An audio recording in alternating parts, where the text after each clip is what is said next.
Live ഞാൻ കൊടുത്താ പോരെ? ഇപ്പൊ ലൈവ് ആയോ? സംസാരിക്കാൻ പറ്റും? Okay okay.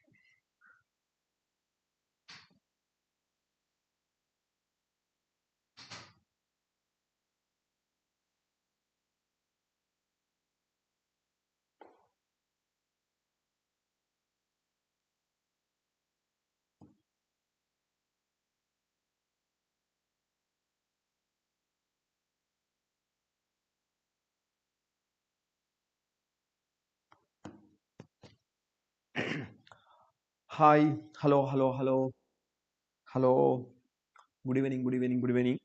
എടാ എല്ലാവരും എത്തിയോ? എല്ലാവരും എത്തിയോ? ഇത് നല്ലൊരു ന്യൂ ഇയർ ഒക്കെ ആയിട്ടില്ല, നമ്മൾ പഠിക്കാൻ തിരിഞ്ഞൊക്കെയാണ്. Okay okay okay okay. Happy new year, happy new year. എല്ലാവരും എത്തിയിട്ടുണ്ട്, എല്ലാവരും എത്തട്ടെ. നമുക്ക് നല്ലൊരു ന്യൂ ഇയർ ഒക്കെ ആകുമ്പോൾ അപ്പോഴേക്കും നമുക്ക് ഇതൊക്കെ അവസാനിപ്പിച്ചിട്ട് good evening good evening good evening. Okay okay okay okay ഓക്കേടാ. അപ്പൊ നമുക്ക് മെല്ലെ സ്റ്റാർട്ട് ചെയ്യാം അല്ലേ? എടാ നമുക്ക് ഇന്ന് 3 ചാപ്റ്ററാണ് കവർ ചെയ്യേണ്ടത് അല്ലേ? അതില് ഹീറ്റ് ആൻഡ് തെർമോഡൈനാമിക്സ് ഉണ്ട്. ഹീറ്റ് ആൻഡ് തെർമോഡൈനാമിക്സിന്റെ section thermal properties of matter ഉണ്ട്, തെർമോഡൈനാമിക്സ് ഉണ്ട്, കൈനറ്റിക് തിയറി ഓഫ് ഗ്യാസ് ഉണ്ട്. ഓക്കെ, നമ്മൾ ആദ്യം സ്റ്റാർട്ട് ചെയ്യാൻ പോകുന്നത് തെർമൽ പ്രോപ്പർട്ടീസ് ഓഫ് മാറ്റർ ആണ്. ഓക്കെ എടാ, ഇതില് നിങ്ങൾക്ക് ഭയങ്കര കോംപ്ലിക്കേഷൻ തോന്നുന്നു, ഒരു നീറ്റിന് പ്രിപ്പയർ ചെയ്യുന്ന ഒരു കുട്ടിക്ക് ഒരു കോംപ്ലിക്കേഷൻ തോന്നുന്ന ഏതെങ്കിലും ഏരിയ ഉണ്ടെങ്കിൽ അത് പറഞ്ഞാൽ ഞാൻ ആദ്യം അത് എക്സ്പ്ലെയിൻ ചെയ്യാം. ഓക്കെ, അങ്ങനത്തെ ഒരു ഏരിയ നിങ്ങൾക്ക് ഉണ്ടെങ്കിൽ നിങ്ങളത് പറയുകയാണെങ്കിൽ ഞാനത് കൃത്യമായിട്ട് എക്സ്പ്ലെയിൻ ചെയ്യാം. ഈ ഒരു ചാപ്റ്ററിൽ ഭയങ്കര കോംപ്ലിക്കേഷൻ വരുന്ന ഏതെങ്കിലും ഏരിയ ഉണ്ടെങ്കിൽ നിങ്ങൾക്ക് പറയാം. ഞാൻ വെയിറ്റ് ചെയ്യണടാ, നിങ്ങളെ മെസ്സേജിന് വേണ്ടി വെയിറ്റ് ചെയ്യണം.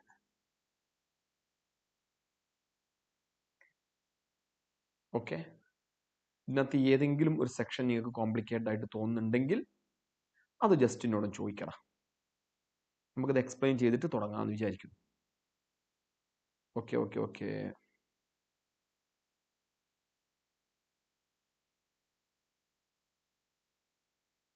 വേഗം പറ. അവിടെ ഞാൻ കുറച്ച് സമയം സ്റ്റിക്ക് ഓൺ ചെയ്യും, അതുകൊണ്ടാണ് നിങ്ങളടുത്ത് ചോദിക്കുന്നത് ഏതെങ്കിലും സെക്ഷൻ കോംപ്ലിക്കേഷൻ ഫീൽ ചെയ്യുന്നുണ്ടോ? ഓക്കെ, ആദിത്യൻ അതവിടെ നിൽക്കട്ടെ. എക്സാം അറ്റൻഡ് ചെയ്യുന്ന പ്രിൻസിപ്പിൾ ഓഫ് കലോറിമീറ്റർ വെച്ചുള്ള പ്രോബ്ലംസ്. ഓക്കെ, തെർമൽ എക്സ്പാൻഷൻ ഉണ്ട് സാറേ, അതൊന്ന് പറഞ്ഞു തരുമോ? തെർമൽ എക്സ്പാൻഷൻ വളരെ സിമ്പിൾ ആണ്. മോക്ക് എഴുതി 300 മില്ലി സ്കോർ. ഓക്കെ, നല്ല നെഗറ്റീവ് ഒക്കെ അടിച്ചിടാം മോക്ക് ടെസ്റ്റ് എഴുതിയിട്ട്. ഓക്കെ ഓക്കെ ഓക്കെ തെർമൽ എക്സ്പാൻഷൻ്റെ ഒരു കേസ് പറഞ്ഞിട്ടുണ്ട്, കലോറിമെട്രിയും പറഞ്ഞിട്ടുണ്ട്. ഓക്കെ, അപ്പൊ നമുക്ക് മെല്ലെ മെല്ലെ സ്റ്റാർട്ട് ചെയ്യാം അല്ലേ? നോക്കട്ടെ, തെർമൽ എക്സ്പാൻഷനും കലോറിമെട്രിയുമാണ് നിങ്ങൾ എൻ്റെ അടുത്ത് ചോദിച്ച കാര്യങ്ങൾ. നോക്ക്, ഈ ചാപ്റ്ററിന് ആക്ച്വലി 4 സെക്ഷനാണുള്ളത്. അതിൽ ഫസ്റ്റ് സെക്ഷൻ നമ്മൾ വിളിക്കുന്ന പേര് തെർമോമെട്രി, സെക്കൻഡ് സെക്ഷൻ നമ്മൾ വിളിക്കുന്ന പേര് thermal expansion, third section calorimetry, last സെക്ഷനാണ് ട്രാൻസ്ഫർ ഓഫ് ഹീറ്റ് എന്ന് പറയുന്നത് അല്ലേ? എടാ, തെർമോമെട്രിക്കകത്ത് നമ്മൾ ഹീറ്റിനെ കുറിച്ചും ടെമ്പറേച്ചറിനെ കുറിച്ചും ഡിസ്കസ് ചെയ്യാം.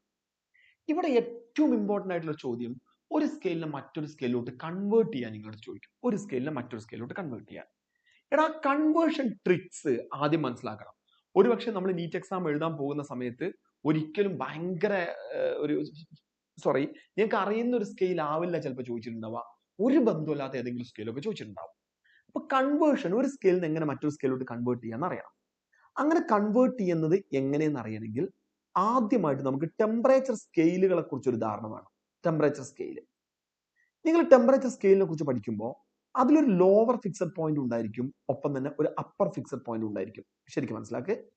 ലോവർ ഫിക്സഡ് പോയിന്റ് എന്ന് പറഞ്ഞാൽ ആ സ്കെയിലിൽ ഐസിന്റെ മെൽറ്റിംഗ് പോയിന്റ് ആണ്, അതായത് മെൽറ്റിംഗ് പോയിന്റ് ഓഫ് ഐസ് ആണ്. അത് നമ്മൾ വിളിക്കുന്ന പേര് ഐസ് പോയിന്റ് എന്ന് വിളിക്കാം. ഏതൊരു സ്കെയിലിലെയും ലോവർ ഫിക്സഡ് പോയിന്റ് ഐസിന്റെ മെൽറ്റിംഗ് പോയിന്റ് ആണ്. എടാ, അപ്പർ ഫിക്സഡ് പോയിന്റ് എന്ന് പറഞ്ഞാൽ ആ സ്കെയിലിലെ വാട്ടറിന്റെ ബോയിലിംഗ് പോയിന്റ് ആണ്, ബോയിലിംഗ് പോയിന്റ് ഓഫ് വാട്ടർ. അത് നമ്മൾ വിളിക്കുന്ന പേര് സ്റ്റീം പോയിന്റ് എന്ന് വിളിക്കും. ഓക്കെ, ഒരു ടെമ്പറേച്ചർ സ്കെയിലിനെ കുറിച്ച് പഠിക്കുന്ന ഒരു കുട്ടിക്ക് നിർബന്ധമായിട്ട് ഇതറിയാം. ഇനി നോക്ക്, അപ്പർ ഫിക്സഡ് പോയിന്റ് നിന്ന് ലോവർ ഫിക്സഡ് പോയിന്റ് മൈനസ് ചെയ്താൽ നമുക്ക് കിട്ടുന്നത് ആ സ്കെയിലുള്ള ടോട്ടൽ നമ്പർ ഓഫ് ഡിവിഷൻസ് ആണ്. ടോട്ടൽ നമ്പർ ഓഫ് ഡിവിഷൻസ് കിട്ടും, upper fixed point minus lower fixed point. ഇത് ശരിക്കും മനസ്സിലാക്കണം.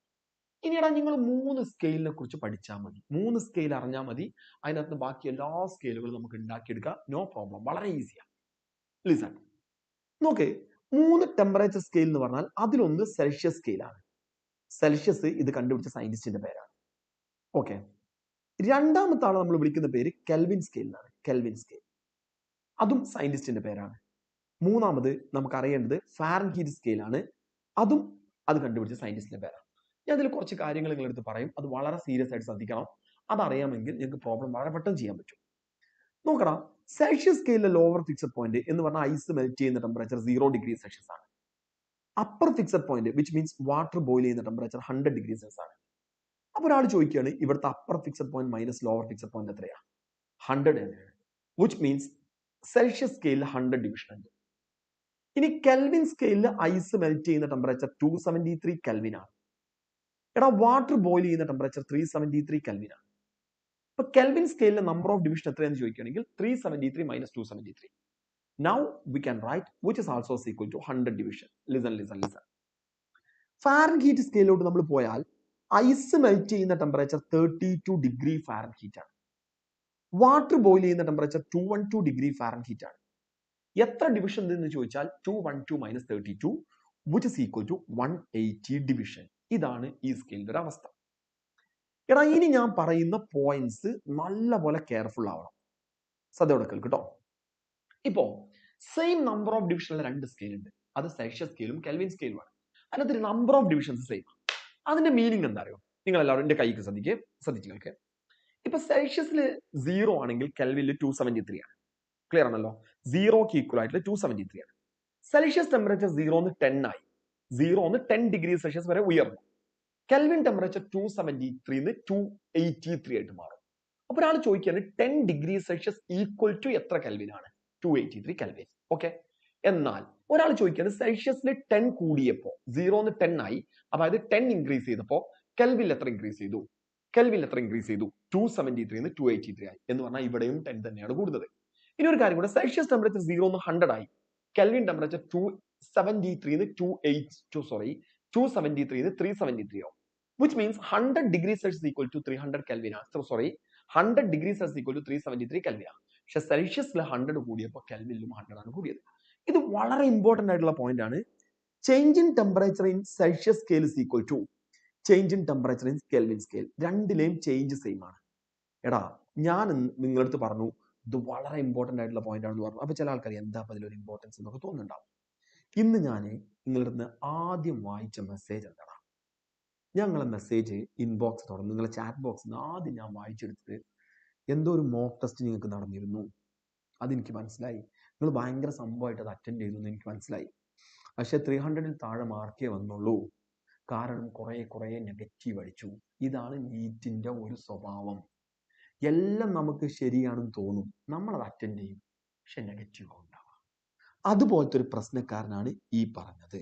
ആ ഒരു മെസ്സേജ് വായിച്ചത് കൊണ്ടാണ് ഞാൻ ഇതുമ്മ സ്റ്റിക്ക് ഓൺ ചെയ്യുന്നത്. എടാ, ഇതിൽ പ്രോബ്ലം ചെയ്യുമ്പോൾ നമ്മൾ ഇനി പല പ്രോബ്ലത്തിലും നിങ്ങൾ ഡെൽറ്റ ടി കാണും. ഡെൽറ്റ ടി എന്ന് പറഞ്ഞാൽ ചേഞ്ച് ഇൻ ടെമ്പറേച്ചറാണ്, റൈസ് ഇൻ ടെമ്പറേച്ചറാണ്. ക്വസ്റ്റ്യനിൽ പറയും ടെമ്പറേച്ചർ 27°C കൂടി എന്ന് പറയും. ഓക്കെ. അപ്പൊ നിങ്ങൾ ഇങ്ങനെ ആലോചിക്കും, 27°C അല്ലേ കൂടിയത്? പ്രോബ്ലം ചെയ്യണമെങ്കിൽ SI വാല്യൂ ആണല്ലോ, അപ്പൊ കെൽവിൻക്ക് മാറ്റണല്ലോ. നിങ്ങൾ എന്ത് ചെയ്യുന്നറിയോ? ഇതിനെ കെൽവിൻക്ക് മാറ്റാനും വേണ്ടി 273 + 27 കൊടുക്കും. എന്നിട്ട് 300 കെൽവിൻ എഴുതും. ഈ ചേഞ്ച് ഇൻ ടെമ്പറേച്ചറിന്റെ സ്ഥലത്ത് കെൽവിനിലോട്ട് മാറ്റിയ 300 കെൽവിൻ എഴുതി വെക്കും. ആൻസർ കീ വരുന്നത് വരെ നിങ്ങളെ വിചാരം ഈ ക്വസ്റ്റ്യൻ നിങ്ങൾക്ക് 4 മാർക്ക് കിട്ടിയത് ശരിയാണെന്നാണ്. ആൻസർ കീ വരുമ്പോഴാണ് മനസ്സിലാക്കുക ഇത് തെറ്റാണ്. അങ്ങനെ ചെയ്യരുത്. 300 കെൽവിൻ വെച്ച് പ്രോബ്ലം ചെയ്താൽ തെറ്റിയിട്ടുണ്ടാവും. കാരണം 27°C കൂടി, സെൽഷ്യസിൽ 27 ചേഞ്ച് ചെയ്തു. അങ്ങനെയാണെങ്കിൽ കെൽവിനിൽ വരുന്ന ചേഞ്ചും എത്ര തന്നെയാണ്? 27 കെൽവിൻ ആണ്. അത് ശരിക്കും മനസ്സിലാക്കും കേട്ടോ. ചേഞ്ച് ഇൻ ടെമ്പറേച്ചർ സെൽഷ്യസിലും കെൽവിനിലും ഒരുപോലെയാണ് വരിക. എടാ, ഇനി അടുത്തത് എനിക്ക് നിങ്ങളടുത്ത് പറയാനുള്ളത് സെൽഷ്യസിലും ഫാരൻഹീറ്റിലുള്ള ചേഞ്ച് ഇൻ ടെമ്പറേച്ചറിന്റെ പ്രത്യേകതയാണ്. ലിസൺ. ആവശ്യം വരും. ഞാൻ അങ്ങനെ കാണിച്ചു. സെൽഷ്യസ് ടു ഫാരൻഹീറ്റ് എല്ലാവരും ശ്രദ്ധിച്ചോ. സെൽഷ്യസിൽ 100 ഡിവിഷൻ ആണുള്ളത്. കറസ്പോണ്ടിങ് ആയിട്ട് ഫാരൻഹീറ്റിൽ 180 ഡിവിഷൻ ഉണ്ട്. വിച്ച് മീൻസ് സെൽഷ്യസിലെ 100 ഡിവിഷൻ എന്ന് പറയുന്നത് ഫാരൻഹീറ്റിലെ 180 ഡിവിഷൻ ഈക്വൽ ആണ്. എടാ നിങ്ങൾ ആലോചിച്ച് സെൽഷ്യസിലെ ഒരു ഡിവിഷൻ എന്ന് പറയുന്നത് ഓക്കെ എക്സാമ്പിൾ കാണിച്ചു തരാം എക്സാമ്പിൾ നമ്മുടെ പ്രോബ്ലത്തിൽ എന്തായാലും വരും. അതിൽ നിങ്ങളൊരു പേടിയും പേടിക്കണ്ട. ഞാൻ നിന്ന് 30-ലധികം ക്വസ്റ്റ്യൻ സെലക്ട് ചെയ്തിട്ടുണ്ട്. അപ്പൊ എല്ലാ ടൈപ്പും വരും കേട്ടോ. നോക്ക്, സെൽഷ്യസിലെ 100 ഡിവിഷൻ എന്ന് പറയുന്നത് ഫാരൻഹീറ്റിൽ 180 ഡിവിഷൻ ആണ്. ഓക്കെ, എടാ സെൽഷ്യസിലെ ഒരു ഡിവിഷൻ എന്ന് പറയുന്നത് അപ്പോ ഫാരൻഹീറ്റിലെ 180/100 ഡിവിഷൻ ഈക്വൽ അല്ലേ? Okay, 180/100 division equal. സമ്മതിച്ചോടാ? 180/100 എന്ന് പറഞ്ഞാൽ 1.8 ഡിവിഷൻ ഈക്വൽ ആണ്. അതല്ലെങ്കിൽ നമുക്ക് പറയാൻ പറ്റും സെൽഷ്യസിലെ ഒരു ഡിവിഷൻ എന്ന് പറയുന്നത് ഫാരൻഹീറ്റിലെ 9/5 ഡിവിഷന് ഈക്വൽ ആണ്. സമ്മതിച്ചോ? വിച്ച് മീൻസ് സെൽഷ്യസിലെ ഒരു ഡിവിഷൻ കൂടിയാൽ ഫാരൻഹീറ്റിൽ 9/5 ഡിവിഷൻ കൂടും. 9/5 ഡിവിഷൻ കൂടും. എടാ അപ്പൊ സെൽഷ്യസിൽ 1 ഡിഗ്രി സെൽഷ്യസ് കൂടിയാൽ ഫാരൻഹീറ്റിൽ 9/5 ഡിവിഷൻ 9/5 ഫാരൻഹീറ്റ് കൂടും. അപ്പൊ ചോദിക്കാണ് സെൽഷ്യസിൽ 5 ഡിഗ്രി സെൽഷ്യസ് കൂടിയാൽ 5 ഡിഗ്രി സെൽഷ്യസ് കൂടിയാൽ ഫാരൻഹീറ്റിൽ എത്ര ഡിഗ്രി സെൽഷ്യസ് കൂടുക? 9/5 into 5 എന്ന് പറഞ്ഞാൽ 9 ഫാരൻഹീറ്റ് കൂടും. ഓക്കെ, 9 ഫാരൻഹീറ്റ് കൂടും. അപ്പൊ ഒരാൾ ചോദിക്കുക സെൽഷ്യസിൽ 25 ഡിഗ്രി സെൽഷ്യസ് കൂടിയാൽ ഫാരൻഹീറ്റിൽ എത്ര കൂടും? 9/5 into 25 which means 45 ഫാരൻഹീറ്റ് കൂടും. എന്ന് പറഞ്ഞാൽ അടുത്ത നമ്മളെ point change in temperature in Fahrenheit scale is equal to Fahrenheit സ്കെയിലിൽ ചേഞ്ച് ഇൻ ടെമ്പറേച്ചർ കണ്ടുപിടിക്കണമെങ്കിൽ 9/5 into change in temperature in Celsius scale. Celsius സ്കെയിലിലെ ചേഞ്ചിനെ 9/5 കൊണ്ട് മൾട്ടിപ്ലൈ ചെയ്താൽ ഫാരൻഹീറ്റിലെ ചേഞ്ച് കിട്ടും. എടാ ഇത് നമുക്ക് കെൽവിനിലും അപ്ലിക്കബിൾ ആണ്. Which means change in temperature in Fahrenheit scale is equal to 9/5 into change in temperature in Kelvin scale. അങ്ങനെയും നമുക്ക് കൊടുക്കാം. ഇത് മറക്കരുത്. കാരണം ഇതേ കൺസെപ്റ്റ് ഇവിടെ സെൽഷ്യസ് അല്ല കെൽവിൻ ആണ് വരുന്നത് വിചാരിക്കാം. എന്തെങ്കിലും മാറ്റം വരുത്താനുണ്ടോ? ഇല്ല. കാരണം കെൽവിനിൽ 100 ഡിവിഷൻ ഉണ്ട്, കറസ്പോണ്ടിങ് ആയിട്ട് ഫാരൻഹീറ്റിൽ 180 ഡിവിഷൻ ഉണ്ട്. ഓക്കെ, ഈ 3 കാര്യങ്ങൾ കൃത്യം വ്യക്തം നിങ്ങൾക്ക് അറിയണം. Change in temperature in Celsius scale is equal to change in temperature in Kelvin scale. Change in temperature in Fahrenheit scale is equal to change in temperature in 9/5 into change in temperature in Celsius scale. Change in temperature in Fahrenheit scale is equal to 9/5 into change in temperature in Kelvin scale. എടാ ഇനി തിരിച്ച് നിങ്ങളടുത്ത് change in temperature in Celsius സ്കെയിലോ അല്ലെങ്കിൽ change in temperature in kelvin സ്കെയിലോ കണ്ടുപിടിക്കാൻ പറഞ്ഞാൽ നമുക്ക് 5/9 into change in temperature in Fahrenheit scale എന്ന് എഴുതാം, or 5/9 into change in temperature in Fahrenheit scale. ഇങ്ങനെ വേണമെങ്കിലും കൊടുക്കാം, തിരിച്ചും നമുക്ക് കൊടുക്കാൻ പറ്റും. എടാ ഇതിൽ നിങ്ങൾക്ക് കൺഫ്യൂഷൻ ഇല്ല എന്ന് ഞാൻ വിചാരിക്കുന്നു. കുഴപ്പമില്ലല്ലോ? ഓക്കെ, ഇങ്ങനെ കൊടുക്കാൻ പറ്റും. ഇതാണ് ഒരു സ്കെയിലിൽ നിന്ന് മറ്റൊരു സ്കെയിലോട്ട് കൺവേർട്ട് ചെയ്യാനുള്ള ഐഡിയ. സോറി, ചേഞ്ച് കൺവേർട്ട് ചെയ്യാനുള്ള ഐഡിയ. ഇനി വേറൊരു ഐഡിയ ഉണ്ട്, ഒരു സ്കെയിലിൽ നിന്ന് മറ്റൊരു സ്കെയിലോട്ട് കൺവേർട്ട് ചെയ്യാൻ ചോദിക്കും. ഫോർ എക്സാമ്പിൾ സെൽഷ്യസ് ഞാൻ അങ്ങോട്ട് ചോദിക്കുകയാണ് സെൽഷ്യസ് സോറി ലിസൺ എല്ലാവരും ശ്രദ്ധിക്കട്ടോ. സെൽഷ്യസ് ടെമ്പറേച്ചറിനെ എങ്ങനെ കെൽവിൻസ് ടെമ്പറേച്ചറിലോട്ട് മാറ്റാം? നിങ്ങൾ പറയും 273 ആഡ് ചെയ്യാൻ ഐഡിയ എന്ന് പറയും. ഇനി ഞാൻ ചോദിക്കുകയാണ് സെൽഷ്യസ് ടെമ്പറേച്ചറിനെ എങ്ങനെ ഫാരൻഹീറ്റിലോട്ട് മാറ്റാം? അപ്പൊ നമ്മുടെ മുമ്പിൽ ഒരു ക്വസ്റ്റ്യൻ ഉണ്ടാവും, 9/5 +32 ആണോ -32 ആണോ ഒക്കെ നമ്മൾ ആലോചിക്കും. പിന്നെ ഞാൻ ചോദിക്കുകയാണ് കെൽവിൻ സ്കെയിലിനെ എങ്ങനെ ഫാരൻഹീറ്റ് സ്കെയിലോട്ട് മാറ്റാം? നിങ്ങൾ എന്താ ചെയ്യുക? നമ്മളാണ് കുടുങ്ങിയിരിക്കുക. അപ്പൊ നെജ്മൽ ടൈപ്പ് ചെയ്തിട്ടുണ്ട് 9/5 C + 32 എന്നൊക്കെ ടൈപ്പ് ചെയ്തിട്ടുണ്ട്. നെജ്മലെ എനിക്ക് സ്നേഹത്തോടെ പറയാനുള്ളത്, നമ്മൾ അത്തരം ഇക്വേഷനൊക്കെ ഇനി മറക്കുക. 9/5 TC + 32 എന്നൊക്കെ പകരം ലോകത്തുള്ള ഏത് സ്കെയിലിനെ എങ്ങോട്ട് കൺവേർട്ട് ചെയ്യാനും ഒരു സിമ്പിൾ റിലേഷൻ ഉണ്ട്. ആ റിലേഷൻ ഇതാണ്, T minus lower fixed point divided by upper fixed point minus lower fixed point is equal to a constant in all scale. Okay, a constant in all scale. ഞാൻ വിചാരിക്കുന്നത് ഈ relation നിങ്ങൾക്ക് അറിയുന്നതാണ്. അറിയാത്ത ആളുകൾ ഉണ്ടെങ്കിൽ അറിയില്ല എന്നൊന്ന് ടൈപ്പ് ചെയ്യുക. അവർക്ക് വേണ്ടിയിട്ട് ഇതിനെക്കുറിച്ച് കൂടുതൽ കാര്യങ്ങൾ എക്സ്പ്ലെയിൻ ചെയ്യാനാണ്. നിങ്ങൾക്ക് അറിയുമെങ്കിൽ ഞാൻ സമയം കളയാതെ അടുത്ത സെക്ഷനിലേക്ക് പോകും. ഓക്കെ, ഞാൻ എഴുതി കഴിയുമ്പോഴേക്ക് നിങ്ങൾക്ക് അറിയില്ലെങ്കിൽ അറിയില്ല എന്ന് ടൈപ്പ് ചെയ്യാം കേട്ടോ. അറിയുന്നുണ്ടെങ്കിൽ നിങ്ങൾ ടൈപ്പ് ചെയ്യേണ്ട, അറിയില്ലെങ്കിൽ മാത്രം. ഓക്കെ, അപ്പൊ നോക്ക്, ഇത് നമ്മൾ സെൽഷ്യസ് സ്കെയിലിലോട്ട് മാറ്റിയാൽ നോക്കിയോ, TC -0 ഡിവൈഡഡ് ബൈ 100 - 0. സെൽഷ്യസ് സ്കെയിലിലെ ടെമ്പറേച്ചർ മൈനസ് അതിലെ lower fixed point divided by upper fixed point minus lower fixed point, അതായത് 100 - 0 ഈക്വൽ ടു കെൽവിൻ ആണെങ്കിൽ TK -273 ഡിവൈഡഡ് ബൈ 373 - 273. ഓക്കേടാ? കുറെ നോ വന്നിട്ടുണ്ടല്ലോ. ഫാരൻഹീറ്റ് ആണെങ്കിൽ TF -32 divided by 212 -32. This is equal to a constant. ഇതെല്ലാം ഒരു constant ആണ്, വിച്ച് മീൻസ് നമുക്ക് ഈ റിലേഷൻ ഉപയോഗിച്ച് ഇങ്ങനെ ഒരു സംഭവം ഉണ്ടാക്കിയെടുക്കാം. ഭയങ്കര സംഭവമായിട്ട് കാണുന്നത് നിങ്ങൾ പഠിക്കേണ്ടത് ഈ ഒരു ഇക്വേഷൻ ആണ്. ഇത് നിങ്ങൾ പഠിച്ചു വെച്ചു. എല്ലാ സ്കെയിലും ലോവർ ഫിക്സഡ് പോയിന്റും അപ്പർ ഫിക്സഡ് പോയിന്റും നിങ്ങൾക്ക് പഠിച്ചു വെക്കാം.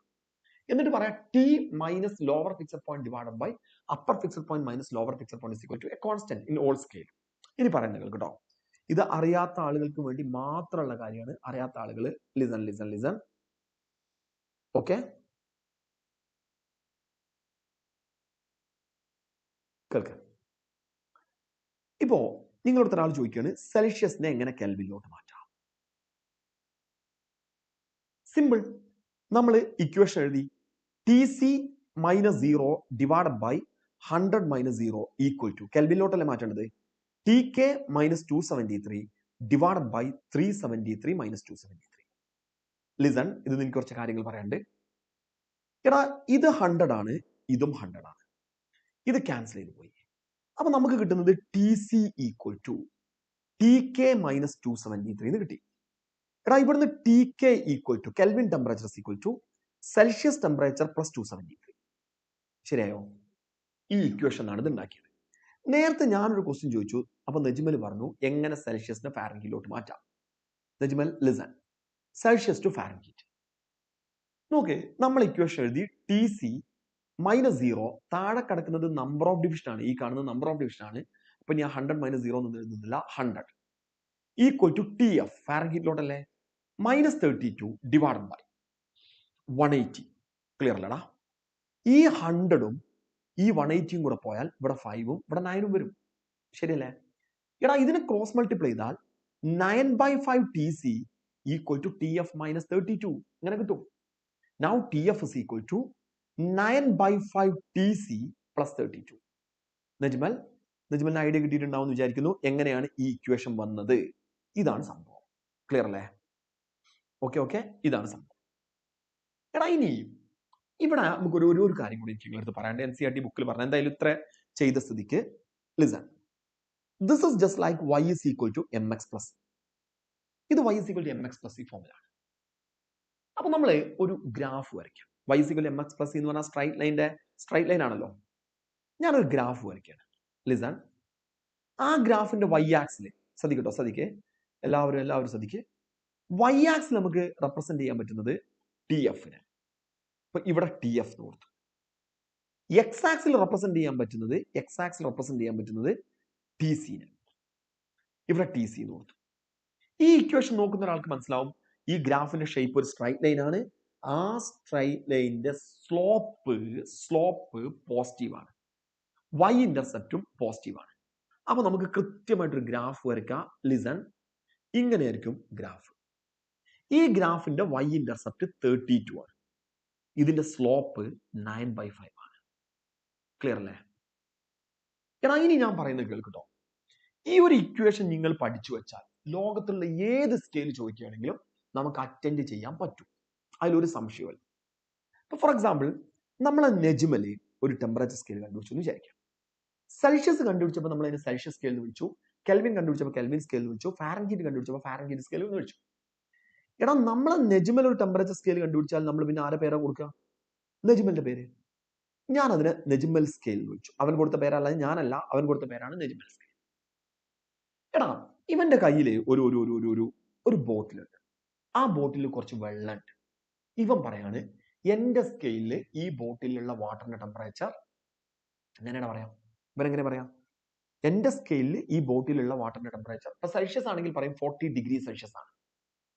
ഫാരൻഹീറ്റ് ആണെങ്കിൽ പറയും 40 ഡിഗ്രി ഫാരൻഹീറ്റ് ആണ്. അപ്പൊ നജ്മൽ പറയാണ് എന്റെ സ്കെയിലിൽ ഈ ബോട്ടിലുള്ള വാട്ടറിന്റെ ടെമ്പറേച്ചർ 40 ഡിഗ്രി നജ്മൽ ആണ്. ഇതാണ് നജ്മലിന്റെ വാദം. എന്നിട്ട് നിങ്ങളെ കയ്യിൽ തരികയാണ്, ഇതിന്റെ ടെമ്പറേച്ചർ 40 ഡിഗ്രി നജ്മൽ ആണ്, വേണമെങ്കിൽ കുടിച്ചോ. എന്റെ ചോദ്യം, നിങ്ങൾക്ക് ഈ വെള്ളം കുടിക്കാനുള്ള ധൈര്യം ഉണ്ടാവോ? സത്യസന്ധമായിട്ട് പറയടാ, നിങ്ങൾക്ക് ഈ വെള്ളം കുടിക്കാനുള്ള ധൈര്യം ഉണ്ടാവോ എന്നുള്ളതാണ് ചോദ്യം. ഉണ്ടാവൂടാ? ഒന്ന് മെസ്സേജ് ചെയ്യും. ഉണ്ടാവോ? എന്താ നിങ്ങൾക്ക് അത്ര വിശ്വാസം നജ്മലിനെ? അനാനയ്ക്ക് വിശ്വാസമല്ല, ഷാഹിറക്ക് ഭയങ്കര വിശ്വാസമാണ്. എടാ നജ്മൽ സ്കെയിലിനെ കുറിച്ച് നിങ്ങൾക്ക് വല്ല ധാരണയുണ്ടോ? നജ്മൽ സ്കെയിലിലെ അപ്പർ ഫിക്സഡ് പോയിന്റ് ആണ് ഈ 40 ഡിഗ്രി നജ്മൽ എന്നുണ്ടെങ്കിലോ ഷാഹിറ കുടിച്ചാൽ വായ പൊള്ളിപ്പോവും. ഓക്കെ, കുടിച്ചാൽ വായ പൊള്ളിപ്പോവും, ഒരു സംശയമില്ല. അപ്പർ ഫിക്സഡ് പോയിന്റ് ആണെങ്കിൽ തിളക്കുന്ന വെള്ളമാവും. ലോവർ ഫിക്സഡ് പോയിന്റ് ആണെങ്കിൽ എടാ നജ്മൽ സ്കെയിലിലെ ലോവർ ഫിക്സഡ് പോയിന്റ് ആണ് 40 ഡിഗ്രി നജ്മൽ എങ്കിൽ പല്ലൊക്കെ കോറിപ്പോവും. അപ്പൊ ഷാഹിറ വിശ്വസിച്ച് കുടിക്കാൻ പറ്റില്ല, വലിയ പ്രശ്നമാണ്. ഇത് നമുക്ക് അറിയാത്ത ഇവൻ ഉണ്ടാക്കിയ ഒരു സ്കെയിലാ. ഇവന് ഭ്രാന്താണെങ്കിൽ ഇവ ചിലപ്പോ ഇവന്റെ സ്കെയിൽ അപ്പർ ഫിക്സഡ് പോയിന്റ് ആകും 40 ഡിഗ്രി നജ്മല്, അല്ലെങ്കിൽ ഇവന്റെ സ്കെയിലിലെ ലോവർ ഫിക്സഡ് പോയിന്റ് താഴെയുള്ള ടെമ്പറേച്ചർ ഏതെങ്കിലും നമ്മളെ പല്ലൊക്കെ കോറിപ്പോവും. നമുക്ക് എന്ത് ചെയ്യണം എന്നറിയോ? ഈ ടെമ്പറേച്ചർ സ്കെയിലിനെ ഈ 40 ഡിഗ്രി നജ്മലിനെ സെൽഷ്യസിലോട്ടോ കെൽവിനിലോട്ടോ നമുക്ക് അറിയുന്ന ഒരു സ്കെയിലിലോട്ട് മാറ്റാം. എന്നിട്ട് ഒരു കമ്പാരിസൺ നടത്തിയിട്ട് നമുക്ക് തീരുമാനിക്കാം കുടിക്കണോ വേണ്ടെന്നുള്ളത്. അപ്പൊ ഷാഹിറക്കാണ് വലിയ വിശ്വാസം തരുന്നത്. ഷാഹിറ, ഈ സ്കെയിലിന് നമുക്ക് ഈ നജ്മൽ സ്കെയിലിന് നമുക്ക് എങ്ങോട്ടാ മാറ്റേണ്ടത്? നജ്മൽ ഓടിയോ? ഞാൻ വെറുതെ പറഞ്ഞാ. ഏത് സ്കെയിലാണ് ലോട്ടാ മാറ്റുക? നമുക്ക് സെൽഷ്യസിലോട്ട് മാറ്റിയാലോ? നമുക്കൊക്കെ പരിചയമുള്ള സ്കെയിലാണല്ലോ സെൽഷ്യസ് സ്കെയിൽ. നമുക്ക് സെൽഷ്യസ് സ്കെയിലോട്ട് നജ്മൽ സ്കെയിൽ ഒന്ന് മാറ്റാം. നജ്മൽ സ്കെയിലിന് സെൽഷ്യസ് സ്കെയിലോ ലിസൺ ശരിക്കും ശ്രദ്ധിക്കട്ടോ, ഇത് നമുക്ക് ആവശ്യം വരും. നജ്മൽ സ്കെയിലിന് സെൽഷ്യസ് സ്കെയിലോട്ട് മാറ്റണമെങ്കിൽ നജ്മലിനോട് ചോദിച്ചിട്ട് എനിക്ക് 2 കാര്യങ്ങൾ മനസ്സിലാക്കിയിരിക്കണം. നജ്മലിനെ സോപ്പിട്ട് പതപ്പിച്ച് 2 കാര്യങ്ങൾ മനസ്സിലാക്കിയിരിക്കണം. എന്തൊക്കെയാ വിടാതെ നിങ്ങൾ ആലോചിച്ച് നോക്കുക. ഒന്ന് ആ സ്കെയിലിലെ ലോവർ ഫിക്സഡ് പോയിന്റ്, മറ്റൊന്ന് ആ സ്കെയിലിലെ അപ്പർ ഫിക്സഡ് പോയിന്റ്. ഇത് രണ്ടും നമുക്ക് ചോദിച്ച് മനസ്സിലാക്കിയെടുക്കണം. ഓക്കേടാ? അപ്പൊ ഞാൻ നജ്മലിനെ സോപ്പിട്ടിട്ട് നജ്മലിനോട് ചോദിച്ചു, എടാ ഈ എൻ്റെ സ്കെയിലിലെ ലോവർ ഫിക്സഡ് പോയിന്റ് എന്ന് പറഞ്ഞു. നജ്മൽ ഒരു പാവ. നജ്മൽ പറഞ്ഞു എൻ്റെ സ്കെയിലിലെ ലോവർ ഫിക്സഡ് പോയിന്റ് 20 ഡിഗ്രി നജ്മലാണെന്ന് പറഞ്ഞു. എടാ അടുത്ത ചോദ്യം, ഈ എൻ്റെ സ്കെയിലിലെ അപ്പർ ഫിക്സഡ് പോയിന്റ് കൂടെ എനിക്കൊന്ന് പറഞ്ഞു കാണാന്ന് പറഞ്ഞു. നജ്മൽ അതും എനിക്ക് പറഞ്ഞു തന്നു, അവനൊരു പാവാണ്, 120 ഡിഗ്രി നജ്മൽ എന്ന് പറഞ്ഞു. ഇത് രണ്ടും പറഞ്ഞു തന്നാൽ ഞാൻ നജ്മലിന്റെ അടുത്ത് ഇനി പോയി പണി നോക്കാൻ പറയും. എന്തുകൊണ്ടാണ്? എനിക്കിനി നജ്മലിന്റെ ആവശ്യമില്ല. അവന്റെ കയ്യിൽ നിന്ന് അവന്റെ സ്കെയിലിനെ കുറിച്ചുള്ള മുഴുവൻ ഡാറ്റയും ഞാൻ ചോർത്തിയെടുത്തു. ഇനി എനിക്ക് ഈ സാധനത്തിനെ ലോകത്തുള്ള ഏത് സ്കെയിലോട്ട് വേണമെങ്കിലും കൺവേർട്ട് ചെയ്യാം. ഓക്കേടാ? ഏത് സ്കെയിലോട്ട് വേണമെങ്കിലും ഇതിനെ ഇനി എനിക്ക് കൺവേർട്ട് ചെയ്യാൻ പറ്റും. അപ്പൊ ഞാൻ ചെയ്യേണ്ടത് ഈ നജ്മൽ സ്കെയിലിനെ സെൽഷ്യസ് സ്കെയിലോട്ട് കൺവേർട്ട് ചെയ്യാൻ പോകാം കേട്ടോ. ചെയ്യേണ്ടത് നജ്മൽ സ്കെയിലും സെൽഷ്യസ് സ്കെയിലും ഇക്വേറ്റ് ചെയ്യാം. നജ്മൽ സ്കെയിലിലെ ടെമ്പറേച്ചർ മൈനസ് അതിലെ lower fixed point divided by upper fixed point minus lower fixed point is equal to TC divided by 100. ഇങ്ങനെ കൊടുക്കാം. ഓക്കെ? എടാ നജ്മൽ സ്കെയിലിലെ ടെമ്പറേച്ചർ എന്നുള്ള സ്ഥലത്ത് എത്ര നജ്മലിനെ മാറ്റുന്നത്? 40. അത് അവിടെ കൊടുത്തു. TC മൈനസ് 0 ഉണ്ട് കേട്ടോ, ഞാൻ എഴുതാതിരുന്ന. മൈനസ് നജ്മൽ സ്കെയിലിലെ lower fixed point 20 divided by 120 minus 20. അപ്പൊ നജ്മൽ ആരായില്ലേ?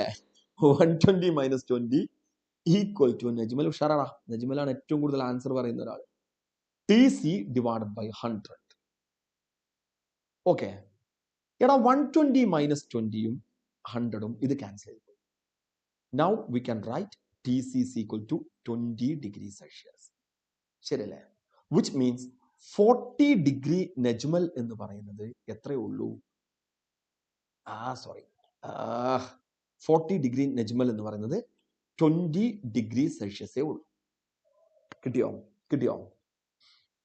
ഏത് സ്കെയിലിൽ നമ്മൾ മാറ്റിപ്പിടിക്കും, നോ പ്രോബ്ലം. എവിടെ നജ്മൽ ഓടിയിട്ട് വന്നില്ലേ? നജ്മലിന് ഐഡി കിട്ടടാ. നജ്മൽ പോയിന്റ് കിട്ടിയോ? ഓക്കെ, നജ്മൽ എവിടാ? ഓക്കേടാ, ഇതാണ് സംഭവം. ഓക്കെ. എടാ ഇവിടുന്ന് വേറൊരു ക്വസ്റ്റ്യൻ കൂടെ നേരത്തെ ചോദിക്കും, അതും കൂടെ അറ്റൻഡ് ചെയ്യാൻ പറ്റണം. അതോടുകൂടെ തെർമോമീറ്റർ ഞാൻ അവസാനിപ്പിക്കും. പിന്നെ ക്വസ്റ്റ്യൻ കിടക്കും. പിന്നെ നിങ്ങൾ പറഞ്ഞു തെർമൽ എക്സ്പാൻഷൻ ബുദ്ധിമുട്ടുണ്ടെന്ന് പറഞ്ഞു. ഓക്കെ. അല്ല, ജസ്റ്റ് എനിക്ക് വരുന്നതിന് മുമ്പ് ഒരു ഒറ്റ കേസും കൂടെ പറയാം കേട്ടോ. ലിസൺ. ഓക്കെ. നോക്കേ, ചിലപ്പോൾ എടുത്ത് ചോദിക്കുന്ന ഒരു കേസ്, ഇപ്പൊ മുമ്പ് ചോദിച്ചൊരു ക്വസ്റ്റ്യൻ ആണ്. ഇപ്പോ സാധാരണ നിങ്ങൾക്ക് അറിയാം, അതിന്റെ വാല്യൂ ഒക്കെ നിങ്ങൾക്ക് അറിയാമെന്ന് എനിക്കറിയാം. സെൽഷ്യസ് സ്കെയിലും സെൽഷ്യസ് ടെമ്പറേച്ചറും ഫാരൻഹീറ്റ് ടെമ്പറേച്ചറും ഈക്വൽ ആകുന്നത് എപ്പോഴാണ്? കോയിൻസൈഡ് ചെയ്യുന്നത് എപ്പോഴാണ് ഒക്കെ ചോദിക്കും. സെൽഷ്യസ് ടെമ്പറേച്ചറും ഫാരൻഹീറ്റ് സ്കെയിലും ടെമ്പറേച്ചറും കോയിൻസൈഡ് ചെയ്യുന്നപ്പോഴാണ്. നിങ്ങൾ എല്ലാവരും ഒന്ന് കമന്റ് ചെയ്തടാ, നിങ്ങൾക്ക് അറിയുന്നുള്ളത്. ഞങ്ങളെ എന്താ പറയാ മെസ്സേജ് വന്നിട്ട് മുന്നോട്ട് പോകും. Okay okay okay. എപ്പോഴാണ് കോയിൻസൈഡ് ചെയ്യുക? എവിടെ വെച്ചാണ് സെൽഷ്യസും ഫാരൻഹീറ്റും ഒരേ റീഡിങ് കാണിക്കുക? പെട്ടെന്ന് അത് നിങ്ങൾക്ക് അറിയുമെന്ന് എനിക്കറിയാം, പക്ഷെ ഞാനത് കണ്ടുപിടിക്കുന്നത് പറഞ്ഞുതരും. അതിന്റെ റീസൺ അതിന്ന് ട്വിസ്റ്റ് ചെയ്ത് വേറെ ക്വസ്റ്റ്യൻ ചോദിക്കും. Very very good very good. -40 ഒരു ആൻസറേ വന്നുള്ളൂടാ, ഒറ്റ ആൻസർ വന്നുള്ളൂ. അതൊക്കെ എല്ലാവർക്കും അറിയുന്ന കേസാണ് വരുന്നുണ്ട് -40. വെയിറ്റ്, അതെങ്ങനെ നമ്മൾ കണ്ടുപിടിക്കാറോ? സെൽഷ്യസും ഫാരൻഹീറ്റും അല്ലേ? അപ്പൊ നമ്മൾ സെൽഷ്യസിന്റെ ഇക്വേഷൻ എഴുതും TC -0 / 100. ഫാരൻഹീറ്റിന്റെ ഇക്വേഷൻ എഴുതി TF -32 / 180. ഇത് രണ്ടും എപ്പോ സെയിം ആവും എന്നുള്ളതാണ് ചോദ്യം. അപ്പൊ സെൽഷ്യസിന് പകരം TCക്ക് പകരം x കൊടുത്തു, x/100. TFന് പകരം x കൊടുത്തു, x -32 / 180. രണ്ടും x ആണ്, രണ്ടും സെയിം ആയി. ഇനി ഈ 100ഉം ഈ 180ഉം കൂടെ പോയാൽ ഇവിടെ 5 വന്നു, ഇവിടെ 9 വന്നു. ഇതിനൊന്ന് ക്രോസ് മൾട്ടിപ്ലൈ ചെയ്താൽ 9/5x = x -32. ഓക്കെ അല്ലടാ? എടാ ഇതിന്ന് 9/5x - x = -32 ഇങ്ങനെ വന്നു. Which means 4x/5 = -32. ക്ലിയർ ആണല്ലോ? ഈ 4ഉം ഈ 32ഉം കൂടെ പോയാൽ ഇവിടെ 8 വരും. Now x = -40. Which means -40 degrees Celsius equal to, listen, -40 degrees Celsius equal to -40 degree Fahrenheit. ഇത് രണ്ടും ഒരേ റീഡിംഗ് കാണിക്കുന്ന സ്ഥലമാണ്. എടാ ഈ ക്വസ്റ്റ്യന് ഞാനിത് നിങ്ങളുടെ അടുത്ത് പറയാൻ കാരണം നിങ്ങൾ ഇതിനെ ഒന്നും കൂടെ ഒന്ന് ശ്രദ്ധിക്കണം. ചിലപ്പോൾ ചോദിക്കുന്ന ഒരു ക്വസ്റ്റ്യൻ, ഫാരൻഹീറ്റ് ടെമ്പറേച്ചർ എപ്പോഴാണ് സെൽഷ്യസ് ടെമ്പറേച്ചറിന്റെ ഇരട്ടിയാവുക, 2 times ആവുക എന്നൊക്കെ ചോദിക്കും. അപ്പൊ നിങ്ങൾ സെൽഷ്യസ് ടെമ്പറേച്ചറിന് x എന്ന് കൊടുത്താൽ ഫാരൻഹീറ്റ് ടെമ്പറേച്ചറിന് 2x കൊടുക്കുക. എടാ ചിലപ്പോൾ ചോദിക്കുന്നത് സെൽഷ്യസ് ടെമ്പറേച്ചറിന്റെ വാല്യൂം ഫാരൻഹീറ്റ് ടെമ്പറേച്ചറിന്റെ വാല്യൂം സെയിം ആണ്, പക്ഷെ സൈന് ഓപ്പോസിറ്റ് ആണ്, ഡിഫറെന്റ് ആണ്. എന്ന് പറഞ്ഞാൽ ന്യൂമറിക്കൽ വാല്യൂ സെയിം ആണ്, പക്ഷെ ഓപ്പോസിറ്റ് സൈൻ ആണ്. അതെപ്പോഴാണ്? അപ്പൊ നിങ്ങൾ സെൽഷ്യസിന് x എന്ന് കൊടുക്കുകയാണെങ്കിൽ ഫാരൻഹീറ്റിന് x എന്ന് കൊടുക്കരുത്, -x കൊടുക്കണം. ഓക്കെടാ? കിട്ടിയോ? കൺസെപ്റ്റ് കിട്ടിയോടാ? ഓക്കെ. ഈ ടൈപ്പ് ക്വസ്റ്റ്യൻസ് നമ്മൾ അറ്റൻഡ് ചെയ്യണം. ക്ലിയർ ആണല്ലോ? എടാ ഇപ്പൊ ഞാൻ തെർമോമെട്രി എന്ന സെക്ഷൻ നിങ്ങളുടെ അടുത്ത് പറഞ്ഞു കഴിഞ്ഞു. ഇനി നമുക്ക് വേഗം ചെയ്യാൻ പറ്റുന്ന ഒരു കാര്യം, ഇതിലെ പ്രോബ്ലംസ് ഒക്കെ എടുക്കാം കേട്ടോ. നോക്കിക്കോ, ലിസൺ. നിങ്ങൾക്ക് ആവശ്യമുള്ള പോയിന്റ്സ് ഒക്കെ ഇതിനകത്ത് ഉണ്ടാകും. മാക്സിമം ക്വസ്റ്റ്യൻസ് നമുക്ക് കവർ ചെയ്യണം. ഓൺ എ ന്യൂ സ്കെയിൽ, നേരത്തെ നജ്മൽ സ്കെയിൽ പറഞ്ഞ പോലെ on a new scale of temperature which is linear and called W scale. Najmal scale അല്ല, W സ്കെയിൽ ആണ്. Freezing and boiling point of water are. Freezing point 39 degree Fahrenheit ആണ്, sorry W ആണ്. Boiling point 239 degree W ആണ്. ഇത് എനിക്ക് മനസ്സിലായത്, ഈ കാണുന്നത് ലോവർ ഫിക്സഡ് പോയിന്റ് ആണ്, ഈ കാണുന്നത് അപ്പർ ഫിക്സഡ് പോയിന്റ് ആണ്. ക്ലിയർ ആയല്ലോ? What will be the temperature of the new scale corresponding to temperature 39 degree Celsius. Celsius scale 39 degrees ആവുമ്പോൾ ഈ ന്യൂ സ്കെയിൽ എത്രയാണ്? അപ്പൊ സെൽഷ്യസ് സ്കെയിലിലെ ടെമ്പറേച്ചറിനെ ഈ ന്യൂ സ്കെയിലിലെ, അതായത് W സ്കെയിലോട്ട് മാറ്റണം. ഇതാണ് നമ്മളെ പണി. നിങ്ങൾ ആലോചിക്കുക, സെൽഷ്യസ് സ്കെയിലിന്റെ ഇക്വേഷൻ TC -0 / 100. ഇതാണ് സെൽഷ്യസ് സ്കെയിലിന്റെ equation.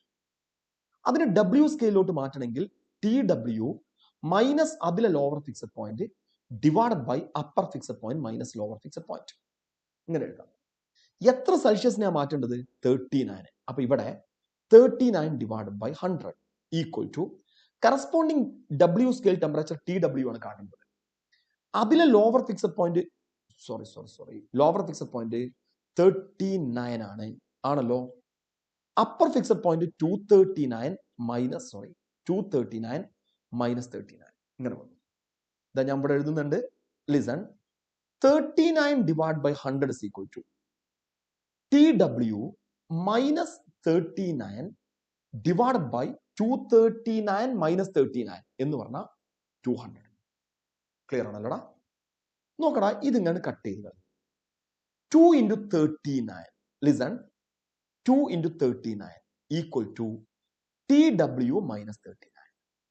Now TW is equal to 2 into 39, 2 into 39 plus 39, which is equal to 3 into 39. 90 21 117 117 degree W. Therefore the answer is D option ആയിരിക്കും കറക്റ്റ് ആൻസർ. എടാ അതിൽ കൺഫ്യൂഷൻ ഉണ്ടോ? ഈ ചെയ്തത് മനസ്സിലായോ ചെയ്തത്? ഓക്കെ, 117. വെരി ഗുഡ് ആൻസർ വന്നിട്ടുണ്ട്. ഷാഹിറൊക്കെ ഉഷാറായല്ലോ, വേഗം ആൻസർ കിട്ടിയിട്ടുണ്ട്. ഓക്കെ, ഡി കിട്ടിയിട്ടുണ്ട്. എടാ നമുക്ക് അടുത്ത ക്വസ്റ്റ്യൻ കിടക്കാം കേട്ടോ. Listen, next one. നോക്ക്, ഞാൻ മാക്സിമം ടോപ്പിക് വൈസ് തന്നെ ഇങ്ങനെ കണക്ട് ചെയ്യാൻ ശ്രമിച്ചിട്ടുണ്ട് കേട്ടോ, നമുക്ക് ഡിസ്കസ് ചെയ്യാൻ എളുപ്പമാവും വിചാരിച്ചു. A centigrade and Fahrenheit thermometers are dipped in boiling water. രണ്ടും സെന്റിഗ്രേഡും ഫാരൻഹീറ്റ് ടെമ്പറേച്ചറും ബോയിലിംഗ് വാട്ടറിലാണ് കിടക്കുന്നത്. എന്ന് പറഞ്ഞാൽ സെന്റിഗ്രേഡ് സ്കെയിൽ കാണിക്കുന്നത് 100 ഡിഗ്രീസ് ആണെങ്കിൽ ഫാരൻഹീറ്റ് സ്കെയിൽ കാണിക്കുന്നത് 212 ഡിഗ്രി ഫാരൻഹീറ്റ് ആയിരിക്കും. Okay, water temperature is lowered until Fahrenheit temperature is 140 degree. എന്ന് പറഞ്ഞാൽ ആദ്യം ഫാരൻഹീറ്റ് ടെമ്പറേച്ചർ 212 ഫാരൻഹീറ്റ് ആയിരുന്നു. ഇപ്പോ ടെമ്പറേച്ചർ കുറച്ചിട്ട് 140 ഡിഗ്രി ഫാരൻഹീറ്റ് ആക്കി. What is the fall in temperature registered by centigrade scale thermometer? Start ചെയ്യല്ലേ നമുക്ക്. എടാ നിങ്ങളെ കയ്യിൽ ബോയിലിംഗ് വാട്ടർ, അതിൽ നിങ്ങൾ ഒരു സെൽഷ്യസ് സ്കെയിലും ഡിപ്പ് ചെയ്തു, ഒരു ഫാരൻഹീറ്റ് സ്കെയിലും ഡിപ്പ് ചെയ്തു. സെൽഷ്യസ് സ്കെയിൽ കാണിക്കുന്ന ടെമ്പറേച്ചർ 100 ഡിഗ്രീസ് ആണ്, ഫാരൻഹീറ്റ് സ്കെയിൽ കാണിക്കുന്നത് 212 ഡിഗ്രി ഫാരൻഹീറ്റ്.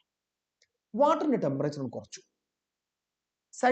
അപ്പൊ ഫാരൻഹീറ്റ് കാണിക്കുന്ന റീഡിംഗ് 140 ഡിഗ്രി ഫാരൻഹീറ്റ് ആയി.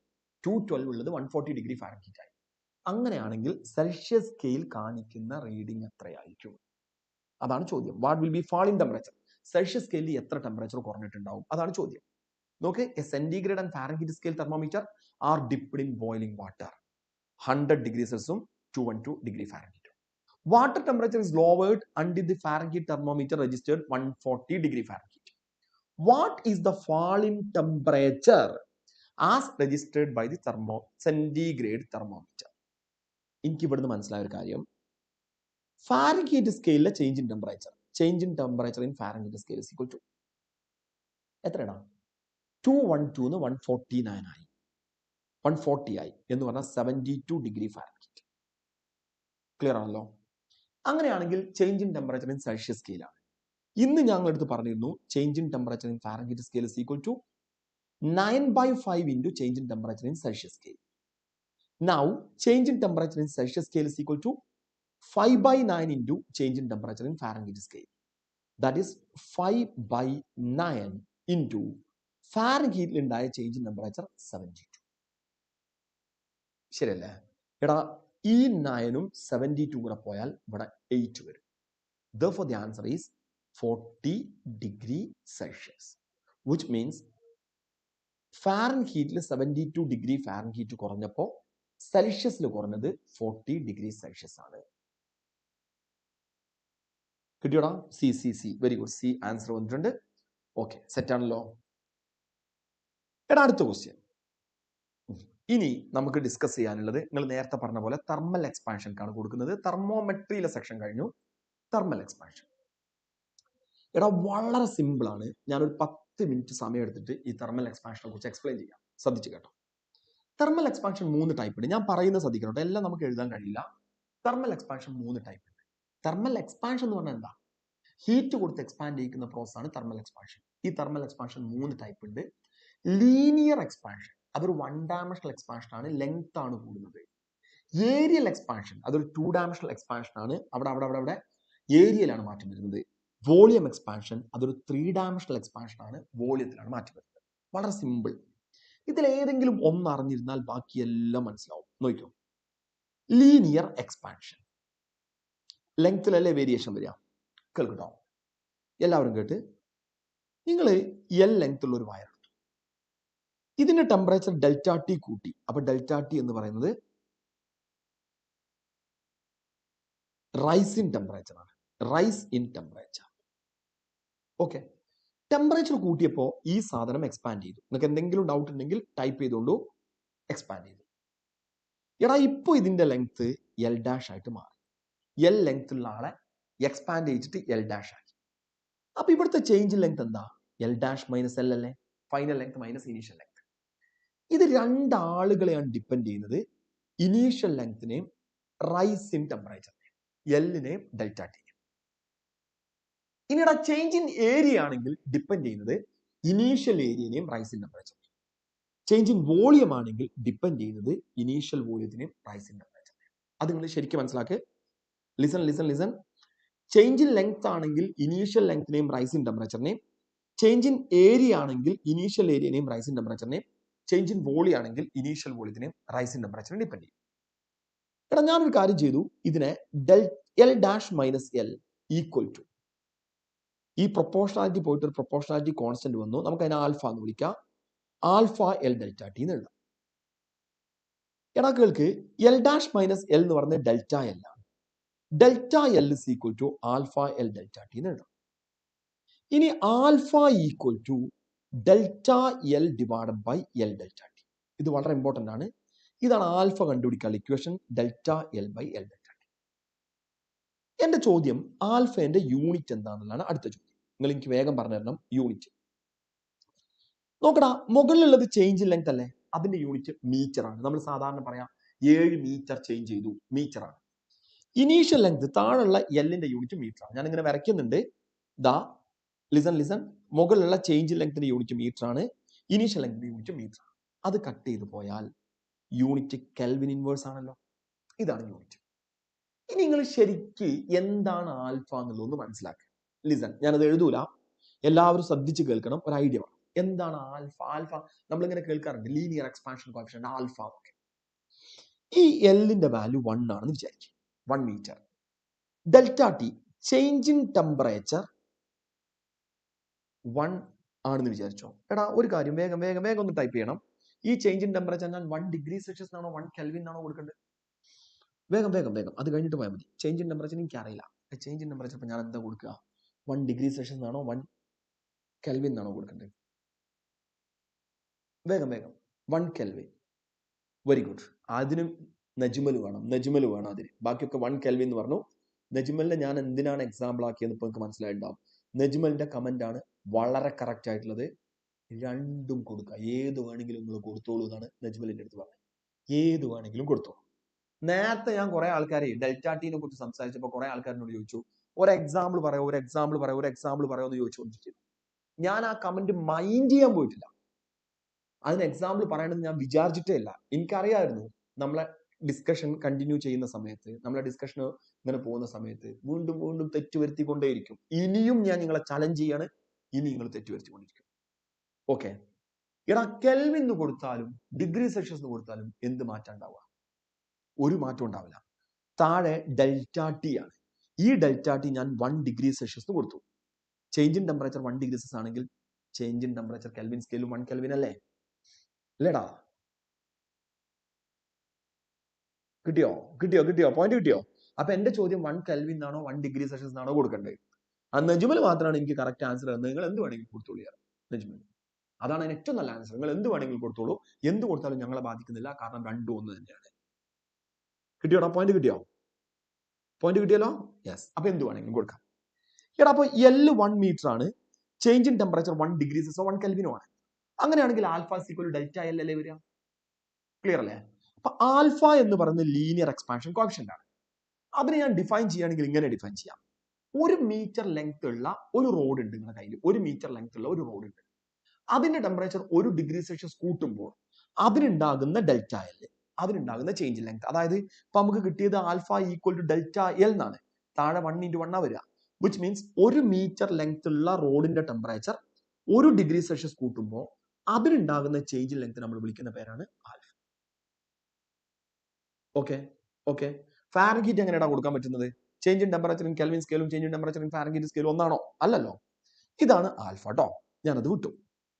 എടാ ഇതിന്ന് ഡെൽറ്റ എൽ കണ്ടുപിടിക്കാൻ പറഞ്ഞാലുള്ള ഇക്വേഷൻ നേരത്തെ ഞാൻ എടുത്ത് പറഞ്ഞു, L alpha delta T. Okay.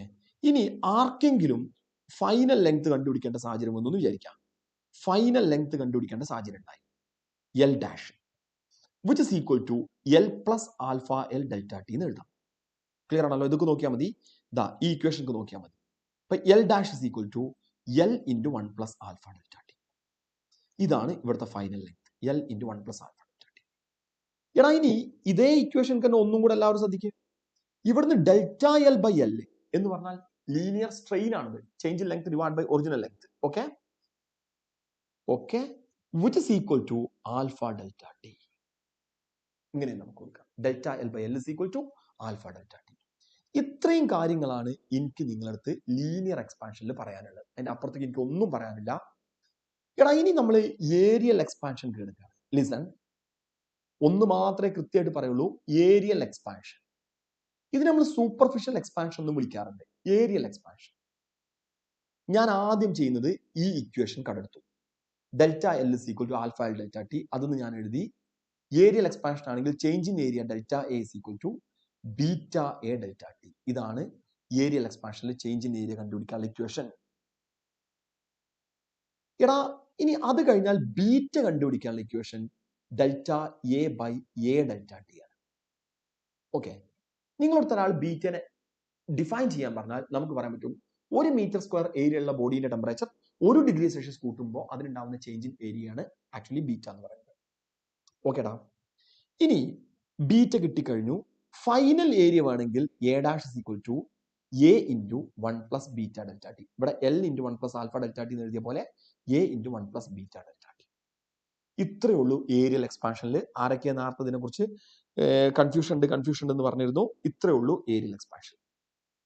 Okay, എടാ ഇത് കഴിഞ്ഞാൽ അടുത്ത് നമുക്ക് വോളിയം എക്സ്പാൻഷൻ ആണ് വേണ്ടത്, അല്ലെങ്കിൽ ക്യൂബിക്കൽ എക്സ്പാൻഷൻ ആണ് വേണ്ടത്. Volume expansion or cubical expansion. Okay, ഇവിടെ നമുക്ക് ചെയ്യാൻ പറ്റുന്നത് ചേഞ്ച് ഇൻ വോളിയം കണ്ടുപിടിക്കാനുള്ള equation gamma V delta T. Gamma volume expansion coefficient ആണ്. ഇതാണ് ചേഞ്ച് ഇൻ വോളിയം. അവിടുന്ന് gamma is equal to delta V divide by V delta T. ഇങ്ങനെ എഴുതാം നമുക്ക്. എടാ final volume V dash is equal to V into 1 plus gamma delta T. ഇത് final volume കണ്ടുപിടിക്കാനുള്ള equation. ഇനി നമുക്ക് ഇത്രയും ഇക്വേഷൻ ആണ് ബേസിക്കലി ഇതിനകത്ത് അറിയേണ്ടത്. ഇനി നമുക്ക് മെല്ലെ മെല്ലെ മെല്ലെ ഇങ്ങനെ പ്രോബ്ലം ചെയ്യാം. ആ പ്രോബ്ലം ചെയ്യുന്ന സമയത്ത് ഞാൻ കൂടുതൽ കാര്യങ്ങൾ പറയാട്ടോ. അപ്പൊ ശ്രദ്ധിച്ചിരിക്കുക. ഓക്കെ, സ്റ്റാർട്ട് ചെയ്യല്ലേ? കേട്ടോ, listen. Coefficient of linear expansion of brass and steel rods are alpha 1 and alpha 2. ബ്രാസിന്റെ ലീനിയർ എക്സ്പാൻഷൻ കോഎഫിഷ്യന്റ് ആൽഫ 1ഉം സ്റ്റീലിന്റെ ആൽഫ 2 ആണ്. Length of brass and steel rod are L1 and L2 respectively. if L2 minus L1, അതായത് change in length, is maintain same at all temperature, എല്ലാ ടെമ്പറേച്ചറിലും change in length same ആണ്. Which one of the following relation hold good? ഇതിനകത്ത് ഏത് relation ആണ് good ആയിട്ടുള്ളത്? Very good, very good. കുറെ ആളുകൾ പെട്ടെന്ന് ബി എന്ന് ആൻസർ തന്നിട്ടുണ്ട്. ഇതൊക്കെ ഒരു പ്രാവശ്യം അവർ ചെയ്തിട്ടുണ്ടെങ്കിൽ അവർക്ക് ഓർമ്മ ഉണ്ടാവും. ഓക്കെ, പ്രീവിയസ് നീറ്റിനും പല എക്സാമുകൾക്കും ചോദിച്ചൊരു ക്വസ്റ്റ്യൻ ആട്ടോ. ഇനി ഇത് അറിയാത്ത ആളുകൾ ഉണ്ടെങ്കിൽ ലിസൺ, ശ്രദ്ധിക്കട്ടോ. ചേഞ്ച് ഇൻ ലെങ്ത് സെയിം ആണെന്ന് പറഞ്ഞിട്ടുണ്ട് അല്ലേ? നിങ്ങളെ കയ്യിൽ ഇതാ 2 റോഡ് ഉണ്ട്. ഒന്ന് ബ്രാസ് ആണ്. ഓക്കെ, ഇതിന്റെ ഇനീഷ്യൽ ലെങ്ത് L1 ആണ്. ലീനിയർ എക്സ്പാൻഷൻ കോഎഫിഷ്യന്റ് ആൽഫ 1 ആണ്. എടാ രണ്ടാമത്തെ ആള് സ്റ്റീൽ ആണ്. ഇനീഷ്യൽ ലെങ്ത് L2 ആണ്. ലീനിയർ എക്സ്പാൻഷൻ കോഎഫിഷ്യന്റ് ആൽഫ 2 ആണ്. ആണല്ലോ? ഇനി കേൾക്ക്, ഇവർ പറയുന്ന ഒരു കാര്യം L2 minus L1 is maintain same എന്ന് പറഞ്ഞാൽ change in length of brass is equal to change in length of steel in all temperature. ഇങ്ങനെ പറഞ്ഞത്. ചേഞ്ച് ഇൻ ലെങ്ത് ഓഫ് ബ്രാസിനെ ഞാൻ ഇങ്ങനെ എഴുതി. Length of brass L1, alpha brass alpha 1, delta T. Delta T അവിടുത്തെ rising temperature ആണ്. Change in length of സ്റ്റീലിനെ L2, length of steel L2, alpha steel alpha 2, delta T rising temperature. ഈ change in length ഏത് ടെമ്പറേച്ചറിലോട്ട് നിങ്ങൾ കൊണ്ടുപോയാലും change in length same ആണെന്നാണ് പറഞ്ഞിട്ടുള്ളത്. That is delta L1, delta L brass is equal to delta L steel എന്ന് വരും. L1 alpha 1 delta T is equal to L2 alpha 2 delta T നമുക്ക് എഴുതാം. എടാ ഇവിടുന്ന് ഡെൽറ്റ ടിയും നമുക്ക് ക്യാൻസൽ ചെയ്ത് കളഞ്ഞാൽ നമുക്ക് കിട്ടുന്ന answer L1 alpha 1 is equal to L2 alpha 2 ആണ്. ഓക്കെ, അപ്പൊ എന്റെ ചോദ്യം, ഈ ഇക്വേഷൻ നമ്മൾ എപ്പോഴാണ് ഉപയോഗിക്കാം? വേഗം പറ, ഈ ഇക്വേഷൻ എപ്പോഴാണ് ഉപയോഗിക്കാം? പറയുന്നത് ശരിക്കും കേൾക്ക്, വേണമെങ്കിൽ നോട്ട് ചെയ്ത് വെച്ചോ. 2 rods having different lengths made up of different material have same change in temperature in have same change in length in all temperature. That is, we can say once again 2 rods having different lengths made up of different material have same change in length in all temperature. Then we can write L1 alpha 1 is equal to L2 alpha 2.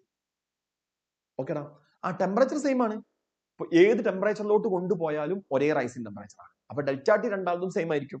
Okay, two rods having same length made up of same material have same change in length in all temperature. Two rods having different length made up of different material have same change in length in all temperature, then we can write L1 alpha 1 is equal to L2 alpha 2. എടാ നമുക്ക് അടുത്ത question എടുക്കാം. Listen, value of coefficient of volume expansion of glycerine is, അതായത് gamma value ആണ് ഈ പറഞ്ഞ 5 into 10 raised to minus 4. Fractional change in the density of glycerine for a rise of 40 degrees Celsius in its temperature is fractional change in density. നമുക്ക് ആദ്യം ഡെൻസിറ്റിയും ഗാമയും തമ്മിലുള്ള relation പറയാം. എടാ ഞാനൊരു കാര്യങ്ങൾ എടുത്ത് പറഞ്ഞു, V dash final volume is equal to V initial volume into 1 plus gamma delta T. ഇത് ഞാൻ പറഞ്ഞതാണ് നേരത്തെ അല്ലേ. എടാ ഇതിനെ ഞാൻ ഡെൻസിറ്റിന്റെ ടേമുക്ക് മാറ്റുക. Volume V is equal to mass by density, ഇങ്ങനെ എനിക്ക് എഴുതാം. ടെമ്പറേച്ചർ കൂട്ടിയപ്പോൾ ആ മെറ്റീരിയൽ എക്സ്പാൻഡ് ചെയ്തു, അപ്പൊ വോളിയം വി ഡാഷ് ആയി. വി ഡാഷ് ഈക്വൽ ടു മാസിന് ഒരു മാറ്റവും വന്നിട്ടുണ്ടാവില്ല, മാസ് എം തന്നെ, ഡെൻസിറ്റി റോ ഡാഷുമായി. ഓക്കെ, അപ്പൊ ശരിക്കും മനസ്സിലാക്കുന്നത് ടെമ്പറേച്ചർ കൂടുമ്പോൾ വോളിയം കൂടും, വോളിയം കൂടുകയാണെങ്കിൽ ഡെൻസിറ്റി കുറയും, ടെമ്പറേച്ചർ കൂടുമ്പോൾ ഡെൻസിറ്റി കുറയാണ് ചെയ്യുക അല്ലെ. ഓക്കെ, ലിസൺ, എല്ലാവരും ശ്രദ്ധിക്കുക. ഞാൻ ഇതിനെ ഡെൻസിറ്റിന്റെ ടേമുക്ക് മാറ്റിയത് വി ഡാഷിന് പകരം എം ബൈ റോ ഡാഷിന് കൊടുത്തു, വിക്ക് പകരം എം ബൈ റോ എന്ന് കൊടുത്തു, into 1 plus gamma delta T. ഇങ്ങനെ എഴുതാലോ. ഇതിൽ എമ്മിന്റെ ടേം ഒക്കെ കട്ട് ചെയ്ത് കളയും. അതിനുശേഷം നമുക്ക് എഴുതാൻ പറ്റുന്നത് rho dash is equal to rho divided by 1 plus gamma delta T എന്ന് എഴുതും. ഇതിൽ ആർക്കും സംശയമില്ല, ഇതാണ് ആക്ച്വലി ഡെൻസിറ്റിയും ഗാമയും തമ്മിലുള്ള റിലേഷൻ. എടാ ഇതിനെ, ഈ ഇക്വേഷനെ ഞാൻ ഇങ്ങനെ കാണിച്ചു, rho dash is equal to rho into 1 plus gamma delta T whole raise to minus 1. Rho into 1 plus gamma delta T whole raise to minus 1 ഇങ്ങനെ എഴുതാം.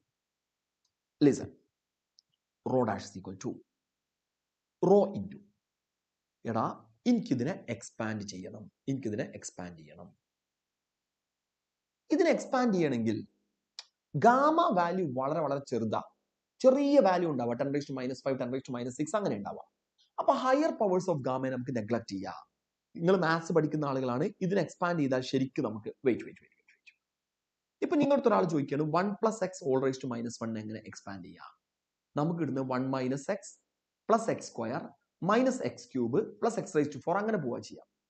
എക്സിന്റെ വാല്യൂ വളരെ ചെറുതാണെങ്കിൽ, ലിസൺ, എക്സിന്റെ വാല്യൂ വളരെ ചെറുതാണ്, അപ്പൊ എക്സ് സ്ക്വയർ വളരെ വളരെ ചെറുതായി, എക്സ് ക്യൂബ് അതിനേക്കാൾ ചെറുതായി എന്ന് പറഞ്ഞാൽ higher powers of x can be neglected. അങ്ങനെ വരുമ്പോൾ rho dash is equal to rho into first term 1, അടുത്ത term minus gamma delta T, അടുത്ത term plus gamma square delta T, അതൊന്നും നമ്മൾ എഴുതില്ല. ഇതാണ് ഡെൻസിറ്റിയും ഗാമയും നമ്മുടെ relation. Rho dash is equal rho into 1 minus gamma delta T, ഇങ്ങനെ എഴുതാം നമുക്ക്. Okay, rho dash is equal rho into 1 minus gamma delta T. എടാ നമുക്ക് വേണ്ടത് ഫ്രാക്ഷണൽ ചേഞ്ച് ഇൻ ഡെൻസിറ്റി ആണ് വേണ്ടത് അല്ലേ. ഞാൻ മാറ്റി പിടിക്കാണ്. Listen, rho dash is equal to rho minus rho gamma delta T എന്ന് എഴുതി. എടാ ഇവിടുന്ന് rho gamma delta T is equal to rho minus rho dash. Listen, rho minus rho dash എന്ന് പറഞ്ഞാൽ ഡെൽറ്റ റോ ആണ് അല്ലേ. നമുക്ക് കൃത്യമായിട്ട് കാണിക്കാൻ പറ്റും ഡെൽറ്റ റോ ബൈ റോ, അതാണ് നിങ്ങൾക്ക് കണ്ടുപിടിക്കാൻ പറഞ്ഞത്. Delta rho divide by rho equal to gamma delta T. ഇതാണ് fractional change in density which is equal to gamma delta T. Now ആൻസറിലെത്തി, delta rho divide by rho equal to gamma value 5 into 10 raised to minus 4 ആണ്. Delta T ന്റെ ഓർമ്മ ശരിയാണെങ്കിൽ 40 degree Celsius ആണ്. എടാ അതിനെ കെൽവിൻക്ക് മാറ്റി എത്ര കിട്ടുക? വേഗം പറ. കെൽവിൻക്ക് മാറ്റി എത്ര കിട്ടും? വേഗം പറ. കെൽവിൻക്ക് മാറ്റിയാൽ എത്ര കിട്ടും? 40 ഡിഗ്രി സെൽഷ്യസിനെ കെൽവിൻക്ക് മാറ്റിയാൽ എത്ര കിട്ടും? വേഗം ടൈപ്പ് ചെയ്യും.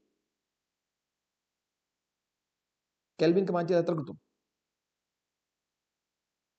ആദിത്യൻ ഡി അവിടെ നിൽക്കട്ടെ. 40 റൈസ്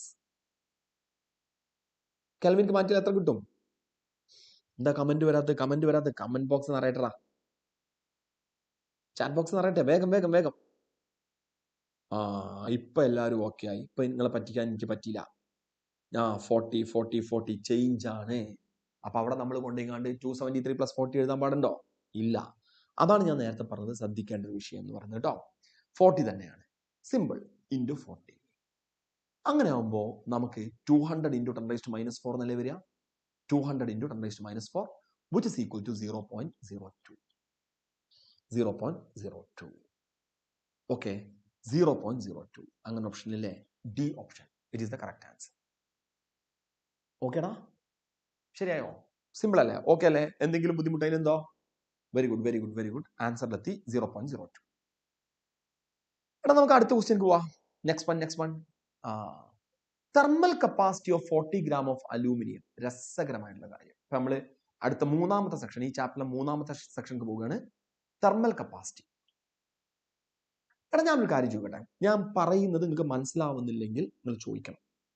എന്ന് പറഞ്ഞാൽ നിങ്ങൾക്ക് അറിയാലോ, എനിക്ക് നിങ്ങനെ ഒരു ഫ്ലോയില് പറയാൻ കഴിയില്ല. ഏറ്റവും ഇമ്പോർട്ടൻ്റ് ആയിട്ടുള്ള കാര്യങ്ങൾ ഇങ്ങനെ പെറുക്കി പറയാം. First specific heat capacity. Specific heat capacity എല്ലാവരും ശ്രദ്ധിച്ചു. എന്താ സ്പെസിഫിക് ഹീറ്റ് കപ്പാസിറ്റി? ലിസൺ, ഇതിനെ ഡിനോട്ട് ചെയ്യുന്ന ലെറ്റർ സി ആണ്. സ്പെസിഫിക് ഹീറ്റ് കപ്പാസിറ്റി എന്ന് പറഞ്ഞാൽ 1 കിലോഗ്രാം സബ്സ്റ്റൻസിന്റെ ടെമ്പറേച്ചർ 1 ഡിഗ്രി സെൽഷ്യസ് കൂട്ടാൻ ആവശ്യമുള്ള ഹീറ്റ് നമ്മൾ വിളിക്കുന്ന പേരാണ് specific heat capacity. It is the amount of heat required to raise the temperature of 1 kilogram substance through 1 degree Celsius. അതാണ് specific heat capacity. Listen, specific heat capacity കണ്ടുപിടിക്കണമെങ്കിൽ നമുക്കറിയാലോ delta Q equal to MC delta T. ഇതിൽ C ആണ് specific heat capacity. C equal to delta Q divide by M delta T എന്ന് എഴുതും. Okay, ഇതാണ് specific heat capacity. ഈ specific heat കപ്പാസിറ്റിന്റെ unit joule per kilogram per kelvin ആണ്. Per kelvin എന്നുള്ളത് per Celsius എഴുതിയാലും കുഴപ്പമില്ല.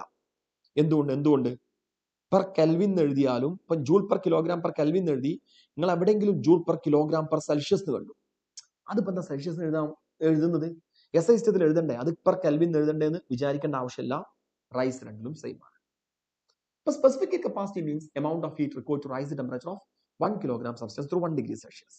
ഓക്കെ, എടാ ഇനി ഞാൻ പറയുന്ന പോയിന്റ് അറിയാത്ത ആളുകളാണെങ്കിൽ ഇവിടുന്ന് ഇപ്പോ ഈ സെക്കൻഡിൽ പഠിക്കണം, എന്നാലേ നമുക്ക് പ്രോബ്ലം ചെയ്യാൻ പറ്റുള്ളൂ. നിങ്ങൾ കലോറിമെട്രി ബുദ്ധിമുട്ടാണെന്നൊന്നും പറഞ്ഞിട്ട് കാര്യമില്ല. കലോറിമെട്രിയിലെ പ്രോബ്ലം ചെയ്യണമെങ്കിൽ ഇവിടുന്ന് ഇപ്പോ ഈ സെക്കൻഡിൽ പഠിക്കണം. സ്പെസിഫിക് ഹീറ്റ് കപ്പാസിറ്റി ഓഫ് വാട്ടറിന്റെ വാല്യൂ അറിയാവുന്നവരൊന്ന് ടൈപ്പ് ചെയ്തടാ, പെട്ടെന്ന് ഞാൻ എഴുതി കഴിയുമ്പോഴേക്ക് പെട്ടെന്ന് ടൈപ്പ് ചെയ്യും.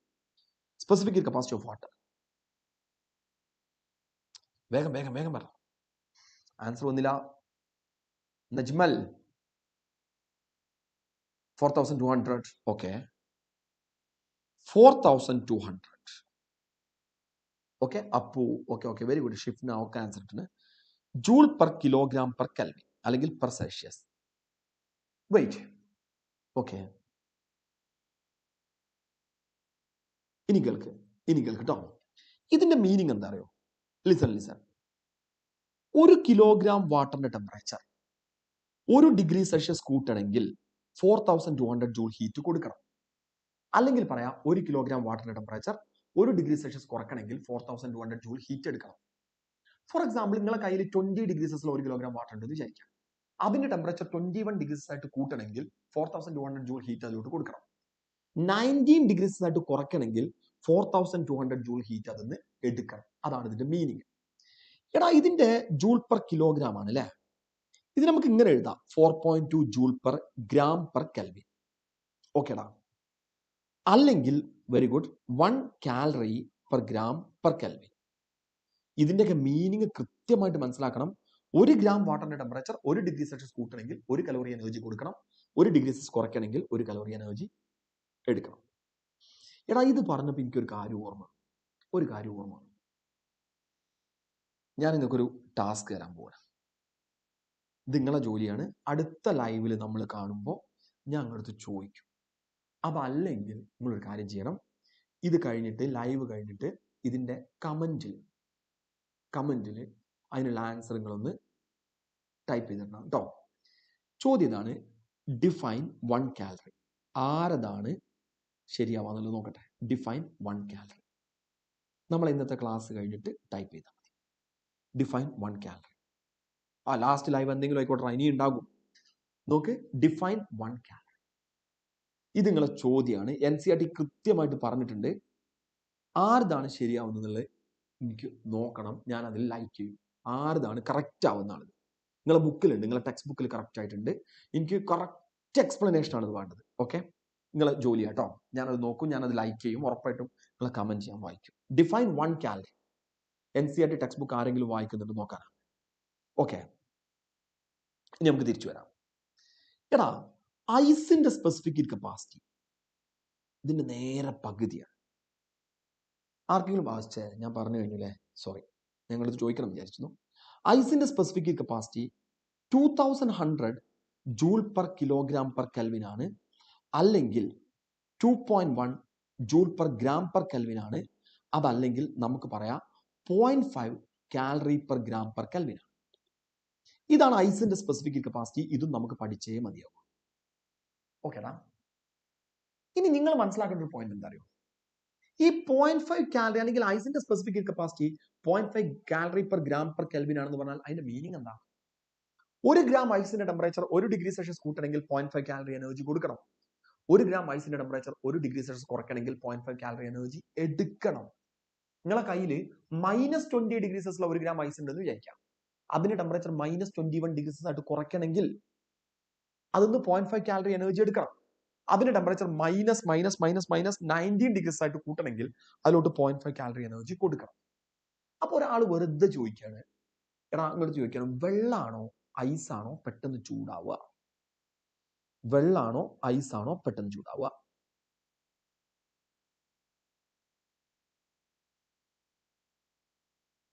ആരാ പെട്ടെന്ന് ചൂടാവുക? വെള്ളാണോ ഐസാണോ പെട്ടെന്ന് ചൂടാവുക? വേഗം വേഗം വേഗം, ഫാസ്റ്റ് ആയിട്ട്. ഐസ് ഒരു സംശയമല്ല, ചൂടാവുക എന്ന് പറഞ്ഞാൽ ടെമ്പറേച്ചർ കൂട്ടുക എന്നാണ്. വെള്ളം ചൂടാവാൻ ആവശ്യമുള്ള ഹീറ്റിന്റെ പകുതി ഹീറ്റ് മതി ഐസിന്, അല്ല? ഇതാണ് കേസ്. എടാ, നിങ്ങൾ മനസ്സിലാക്കേണ്ട ഏറ്റവും ഇമ്പോർട്ടന്റ് ആയിട്ടുള്ള പോയിന്റ്, ഇതിനകത്ത് തെർമൽ കപ്പാസിറ്റി അല്ലെങ്കിൽ ഹീറ്റ് കപ്പാസിറ്റി എന്ന് പറഞ്ഞൊരു സാധനമുണ്ട്. Thermal capacity or heat capacity. Thermal capacity or heat capacity. ഇതെന്താ സാധനം എന്ന് അറിയാം നമുക്ക്? തെർമൽ കപ്പാസിറ്റി എന്ന് പറഞ്ഞാൽ എംസിനെ, മാസ് ഇൻറ്റു സ്പെസിഫിക് ഹീറ്റ് കപ്പാസിറ്റിനെ വിളിക്കുന്ന പേരാണ് thermal capacity. Listen, mass into specific heat കപ്പാസിറ്റിനെ വിളിക്കുന്ന പേരാണ് തെർമൽ കപ്പാസിറ്റി. ഒരു ബോഡിന്റെ തെർമൽ കപ്പാസിറ്റി കണ്ടുപിടിക്കാൻ പറഞ്ഞാൽ അതിന്റെ മാസ് ഇൻറ്റു അതിന്റെ സ്പെസിഫിക് ഹീറ്റ് കപ്പാസിറ്റി. ഇപ്പോ ഈ ക്വസ്റ്റ്യൻ മറക്കണ്ട കേട്ടോ, ഇത് മറക്കണ്ട. ആരാണ് ഇതിന്റെ ആൻസർക്ക് എത്തുക നോക്കുക. നിങ്ങൾക്ക് നോക്കാം കമന്റ് ബോക്സ്, അപ്പൊ നിങ്ങൾക്ക് ഐഡിയ കിട്ടും. എന്തൊക്കെ അതിനകത്തൊരു കൺഫ്യൂഷൻ നിങ്ങൾക്ക് ഉണ്ടാകും. ഒരു വൈ എന്നുള്ള ക്വസ്റ്റ്യൻ അവിടെ ചോദിക്കാനുണ്ട്. വൈ ആ വൈ എനിക്ക് എക്സ്പ്ലെയിൻ ചെയ്യണം. ഞാൻ ആ കമന്റിൽ വൈ എന്നുള്ള ക്വസ്റ്റ്യൻ ആൻസർ തരും. നിങ്ങൾക്ക് വൈ എന്നുള്ളത് എക്സ്പ്ലെയിൻ ചെയ്യണം. അപ്പൊ ആ വൈ ആണ് എനിക്ക് കിട്ടേണ്ടത്. ഓക്കെ, നോക്ക്, thermal capacity of 40 gram of aluminium. ആ അലൂമിനിയത്തിന്റെ സ്പെസിഫിക് ഹീറ്റ് കപ്പാസിറ്റിയാണ് 0.2. ഓക്കെ, അലൂമിനിയത്തിന്റെ സ്പെസിഫിക് ഹീറ്റ് കപ്പാസിറ്റിയാണ് 0.2 calorie per joule per kilogram. അങ്ങനെയാണെങ്കിൽ അതിന്റെ തെർമൽ കപ്പാസിറ്റി എത്രയാണ്? എടാ, യൂണിറ്റ് വരേണ്ടത് ജൂൾ പെർ കിലോ കെൽവിൻ അല്ലെ? ഒന്നുമില്ല, mass into specific heat capacity. Mass 40 ആണ്, അവിടെ നിൽക്കട്ടെ. സ്പെസിഫിക് ഹീറ്റ് കപ്പാസിറ്റി 0.2 ആണ്. ഓക്കെ, ഇത് ചെയ്താൽ ഒരു സംശയമല്ല, നമുക്ക് കിട്ടുന്നത് 8 ആണ്. പക്ഷെ ആ 8 കാലറി പെർ ഗ്രാമിലാണ് ഉണ്ടാവുക അല്ലെ? ഓക്കെ, കാലറി പെർ ഗ്രാമിലാണ്. നമുക്ക് കലോറിയിലല്ല വേണ്ടത്. സോറി, കാലറി പെർ ഗ്രാം അല്ല, calorie per kelvin. Calorie per കെൽവിനിലാണ് ഉണ്ടാവുക 8 കാലറി പെർ കെൽവിൻ അല്ലെങ്കിൽ ഡിഗ്രി സെൽഷ്യസ്. പക്ഷെ നമുക്ക് കലോറിയിലല്ല വേണ്ടത്, പകരം നമുക്ക് വേണ്ടത് ജൂളിലാണ്. അപ്പൊ 8 ഇൻറ്റു കലോറിനെ ജൂൾക്ക് മാറ്റണമെങ്കിൽ 4.2 ജൂൾ പെർ കെൽവിൻ. എടാ, 8 ഇൻറ്റു 4.2 എന്ന് പറയുന്നത് 33.6 ആയിരിക്കും. 8 ഇൻറ്റു 4 32 അല്ലേ? 33.6. Very good very good very good. ഒരുപാട് ആളുകൾക്ക് ആൻസർ കിട്ടിയിട്ടുണ്ട്. 33.6. ഇപ്പൊ തെർമൽ കപ്പാസിറ്റി എം സി ആണെന്ന് മനസ്സിലാക്കണം കേട്ടോ. ഓക്കെ, നമുക്ക് അടുത്ത ക്വസ്റ്റ്യൻക്ക് പോകാം. ലിസൺ. എടാ, നിങ്ങൾ ആൻസർ ചെയ്യുന്നതാണ് ഞാൻ വിചാരിക്കുന്നത്. 2 identical bodies are made of a material for which heat capacity increases with temperature. Listen, heat capacity increases with temperature. One of these at 100 degrees Celsius while the other one is at 0 degrees Celsius. If the two bodies are both in contact, then assuming no heat loss to the surroundings, heat loss അത്രേ ഉള്ളൂ, final common temperature is. നോക്കടാ, നീറ്റിന്റെ ഒരു question ആണ് അല്ലേ. Two identical bodies are made up of material for which thermal capacity increases with temperature.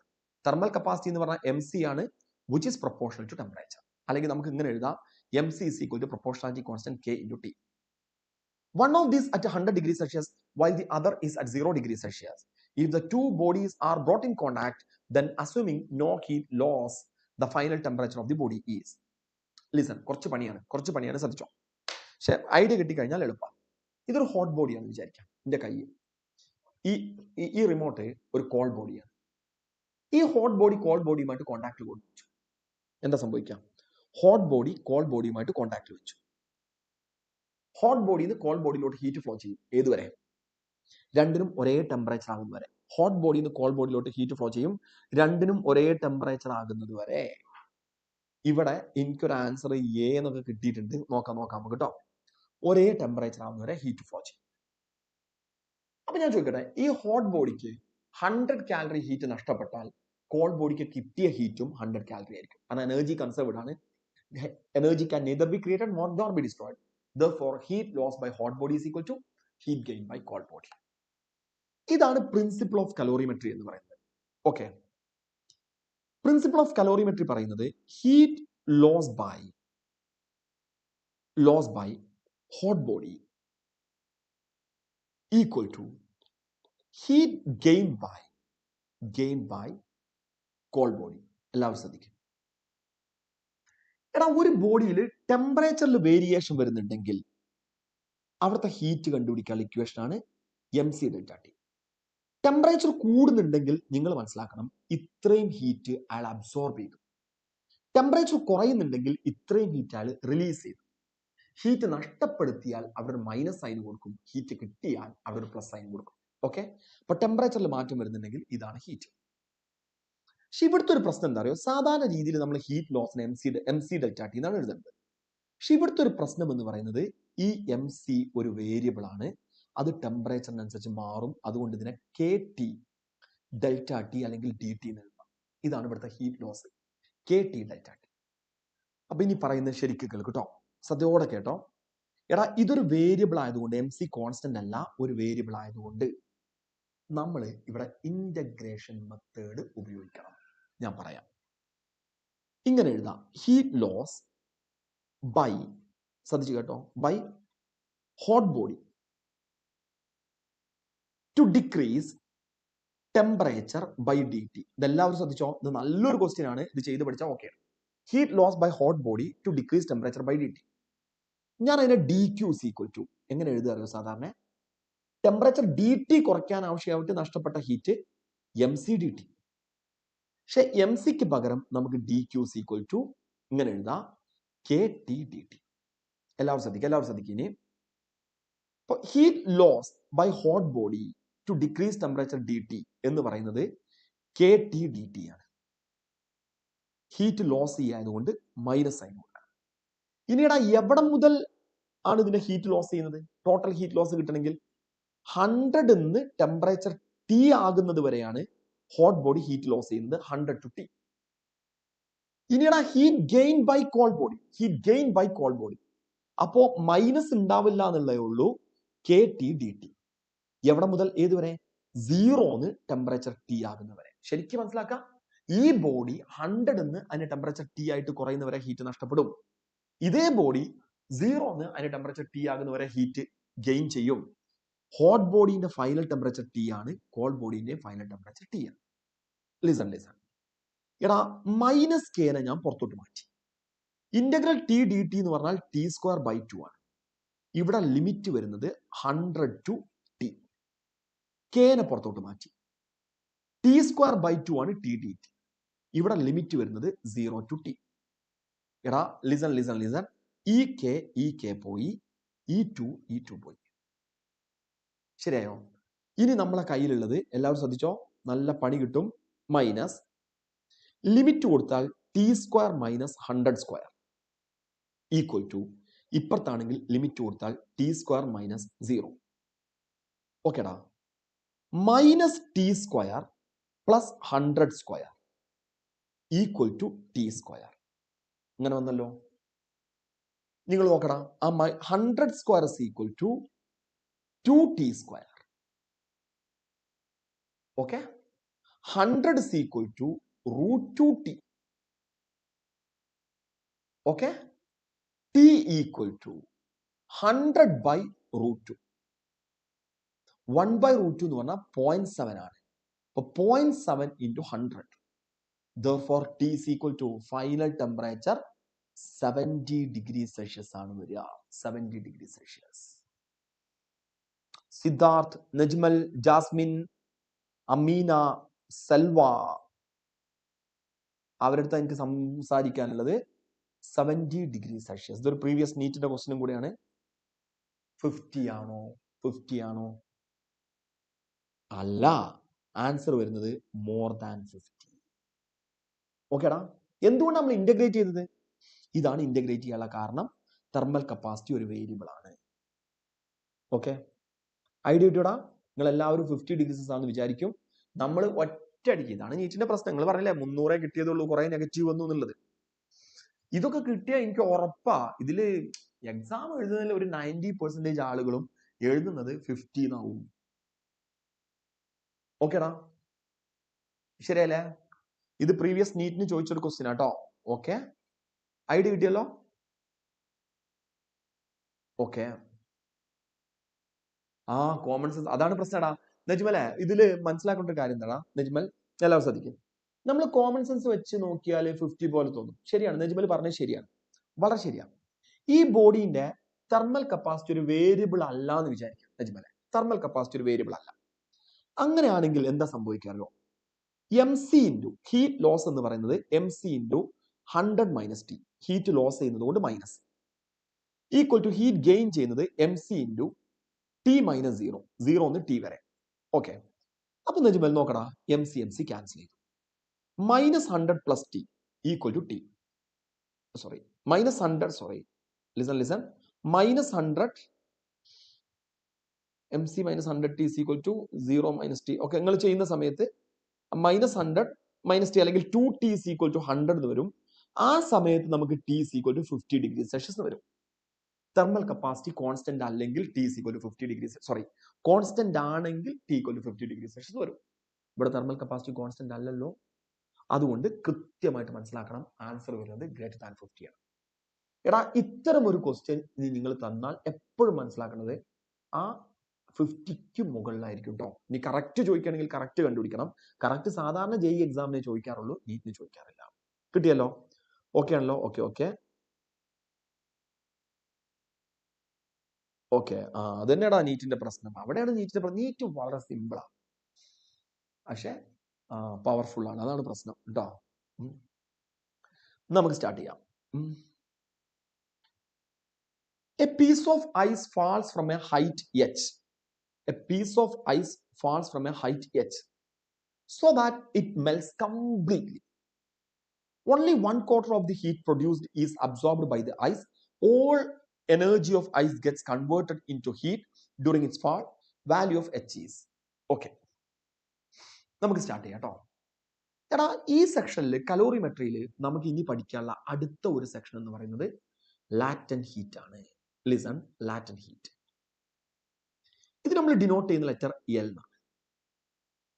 ചില കാര്യങ്ങൾ പഠിക്കാൻ ഏറ്റവും നല്ല വേർഡ് മീനിങ്. ലാറ്റൻ എന്നുള്ളതിന്റെ വേർഡ് മീനിങ് ഹിഡൻ, ഹിഡൻ, ഒളിഞ്ഞിരിക്കാൻ. ഇനി ഞാൻ ലാറ്റൻ ഹീറ്റ് എന്താണെന്ന് ജസ്റ്റ് ഒന്ന് പറയാം. നിങ്ങൾക്ക് വീട്ടിൽ ചെയ്തു നോക്കാൻ പറ്റുന്ന ഒരു എക്സ്പെരിമെന്റ് ആണ്. നിങ്ങളിപ്പോൾ വീട്ടിലാണല്ലോ ഇരിക്കുന്നത്, വീട്ടിൽ നിങ്ങൾക്ക് ചെയ്തു നോക്കാൻ പറ്റുന്ന ഒരു എക്സ്പെരിമെന്റ്. ഒരു വെസൽ, ഒരു പാത്രം എടുക്കുക. അതിൽ നല്ല ഫ്രീസറിൽ വെച്ച ശരിക്കും നല്ല കുറച്ച് ഐസ് ക്യൂബ് എടുക്കുക. ഗംഭീര ഐസ് ക്യൂബ്. ഈ ഐസ് ക്യൂബിലോട്ട് ഒരു തെർമോമീറ്റർ ഇങ്ങനെ ഡിപ്പ് ചെയ്ത് വെക്കുക. എടാ, ഇപ്പൊ തെർമോമീറ്റർ കാണിക്കുന്ന റീഡിംഗ് -20 ഡിഗ്രി സെൽഷ്യസ് ആണ്. എന്ന് പറഞ്ഞാൽ ഐസ് ക്യൂബിന്റെ ടെമ്പറേച്ചർ -20 ഡിഗ്രി സെൽഷ്യസ് ആണ്. ഇതിലോട്ട് നമ്മൾ ഹീറ്റ് ആണ് കൊടുക്കുകയാണെന്ന് വിചാരിക്കും. തീർച്ചയായിട്ടും ഇതിന്റെ ടെമ്പറേച്ചർ കൂടി വരും. ഏതുവരെ കൂടുക? ഹീറ്റ് കൊടുത്താൽ ടെമ്പറേച്ചർ കൂടി വരും. ടെമ്പറേച്ചർ 0 ഡിഗ്രി സെൽഷ്യസ് വരെ കൂടും. വീണ്ടും നമ്മൾ ഹീറ്റ് കൊടുക്കുകയാണെങ്കിൽ ടെമ്പറേച്ചർ അവിടെ കോൺസ്റ്റന്റ് ആയിട്ടാണ് നിൽക്കും. ഹീറ്റ് കൊടുക്കുന്നുണ്ട്, ടെമ്പറേച്ചർ കോൺസ്റ്റന്റ് ആണ്. ആ ഹീറ്റിനെ വിളിക്കുന്ന പേരാണ് ഹിഡൻ ഹീറ്റ്. എവിടെ പോയി കിടക്കുകയാണ്? സാധാരണ ഹീറ്റ് കൊടുക്കുമ്പോൾ ടെമ്പറേച്ചർ കൂടണം, പക്ഷെ ഇവിടെ നമ്മൾ ഹീറ്റ് കൊടുക്കുമ്പോൾ ടെമ്പറേച്ചർ കൂടുന്നില്ല. That is known as hidden heat അല്ലെങ്കിൽ ലാറ്റന്റ് ഹീറ്റ്. ഞാൻ ഇതിലൂടെ ഇങ്ങനെ നോക്കി എന്താ ടെമ്പറേച്ചർ കൂടാത്തതിന്റെ കാരണം, എന്താ അവിടെ സംഭവിക്കുന്നത് നോക്കി. അപ്പോഴാണ് എനിക്ക് മനസ്സിലായത് സോളിഡ് സ്റ്റേറ്റിൽ ഉണ്ടായിരുന്ന ഐസ് ക്യൂബ് മെൽറ്റ് ചെയ്ത് ലിക്വിഡ് സ്റ്റേറ്റിലോട്ട് പോകുന്നത് എന്ന് പറഞ്ഞാൽ ഫേസ് ട്രാൻസിഷൻ നടക്കുകയാണ്. അപ്പൊ ഫേസ് ട്രാൻസിഷൻ ആണ് നമ്മൾ കൊടുക്കുന്ന ഹീറ്റ് ഒക്കെ ഉപയോഗിക്കുന്നത്. ഫേസ് ട്രാൻസിഷൻ ഹീറ്റ് ഉപയോഗിക്കുന്നത് കൊണ്ടാണ് ടെമ്പറേച്ചർ കൂടാത്തത്. ഇത് നമ്മൾ വിളിക്കുന്ന പേരാണ് ലാറ്റന്റ് ഹീറ്റ്. ഫേസ് ട്രാൻസിഷന് വേണ്ടി ഉപയോഗിക്കുന്ന ഹീറ്റ്, അതാണ് ലാറ്റന്റ് ഹീറ്റ്. എടാ സോളിഡ് ലിക്വിഡ് ആയിട്ട് മാറുകയാണെങ്കിൽ ആ പ്രോസസ്സിനെ, ആ ഫേസ് ട്രാൻസിഷൻ നമ്മൾ ഫ്യൂഷൻ എന്നാണ് വിളിക്കുക. അപ്പൊ ഇവിടുത്തെ ലാറ്റന്റ് ഹീറ്റ് നമ്മൾ വിളിക്കുന്ന പേര് ലാറ്റന്റ് ഹീറ്റ് ഓഫ് ഫ്യൂഷൻ ആണ്.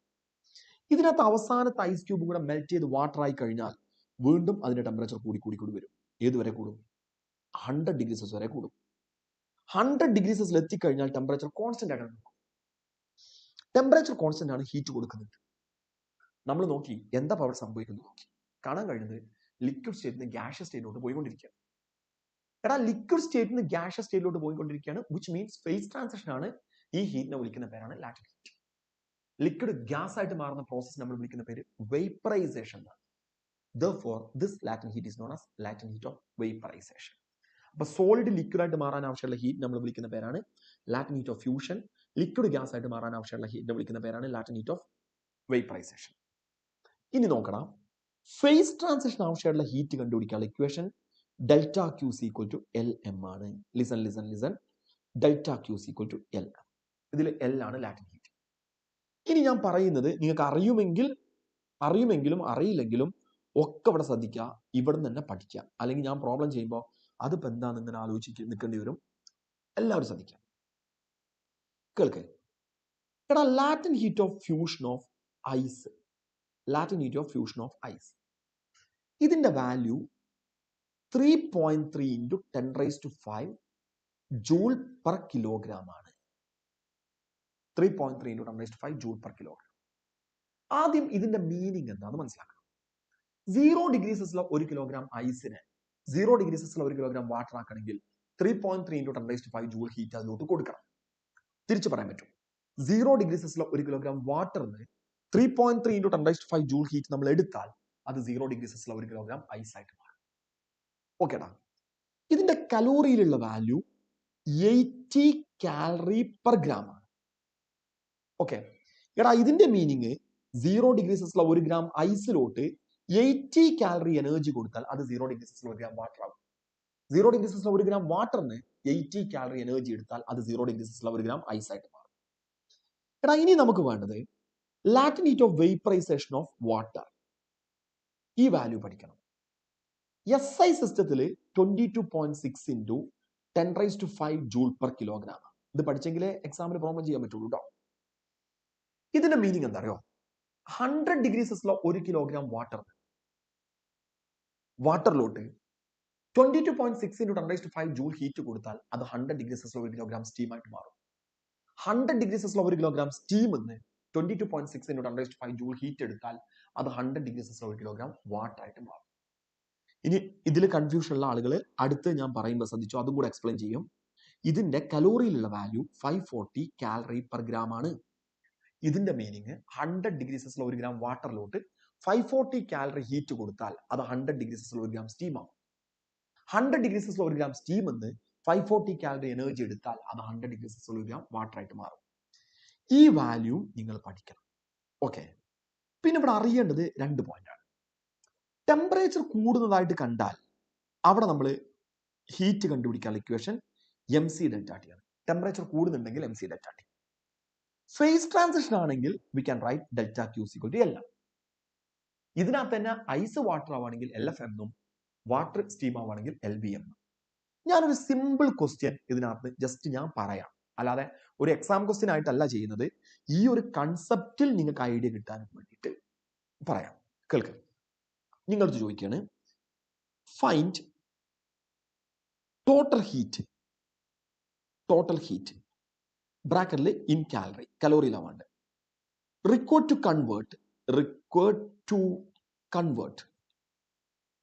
to convert 1 gram ice at -20 degrees Celsius to 1 gram steam at 100 degrees Celsius. ഇതാണ് question. Find amount of heat required to convert 1 gram ice at minus 20 degrees Celsius into 1 gram steam at 100 degrees Celsius. Listen എല്ലാവരും ശ്രദ്ധിച്ചോ. ഇതിന് just ഒരു നേരത്തെ ആരൊക്കെ പറഞ്ഞിരുന്നു calorimetry ഒരു idea ഇല്ല എന്ന് പറഞ്ഞിരുന്നു. കിട്ടുന്ന സമയം കൊണ്ട് എനിക്ക് കഴിയുന്ന മാക്സിമം ഞാൻ പറഞ്ഞിടാൻ ശ്രമിക്കാം. കേൾക്ക്. ഡെൽറ്റ ക്യൂ ഈക്വൽ ടു നിങ്ങളുടെ മനസ്സിൽ വേണ്ടത് ലോവർ ടെമ്പറേച്ചർ എത്രയാണെന്നുള്ള മനസ്സിൽ വേണം. -20 1 ഗ്രാം ഐസ് ആണുള്ളത്. അതിനെങ്ങോട്ടാ മാറ്റേണ്ടത്? 100 ഡിഗ്രി സെൽഷ്യസിൽ 1 ഗ്രാം സ്റ്റീം ആക്കണം. -20 1 ഗ്രാം ഐസിലോട്ട് ഹീറ്റ് കൊടുത്താൽ ഉടനെ അതിന്റെ ടെമ്പറേച്ചർ കൂടും. 0 എത്തുന്നവരെ ടെമ്പറേച്ചർ കൂടും. അപ്പൊ ആദ്യം കൊടുക്കുന്ന ഹീറ്റ് ഉപയോഗിച്ച് ടെമ്പറേച്ചർ കൂടുകയാണ് ചെയ്യുന്നത് MC delta T.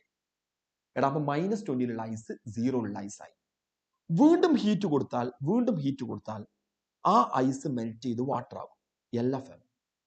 Ice melt ചെയ്ത് വാട്ടർ ആവുന്നതുകൊണ്ട് LFM കൊടുത്തു. എടാ വീണ്ടും നമ്മൾ ഇപ്പൊ 0 വാട്ടർ ആണത് കേട്ടോ. വീണ്ടും നമ്മൾ ഹീറ്റ് കൊടുത്താൽ 0 വാട്ടർ 100 വാട്ടർ ആകുന്നവരെ ടെമ്പറേച്ചർ കൂട്ടും. അപ്പൊ അവിടെ വീണ്ടും MC ഡെൽറ്റ ടി. 100 വാട്ടറിലോട്ട് വീണ്ടും ഹീറ്റ് കൊടുത്താൽ അത് 100 സ്റ്റീം ആയിട്ട് മാറും. നമുക്ക് LVM എന്നുള്ള ഈ ഇക്വേഷനിൽ കൺഫ്യൂഷൻ ഉണ്ടോ? ഈ ഇക്വേഷനിൽ കൺഫ്യൂഷൻ ഇല്ലെങ്കിൽ ഓക്കെ എന്നൊന്ന് ടൈപ്പ് ചെയ്യടാ. ആദ്യം ചെയ്യുന്നത് -20 ഐസിലോട്ട് ഹീറ്റ് കൊടുക്കുമ്പോൾ 0 ഐസ് ആയിട്ട് മാറും. അതാണ് ഫസ്റ്റ് ഇക്വേഷൻ. ഈ സംഭവം. പിന്നെ ആ 0 ഐസിലോട്ട് വീണ്ടും ഹീറ്റ് കൊടുത്താൽ അത് 0 വാട്ടർ ആയിട്ട് മാറും. Second one. 0 വാട്ടറിലോട്ട് ഹീറ്റ് കൊടുത്താൽ അത് 100 വാട്ടർ. 100 വാട്ടറിലോട്ട് ഹീറ്റ് കൊടുത്താൽ അത് 100 സ്റ്റീം ആവും. ഓക്കെ.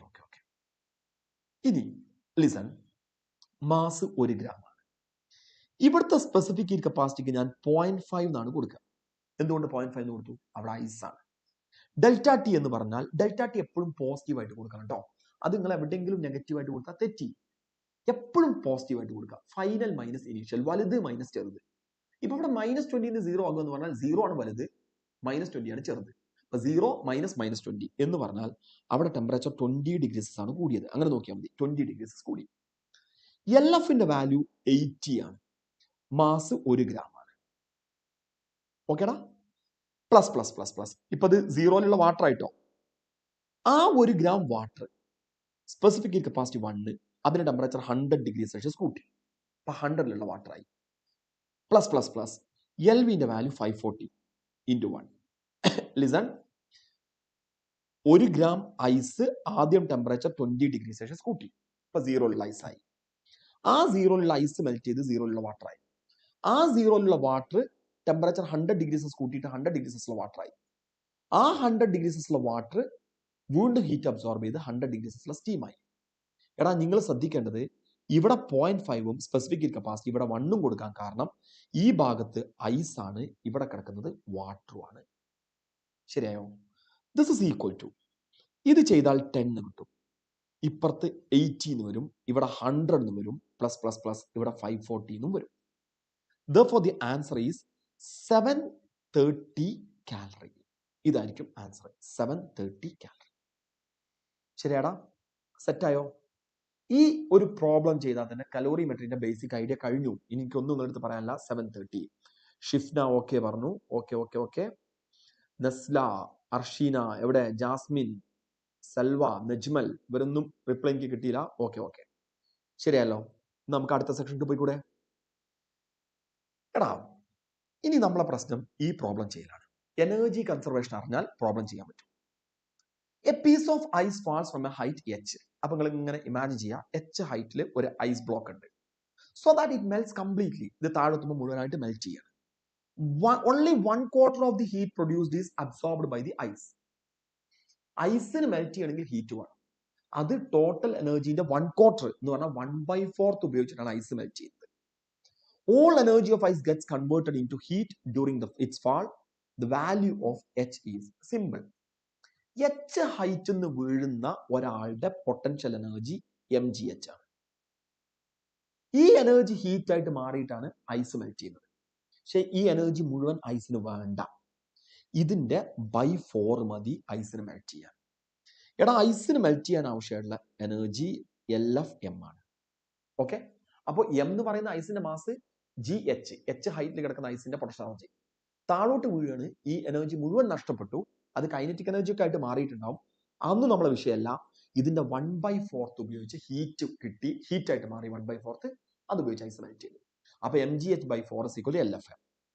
എമ്മും എമ്മും ക്യാൻസൽ ചെയ്തു. എടാ ജിന്റെ വാല്യൂ 10. ഓക്കെ, എച്ച് ആണ് കണ്ടുപിടിക്കേണ്ടത്. ഡിവൈഡ് ബൈ 4 ഈക്വൽ ടു ഒരു കാര്യം മനസ്സിലാക്കുക, ഇത് SI സിസ്റ്റത്തിലാണ് തന്നിട്ടുള്ളത്. അപ്പൊ LFന്റെ വാല്യൂ അറിയണം. 3.3 × 10⁵. ശരിയല്ലേ?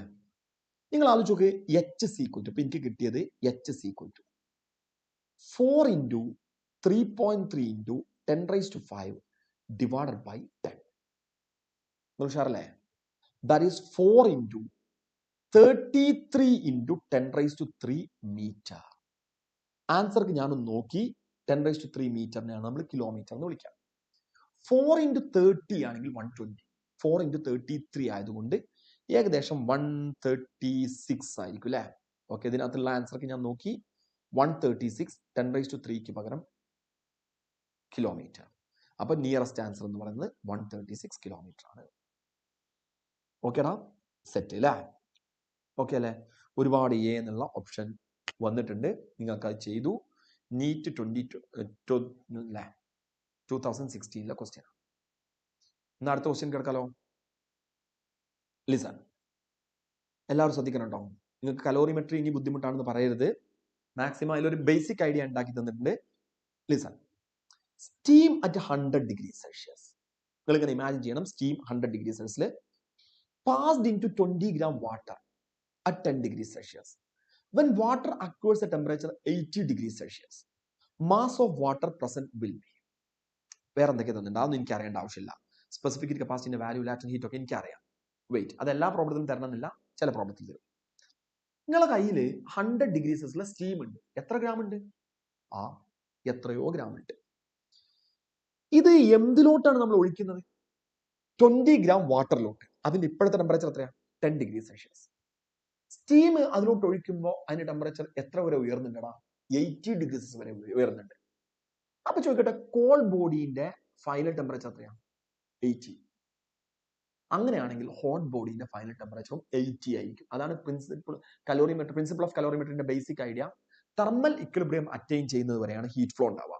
തെർമൽ ഇക്വിലിബ്രിയം അറ്റൈൻ ചെയ്യുക എന്ന് പറഞ്ഞാൽ ഹോട്ട് ബോഡിന്റെയും കോൾഡ് ബോഡിന്റെയും ടെമ്പറേച്ചർ സെയിം ആയിട്ട് മാറുന്നത് വരെ, അതായത് 80 ആയിട്ട് മാറുന്നത് വരെ. ഇനി ഞാൻ പറയുന്നത് എല്ലാവരും ശരിക്കും കേൾക്ക്. ലിസൺ, ഈ പ്രോബ്ലം ചെയ്യണമെങ്കിൽ എനിക്ക് ആകെ അറിയേണ്ടത്, കേൾക്ക്, heat loss by hot body is equal to heat gained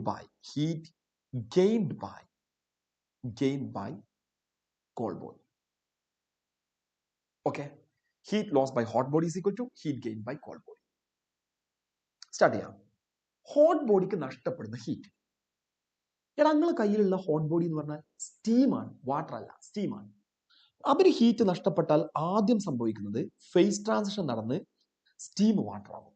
LVM, M എന്ന് പറയുന്നത് മാസ് ഓഫ് സ്റ്റീം ആയിക്കോട്ടെ, ഞാൻ M' M' ഗ്രാം സ്റ്റീം ഉണ്ട്.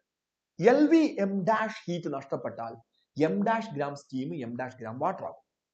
രണ്ടാമത് ആ M' ഗ്രാം വാട്ടർ അതിന്റെ ടെമ്പറേച്ചർ 100 80 ആക്കി മാറ്റും. കാരണം കോൾ ബോഡിന്റെ ഫൈനൽ ടെമ്പറേച്ചർ 80 ആണ്. ഈ ഹീറ്റ് കിട്ടിയാൽ കോൾ ബോഡി, അതിന്റെ മാസ് എത്രയും നോക്കിയിട്ടില്ല, M ആണ്, സ്പെസിഫിക് കപ്പാസിറ്റി C ആണ്, അതിന്റെ ഇപ്പോഴത്തെ ടെമ്പറേച്ചർ 10 ആണ്, അവിടുന്ന് 80 വരെ ടെമ്പറേച്ചർ കൂട്ടും. എന്ന് പറഞ്ഞാൽ കോൾ ബോഡിയുടെ ടെമ്പറേച്ചർ 70°C കൂടും. 80 - 70. എടാ, കൺഫ്യൂഷൻ ഉണ്ടെങ്കിൽ ചോദിക്കാം. ലിസൺ.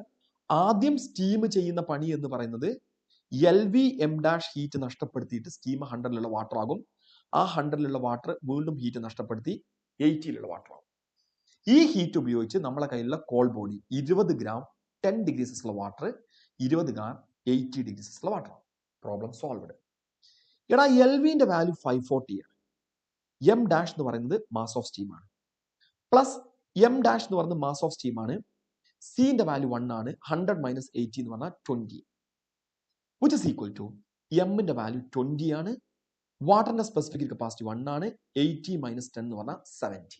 ഇങ്ങനെ എഴുതി. ഇത് ചെയ്തപ്പോൾ എനിക്ക് കിട്ടിയത് 560 M' equal to 20 into 70 ഇങ്ങനെ വന്നല്ലോ. ഇതും കട്ട് ചെയ്തു പോയി. എടാ ഇപ്പൊ നമ്മളെ കയ്യിലുള്ളത് M dash is equal to 20 into 7 divided by 56. Clear അല്ലേ? ഇതും പോയാൽ നമുക്ക് 20 by 8 എന്ന് പറഞ്ഞാൽ 10 by 4 which is equal to 2.5. Listen 2.5 kilogram. ശരിയല്ലടാ? 2.5 കിലോഗ്രാം അല്ല, 2.5 ഗ്രാം. നമ്മൾ കലോറി പെർ ഗ്രാമിലൊക്കെ അല്ലേ, 1 ഒക്കെ അല്ലേ കൊടുത്ത്, 2.5 ഗ്രാം. ഇങ്ങനൊരു ആൻസർ ഉണ്ടോ? ഇല്ല, ഉണ്ടാവാൻ പാടില്ല. കാരണം ടോട്ടൽ എമൗണ്ട് ഓഫ് വാട്ടറാണ് ചോദിച്ചത്. 20 ഗ്രാം കോൾ ബോഡി 80 ഡിഗ്രി സെൽഷ്യസിൽ 20 ഗ്രാം വാട്ടർ ആയിട്ടുണ്ട്. 2.5 ഗ്രാം 2.5 ഗ്രാം സ്റ്റീമും വാട്ടർ ആയിട്ടുണ്ട്. അപ്പൊ എന്തൊക്കെയാ വാട്ടർ ഉണ്ടടാ? 20 ഗ്രാം കോൾ ബോഡി 80 ഡിഗ്രി സെൽഷ്യസിൽ വാട്ടർ ആയിട്ടുണ്ട്. നമ്മൾ എടുത്ത 2.5 ഗ്രാം സ്റ്റീം ഹീറ്റ് നഷ്ടപ്പെട്ട് 2.5 ഗ്രാം 100 ഡിഗ്രി സെൽഷ്യസിൽ വാട്ടർ ആയി, വീണ്ടും ഹീറ്റ് നഷ്ടപ്പെട്ട് 2.5 ഗ്രാം 80 ഡിഗ്രി സെൽഷ്യസിൽ വാട്ടർ ആയി. Therefore, mass of water is equal to 22.5 gram. ഇതാണ് ഇവിടുത്തെ മാസ് ഓഫ് വാട്ടർ, 22.5. ശരിയാടാ? ഇതാണ് മാസ് ഓഫ് വാട്ടർ എന്ന് പറയുന്നത്.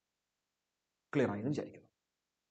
ഓക്കേടാ? ഓക്കെ. ഡി എന്ന് ഒരുപാട് ആളുകൾ ടൈപ്പ് ചെയ്തിട്ടുണ്ട്. Very good. ഐഡിയ കിട്ടിയല്ലോ?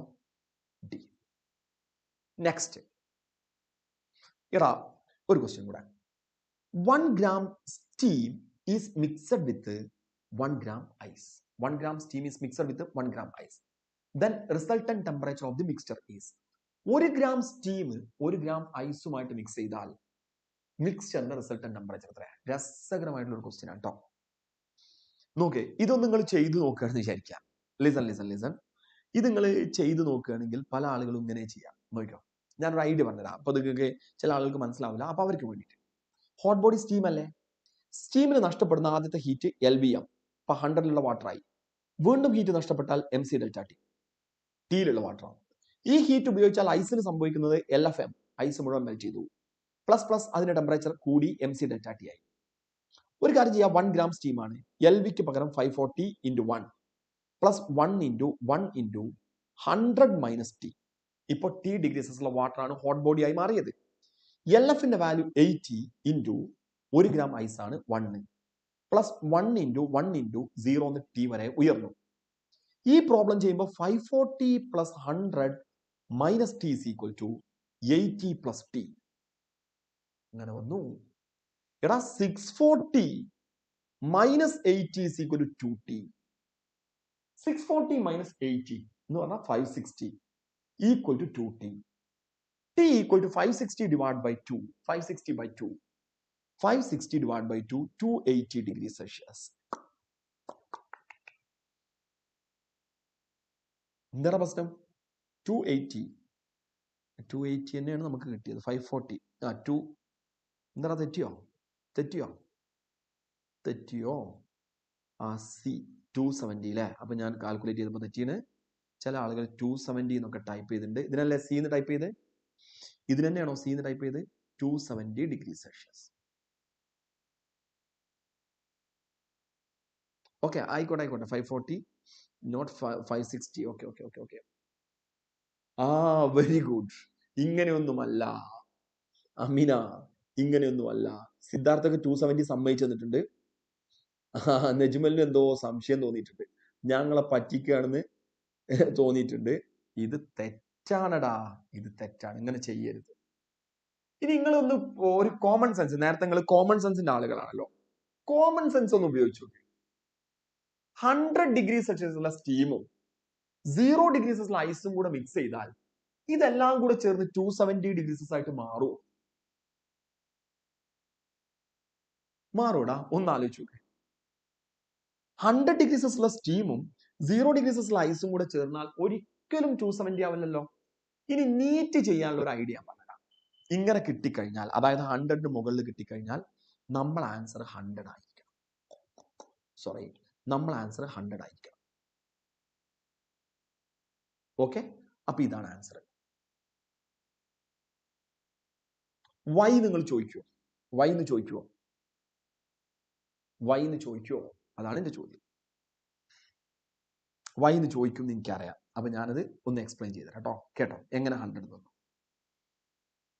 നിങ്ങൾ ആലോചിച്ച് നോക്ക്, സ്റ്റീമിന് നഷ്ടപ്പെടുത്താൻ പറ്റുന്ന മാക്സിമം ഹീറ്റ്, നമ്മുടെ കയ്യിൽ 100 ഡിഗ്രി സെൽഷ്യസിലെ സ്റ്റീം ഉണ്ടല്ലോ, 1 ഗ്രാം സ്റ്റീമാണ്. ഈ സ്റ്റീമിൽ നിന്ന് ഞാൻ 540 കലോറി എനർജി എടുത്തു എന്ന് തന്നെ വിചാരിക്കാം. സ്റ്റീമിൽ നിന്ന് മുഴുവനായിട്ട് 540 കലോറി എനർജി എടുത്തു. എടാ, സ്റ്റീമിന്റെ ടെമ്പറേച്ചർ മാറിയിട്ടുണ്ടാവില്ല, 100 ഡിഗ്രി സെൽഷ്യസ് തന്നെ ആയിരിക്കും. പക്ഷെ ആ സ്റ്റീം വാട്ടർ ആയിട്ടുണ്ടാവും, 100 ഡിഗ്രി സെൽഷ്യസിൽ വാട്ടർ ആയിട്ടുണ്ടാവും. സമ്മതിച്ചല്ലോ. 540 കലോറി എനർജി നമ്മൾ എടുക്കുകയാണെങ്കിൽ സ്റ്റീം അല്ല, പകരം 100 ഡിഗ്രി സെൽഷ്യസിൽ വാട്ടർ. ഇനി 540 കലോറി എനർജി ഐസിന് കിട്ടിയാൽ ആദ്യം ഐസ് ചെയ്യുന്നത് 1 ഗ്രാം ഐസ് മെൽറ്റ് ചെയ്യും.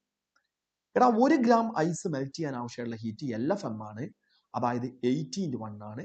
ഇതിന് 80 കലോറി മതി 1 ഗ്രാം ഐസ് മെൽറ്റ് ചെയ്യാൻ, ശരിയല്ലേ? പിന്നെ ആ 1 ഗ്രാം ഐസ് മെൽറ്റ് ചെയ്ത് കിട്ടിയ വാട്ടർ, അതിന്റെ ടെമ്പറേച്ചർ 1 ഗ്രാം ഐസ് മെൽറ്റ് ചെയ്ത് കിട്ടിയ വാട്ടർ അതിന്റെ ടെമ്പറേച്ചർ 0 നിന്ന് 100 വരെ ഉയർത്താൻ പറ്റുമോ നോക്കും. ഈ പ്രോസസ്സിന് 100 കലോറി എനർജിയും മതി. എന്ന് പറഞ്ഞാൽ ഐസ് മെൽറ്റ് ചെയ്യാനും മെൽറ്റ് ചെയ്ത് കിട്ടിയ വാട്ടറിന് അതിന്റെ ടെമ്പറേച്ചർ 0 നിന്ന് 100 എത്തിക്കാനും ടോട്ടൽ ആവശ്യമായിട്ട് വന്നത് 180 കലോറി ഹീറ്റ് ആണ്. ക്ലിയർ അല്ലേ? 180 കലോറി എടുക്കുമ്പോഴേക്കും ഈ ഐസ് മുഴുവൻ മെൽറ്റ് ചെയ്ത് അതിന്റെ ടെമ്പറേച്ചർ 100 എത്തിയിട്ടുണ്ടാവും. എടാ, ഇപ്പോ ഐസിന്റെ ടെമ്പറേച്ചറും 100 ആണ്, സ്റ്റീമിന്റെ ടെമ്പറേച്ചറും 100 ആണ്. ഇത് തെർമൽ ഇക്വിലിബ്രിയം അറ്റൈൻ ചെയ്തു. ഇനി ഹീറ്റ് ഫ്ലോ നടക്കുമോ? ഇനി ഹീറ്റ് ഫ്ലോ നടക്കുമോ? ആലോചിക്കേ. ചില ആളുകൾക്ക് ഇങ്ങനെ ശരിക്കും ശ്രദ്ധിക്കാത്ത ആളുകൾക്ക് ഭ്രാന്താകുത്. നോക്കി, സ്റ്റീമിൽ നിന്ന് ടെമ്പറേച്ചറിലെ വേരിയേഷൻ വരാതെ 540 കലോറി എനർജി എടുക്കാം. ഈ 540 കലോറി എനർജി കാണുമ്പോഴേക്കും ആദ്യം ഐസ് മെൽറ്റ് ചെയ്യും, 80 കലോറി മതി. ബാലൻസ് ഉപയോഗിച്ച് ഐസ് അതിന്റെ ടെമ്പറേച്ചർ കൂട്ടും, 100-ലെത്തും. ഇതിന് 100 കലോറി എനർജി മതി. ഈ രണ്ട് പ്രോസസ്സിനും കൂടെ ചേർന്ന് ഐസിന് ആവശ്യമായിട്ട് വന്നത് 180 കലോറിയാണ്. ഓക്കെ. ഇനി ഐസിന് ഹീറ്റ് എടുക്കാൻ കഴിയില്ല, കാരണം 180 കലോറി ഹീറ്റ് കിട്ടിയാൽ ഐസ് മുഴുവൻ മെൽറ്റ് ചെയ്ത് 100-ലുള്ള വാട്ടറായി. ഇവിടെ 100-ലുള്ള സ്റ്റീമും ഉണ്ട്, അല്ലെങ്കിൽ 100-ലുള്ള സ്റ്റീമും വാട്ടറും ചേർന്നൊരു മിക്സ്ചർ ഉണ്ട്. ഇതൊരു ഇക്വിലിബ്രിയം അറ്റൈൻ ചെയ്ത് കഴിഞ്ഞു. ഓക്കേടാ. അതുകൊണ്ടാണ് നമ്മൾ ആൻസർ 100 എന്ന് വന്നത്. രണ്ടാളും 100-ലെത്തും. കിട്ടിയോ? ഓക്കെ. തെർമൽ ഇക്വിലിബ്രിയം അറ്റൈൻ ചെയ്യുന്നവരെയാണ് ഫ്ലോ നടക്കുക. സെറ്റായല്ലോ? അപ്പൊ എനിക്ക് നിങ്ങളടുത്ത് പറയാനുള്ളത്, ഇത്തരം ക്വസ്റ്റ്യനൊക്കെ ഒന്ന് ശ്രദ്ധിക്കണം. സിമ്പിൾ ആയിരിക്കും, നമ്മൾ ചെയ്തു പോയാൽ നമുക്ക് വലിയ ആൻസർ കിട്ടും. ഓക്കേടാ. ഇനി ഞാൻ അടുത്ത കേസ് വരാം. ലിസൺ. നോക്ക്, power radiated by a black body. ശ്രദ്ധിക്കണം കേട്ടോ.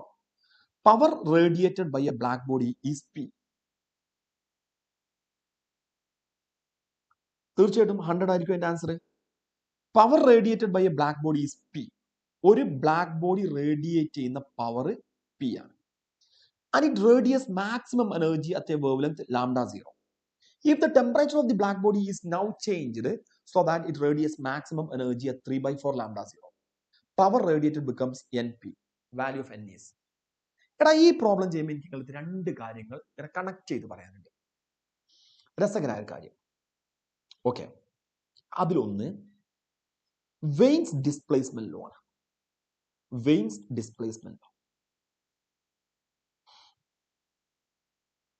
വെയിൻസ് ഡിസ്പ്ലേസ്മെന്റ് ലോ നിങ്ങൾ കേട്ടിട്ടുണ്ടോ?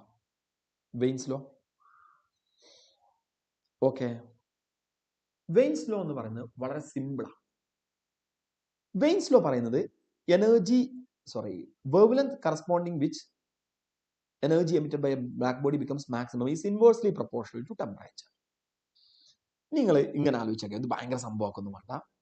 ഒരു ബോഡി എമിറ്റ് ചെയ്യുന്ന റേഡിയേഷന്റെ വേവ്ലെങ്ത്തും ടെമ്പറേച്ചറും നമ്മൾ ഇൻവേഴ്സ് റിലേഷൻ ആണ്. λ = B/T. ഓക്കെ. വേവ്ലെങ്ത്തും ടെമ്പറേച്ചറും നമ്മൾ ഇൻവേഴ്സ് റിലേഷൻ ആണ്.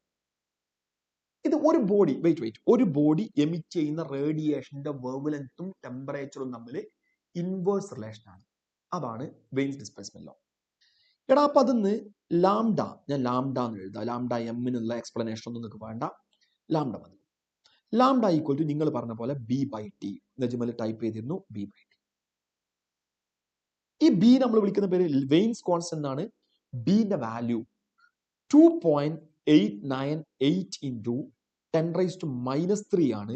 Unit wavelength metre, temperature kelvin. 2.898 into 10⁻³ metre kelvin. Okay, എടാ ഇതാണ് സംഭവം. ഇത് നിങ്ങളെ മനസ്സിൽ നിന്ന് പോവാതിരിക്കാൻ ഞാൻ 2 എക്സാമ്പിൾ പറയാം. ഈ ലോന്റെ പ്രത്യേകത എന്താ? നമ്മളെ ഒരു ബോഡി എമിറ്റ് ചെയ്യുന്ന റേഡിയേഷന്റെ കളർ മാത്രം അറിഞ്ഞാൽ ആ ബോഡിയുടെ ടെമ്പറേച്ചർ പറയാൻ പറ്റും. ഞാൻ ഉപയോഗിച്ച വാക്ക് ഒരു ബോഡി എമിറ്റ് ചെയ്യുന്ന റേഡിയേഷന്റെ കളർ. ഉപയോഗിച്ച വാക്ക് ശ്രദ്ധിക്കുക, ഒരു ബോഡി എമിറ്റ് ചെയ്യുന്ന റേഡിയേഷന്റെ കളർ. ഇപ്പൊ ഫോർ എക്സാമ്പിൾ, ഞാനൊരു ബ്ലാക്ക് കളറിലുള്ള ഡ്രസ്സാണ് ഇട്ടിട്ടുള്ളത്. ഇത് വെച്ചിട്ട് നിങ്ങൾക്ക് എന്റെ ടെമ്പറേച്ചർ പറയാൻ പറ്റില്ല, കാരണം ഇത് ഞാൻ എമിറ്റ് ചെയ്യുന്ന റേഡിയേഷന്റെ കളർ അല്ല. പകരം നിങ്ങൾ ഇന്ന് രാത്രി ആകാശത്ത് നോക്കുന്ന സമയത്ത് യെല്ലോയിഷ് കളറിൽ ഒരു സ്റ്റാർ ഉണ്ടെന്ന് വിചാരിക്കാം. അപ്പൊ അത് എമിറ്റ് ചെയ്യുന്ന റേഡിയേഷന്റെ കളർ യെല്ലോ ആണ്. ഞാൻ ഇവിടെ അല്ലെങ്കിൽ നിങ്ങൾ നിങ്ങളെ വീട്ടിലിരുന്നിട്ട് ആ സ്റ്റാറിന്റെ ടെമ്പറേച്ചർ എത്രയാണെന്ന് നിങ്ങൾക്ക് പറയാൻ പറ്റും. നിങ്ങൾ എന്താ ചെയ്യേണ്ടത് അറിയോ? ആ സ്റ്റാറിന്റെ ടെമ്പറേച്ചർ T = B/λ എന്ന് കൊടുക്കുക. എടാ ബിക്ക് പകരം 2.898 into 10⁻³ ലാംഡയ്ക്ക് പകരം എനിക്കറിയില്ല, യെല്ലോക്ക് കറസ്പോണ്ടിങ് ആയിട്ടുള്ള വേവ് ലെങ്ത് അവിടെ സബ്സ്റ്റിറ്റ്യൂട്ട് ചെയ്യാം. നമുക്കറിയാലോ വിബ്ജിയോറിന്റെ വേവ് ലെങ്ത് 4000 7,000 ആക്സോത്തിനും ഇടയിലാണ്. 4000 ആണെങ്കിൽ അറിയാലോ, 7000 ആണെങ്കിൽ റെഡ് ആയിരിക്കും, 4000 ആണെങ്കിൽ വയലറ്റ് ആയിരിക്കും. ഓക്കെ, അപ്പൊ അതിൽ യെല്ലോന്റെ വേവ് ലെങ്ത് എത്രയാണോ നോക്കിയിട്ട് അതവിടെ സബ്സ്റ്റിറ്റ്യൂട്ട് ചെയ്യാം. പറഞ്ഞു കേട്ടല്ലോ? അപ്പൊ അത് മറക്കരുത്. പിന്നെ വേറൊരു സംഭവം കൂടെ പറയാം. ഇപ്പൊ എന്റെ വീട് നിൽക്കുന്നതിന്റെ തൊട്ടപ്പുറത്ത് ഒരു എന്താ പറയാ, ഈ ബ്ലാക്ക് സ്മിത്ത് പറയുന്നത് നിങ്ങൾ കേട്ടിട്ടുണ്ടാവും അല്ലെ? നമ്മൾ കേരളത്തിന്റെ പല ഭാഗങ്ങളിൽ നിൽക്കുന്ന ആളുകളാണ്. അപ്പൊ അതുകൊണ്ട് തന്നെ ഒരു ലോക്കൽ ലാംഗ്വേജ് ഞാൻ ഉപയോഗിക്കുന്നില്ല. ബ്ലാക്ക് സ്മിത്ത് അതാണ് പറയാം. ഈ കത്തിയൊക്കെ ഉണ്ടാക്കുന്ന ആളുകൾ, അവരൊരു ആല, ഞങ്ങൾ അവിടെ അങ്ങനെ പറയാറ്, അവരെ ഒരു കത്തി ഉണ്ടാക്കുന്ന ഒരു സ്ഥലമുണ്ട്. നിങ്ങൾ എപ്പോഴെങ്കിലും അത് കണ്ടിട്ടുണ്ടെങ്കിൽ അതൊന്ന് ശ്രദ്ധിച്ചാൽ മതി. ഞാൻ അവിടെ അങ്ങനെ പോയിരിക്കാറുണ്ട്, വെറുതെ ഇങ്ങനെ അവരോട് സംസാരിച്ചിരിക്കാറുണ്ട്. അപ്പോൾ ഇവന് കത്തി ഉണ്ടാക്കാനും വേണ്ടിയിട്ട് അയൺ പീസ് ചൂടാക്കാറുണ്ട്. അയൺ പീസ് ചൂടാക്കും, നല്ല രസമാണ് അത് കാണാൻ. ഇവന്റെ കയ്യിൽ ഒരു അയൺ പീസ് ഉണ്ടാവുക, അത് അവനിങ്ങനെ ചൂടാക്കിയെടുക്കും. എടാ ചൂടാക്കുന്ന സമയത്ത് രസകരമായ സംഭവം കാണാൻ പറ്റും. ഇതിന്റെ ടെമ്പറേച്ചർ ഇങ്ങനെ കൂടി വരും കേട്ടോ. അപ്പൊ അതിനനുസരിച്ച് അത് എമിറ്റ് ചെയ്യുന്ന റേഡിയേഷന്റെ വേവ് ലെങ്ത് കുറഞ്ഞു വരുന്നുണ്ടാവും. പക്ഷെ നമുക്ക് ഈ വേവ് ലെങ്ത് കുറയുന്നത് ഐഡന്റിഫൈ ചെയ്യാൻ പറ്റൂല, കാരണം നമുക്ക് വിഷൻ പോസിബിൾ ആകുന്നത് വിസിബിൾ ലൈറ്റിലാണ്. വിബ്ജിയോർ മാത്രമേ നമുക്ക് ഐഡന്റിഫൈ ചെയ്യാൻ പറ്റുള്ളൂ. വിബ്ജിയോറിൽ ഏറ്റവും കൂടുതൽ വേവ് ലെങ്ത് ഉള്ളത് റെഡിനാണ്. ശരിയല്ലേ? അപ്പൊ നിങ്ങൾ ആലോചിച്ചത് ഇങ്ങനെ ചൂടായി വരും, അതിനനുസരിച്ച് വേവ് ലെങ്ത് കുറഞ്ഞു വരും. എപ്പോഴാണോ റെഡിന് കറസ്പോണ്ടിങ് ആയിട്ടുള്ള വേവ് ലെങ്ത്തിൽ എത്തുന്നത്, ആ സമയത്ത് എനിക്കൊരു റെഡ് കളർ ആ അയൺ പീസ് ഇങ്ങനെ എമിറ്റ് ചെയ്യുന്നതായിട്ട് ഫീൽ ചെയ്യും. റെഡ് കളർ എമിറ്റ് ചെയ്യും. വീണ്ടും ഇപ്പൊ ചൂടാക്കുകയാണെങ്കിൽ ഒരു സംശയമല്ല, ഇത് ഷിഫ്റ്റ് ചെയ്യും. എങ്ങോട്ട് ഷിഫ്റ്റ് ചെയ്യും? ആക്ച്വലി ഓറഞ്ചിലോട്ട്. റെഡും ഓറഞ്ചും ഒന്നും ഐഡന്റിഫൈ ചെയ്യുന്നത് നമുക്ക് ഐഡന്റിഫൈ ചെയ്യാൻ കഴിയില്ല നമ്മളെ കണ്ടുകൊണ്ട്. നമുക്ക് റെഡ് ആയിട്ട് നോക്കും. പക്ഷെ യെല്ലോക്ക് എത്തുമ്പോൾ അത് കൃത്യമായിട്ട് കാണാൻ പറ്റും. യെല്ലോക്ക് എത്തുമ്പോൾ കൃത്യമായിട്ട് കാണാൻ പറ്റും. എടാ ഇത് ഒരു പക്ഷേ നിങ്ങൾ ഈ എന്താ പറയാ, ഈ ബ്ലാക്ക് സ്മിത്ത് ഇവർ ഉണ്ടാക്കുന്നൊന്നും നിങ്ങൾ കണ്ടിട്ടുണ്ടാവില്ല. ഞങ്ങളിത് 2 സിനിമ പറയാം. ആ സിനിമ ജസ്റ്റ് എപ്പോഴെങ്കിലും കാണുമ്പോൾ നിങ്ങളൊന്ന് ശ്രദ്ധിച്ചു. ഒന്ന് ഒരു പഴയ സിനിമയാണ്, നല്ലൊരു അടിപൊളി സിനിമയാണ്. കന്മദം എന്ന് പറഞ്ഞൊരു ഫിലിം ഉണ്ട്. നിങ്ങൾ കണ്ടിട്ടോ കന്മദം? അങ്ങനെ ഒരു ഫിലിം ഉണ്ട്. അത് ആരെ ഫിലിമാന്ന് ചോദിച്ചാൽ ഞാൻ പറയുന്നത് മഞ്ജു വാര്യരുടെ ഫിലിമാണെന്നുള്ളതാണ്. മഞ്ജു വാര്യർ അതിനകത്ത് ഈ ജോലി ചെയ്യുന്ന ഒരാളാണ്. അപ്പൊ ആ സിനിമയിൽ നിരന്തരം ഈ കത്തി ഉണ്ടാക്കുന്നത് കാണിക്കുന്നുണ്ട്. അതല്ലെങ്കിൽ നിങ്ങൾ പുലിമുരുകനില് മുരുകൻ കുട്ടിയാകുമ്പോൾ ആ വേരുണ്ടാക്കുന്നത് ശരിക്കും കാണിക്കുന്നുണ്ട്. അവിടെ നോക്കിയാൽ മതി. ഒരു അയൺ പീസ് ഇങ്ങനെ ചൂടായി വരുമ്പോൾ ഹോട്ട് റെഡ് കളർ എമിറ്റ് ചെയ്യും, പിന്നെ അതിന്ന് യെല്ലോ കളർ എമിറ്റ് ചെയ്യും, വീണ്ടും ചൂടാക്കിയാൽ കളർ ഇങ്ങനെ മാറിക്കൊണ്ടിരിക്കും. ഞാനിത് ഇന്നൊരു എക്സാമ്പിൾ ആയിട്ട് പറയാൻ കാരണം ഇത് നീറ്റിന്റെ ഒരു സെയിം ക്വസ്റ്റ്യൻ ആണ്. ഈ ഒരു കളർ മാറുന്നത് ഏത് ലോ ഉപയോഗിച്ചിട്ടാണ് എക്സ്പ്ലെയിൻ ചെയ്യാന്ന് അവർ ചോദിക്കും. അപ്പൊ നിങ്ങൾ പറയണം വെയിൻസ് ഡിസ്പ്ലേസ്മെന്റ് ലോ ആട്ടോ, വെയിൻസ് ഡിസ്പ്ലേസ്മെന്റ് ലോ. ഓക്കെ, ഇനി അടുത്തൊരു കേസ്. ഇനി നമുക്ക് ഇതിൽ വേണ്ടത് സ്റ്റിഫാൻസ് ലോ ആണ്. ഓക്കെ, സ്റ്റിഫാൻസ് ലോ എന്താന്നുള്ളതും നിങ്ങൾക്ക് അറിയും എന്ന് തന്നെയാണ് ഞാൻ വിചാരിക്കുന്നത്. സ്റ്റിഫാൻസ് ലോ, എക്സൈറ്റഡ് സ്റ്റേറ്റിൽ കിടക്കുന്ന ഒരു ബ്ലാക്ക് ബോഡി. ഇതൊരു ബ്ലാക്ക് ബോഡിയാണ്, അതിന്റെ ടെമ്പറേച്ചർ T കെൽവിൻ. അതാ എന്റെ ഫോൺ. ഇതൊരു ബ്ലാക്ക് ബോഡിയാണെന്ന് വിചാരിച്ചോ, അതിന്റെ ടെമ്പറേച്ചർ T കെൽവിൻ. എടാ ഇയാള് എനർജി അബ്സോർബ് ചെയ്ത് എക്സൈറ്റഡ് സ്റ്റേറ്റ് പോയതാണ്. ഇയാൾക്ക് എക്സൈറ്റഡ് സ്റ്റേറ്റിൽ നിൽക്കാൻ ഇഷ്ടമല്ല. ഇയാൾ എനർജി എമിറ്റ് ചെയ്തിട്ട് പഴയ അവസ്ഥയ്ക്ക് തന്നെ തിരിച്ചു വരും. അപ്പൊ ഒരു ബ്ലാക്ക് ബോഡി അതിന്റെ യൂണിറ്റ് ഏരിയയെ കൂടെ 1 സെക്കൻഡ് എമിറ്റ് ചെയ്യുന്ന എനർജി ഉപയോഗിക്കുന്ന വാക്ക് ശ്രദ്ധിക്കാം. ഒരു ബ്ലാക്ക് ബോഡി എനർജീനെ സാധാരണ തെർമോഡൈനാമിക്സ് പഠിക്കുമ്പോൾ ഡിനോട്ട് ചെയ്യുന്ന ലെറ്റർ ക്യൂ ആണ്. Energy emitted through unit area എന്ന് പറഞ്ഞാൽ Q by A. In unit time അതിന് ക്യൂ ബൈ എ ടി എന്നാണ് വിളിക്കുക. Q by A T. ഇതിനെയാണ് നമ്മൾ എനർജി ഫ്ലക്സ് എന്ന് വിളിക്കുന്നത്. ഓക്കെ, അപ്പൊ യൂണിറ്റ് ഏരിയ കൂടെ ഒരു സെക്കൻഡ് എമിറ്റ് ചെയ്യുന്ന എനർജി നമ്മൾ വിളിക്കുന്ന പേര് എനർജി ഫ്ലക്സ് എന്നാണ്. ആ എനർജി ഫ്ലക്സ് യൂണിറ്റ് ഏരിയ കൂടെ ഒരു സെക്കൻഡിൽ എമിറ്റ് ചെയ്യുന്ന എനർജി, വിച്ച് മീൻസ് ഒരു ബ്ലാക്ക് ബോഡിന്റെ energy flux proportional to fourth power of absolute temperature, which means kelvin സ്കെയിലിൽ എടുത്ത ടെമ്പറേച്ചറിന്റെ ഫോർത്ത് പവറിന് പ്രൊപ്പോർഷണൽ ആണെന്ന് പറഞ്ഞു. That is E proportional to T raise to 4. ആരൊക്കെ ഉഷാറായിട്ട് ടൈപ്പ് ചെയ്ത് വെച്ചിട്ടുണ്ട്? E equal to sigma T raise to 4. Sigma T raise to 4. ഇതാണ് സ്റ്റിഫാൻസ് ലോ. ഈ സിഗ്മയെ നമ്മൾ വിളിക്കുന്ന പേര് സ്റ്റിഫാൻസ് കോൺസ്റ്റന്റ് എന്നാണ് വിളിക്കുക. സ്റ്റിഫാൻസ് കോൺസ്റ്റന്റ്. എടാ, ഈ സിഗ്മന്റെ വാല്യൂ ജന്മം ഉണ്ടെങ്കിൽ നമ്മൾ മറക്കൂല, മറക്കാൻ പാടില്ല. ഒരു യൂണിഫോമിറ്റി ഉണ്ട്. സിഗ്മ ഈക്വൽ ടു ആരൊക്കെയോ ടൈപ്പ് ചെയ്ത് വെച്ചിട്ടുണ്ട് അല്ലേ? ഓക്കെ, നോക്കേ,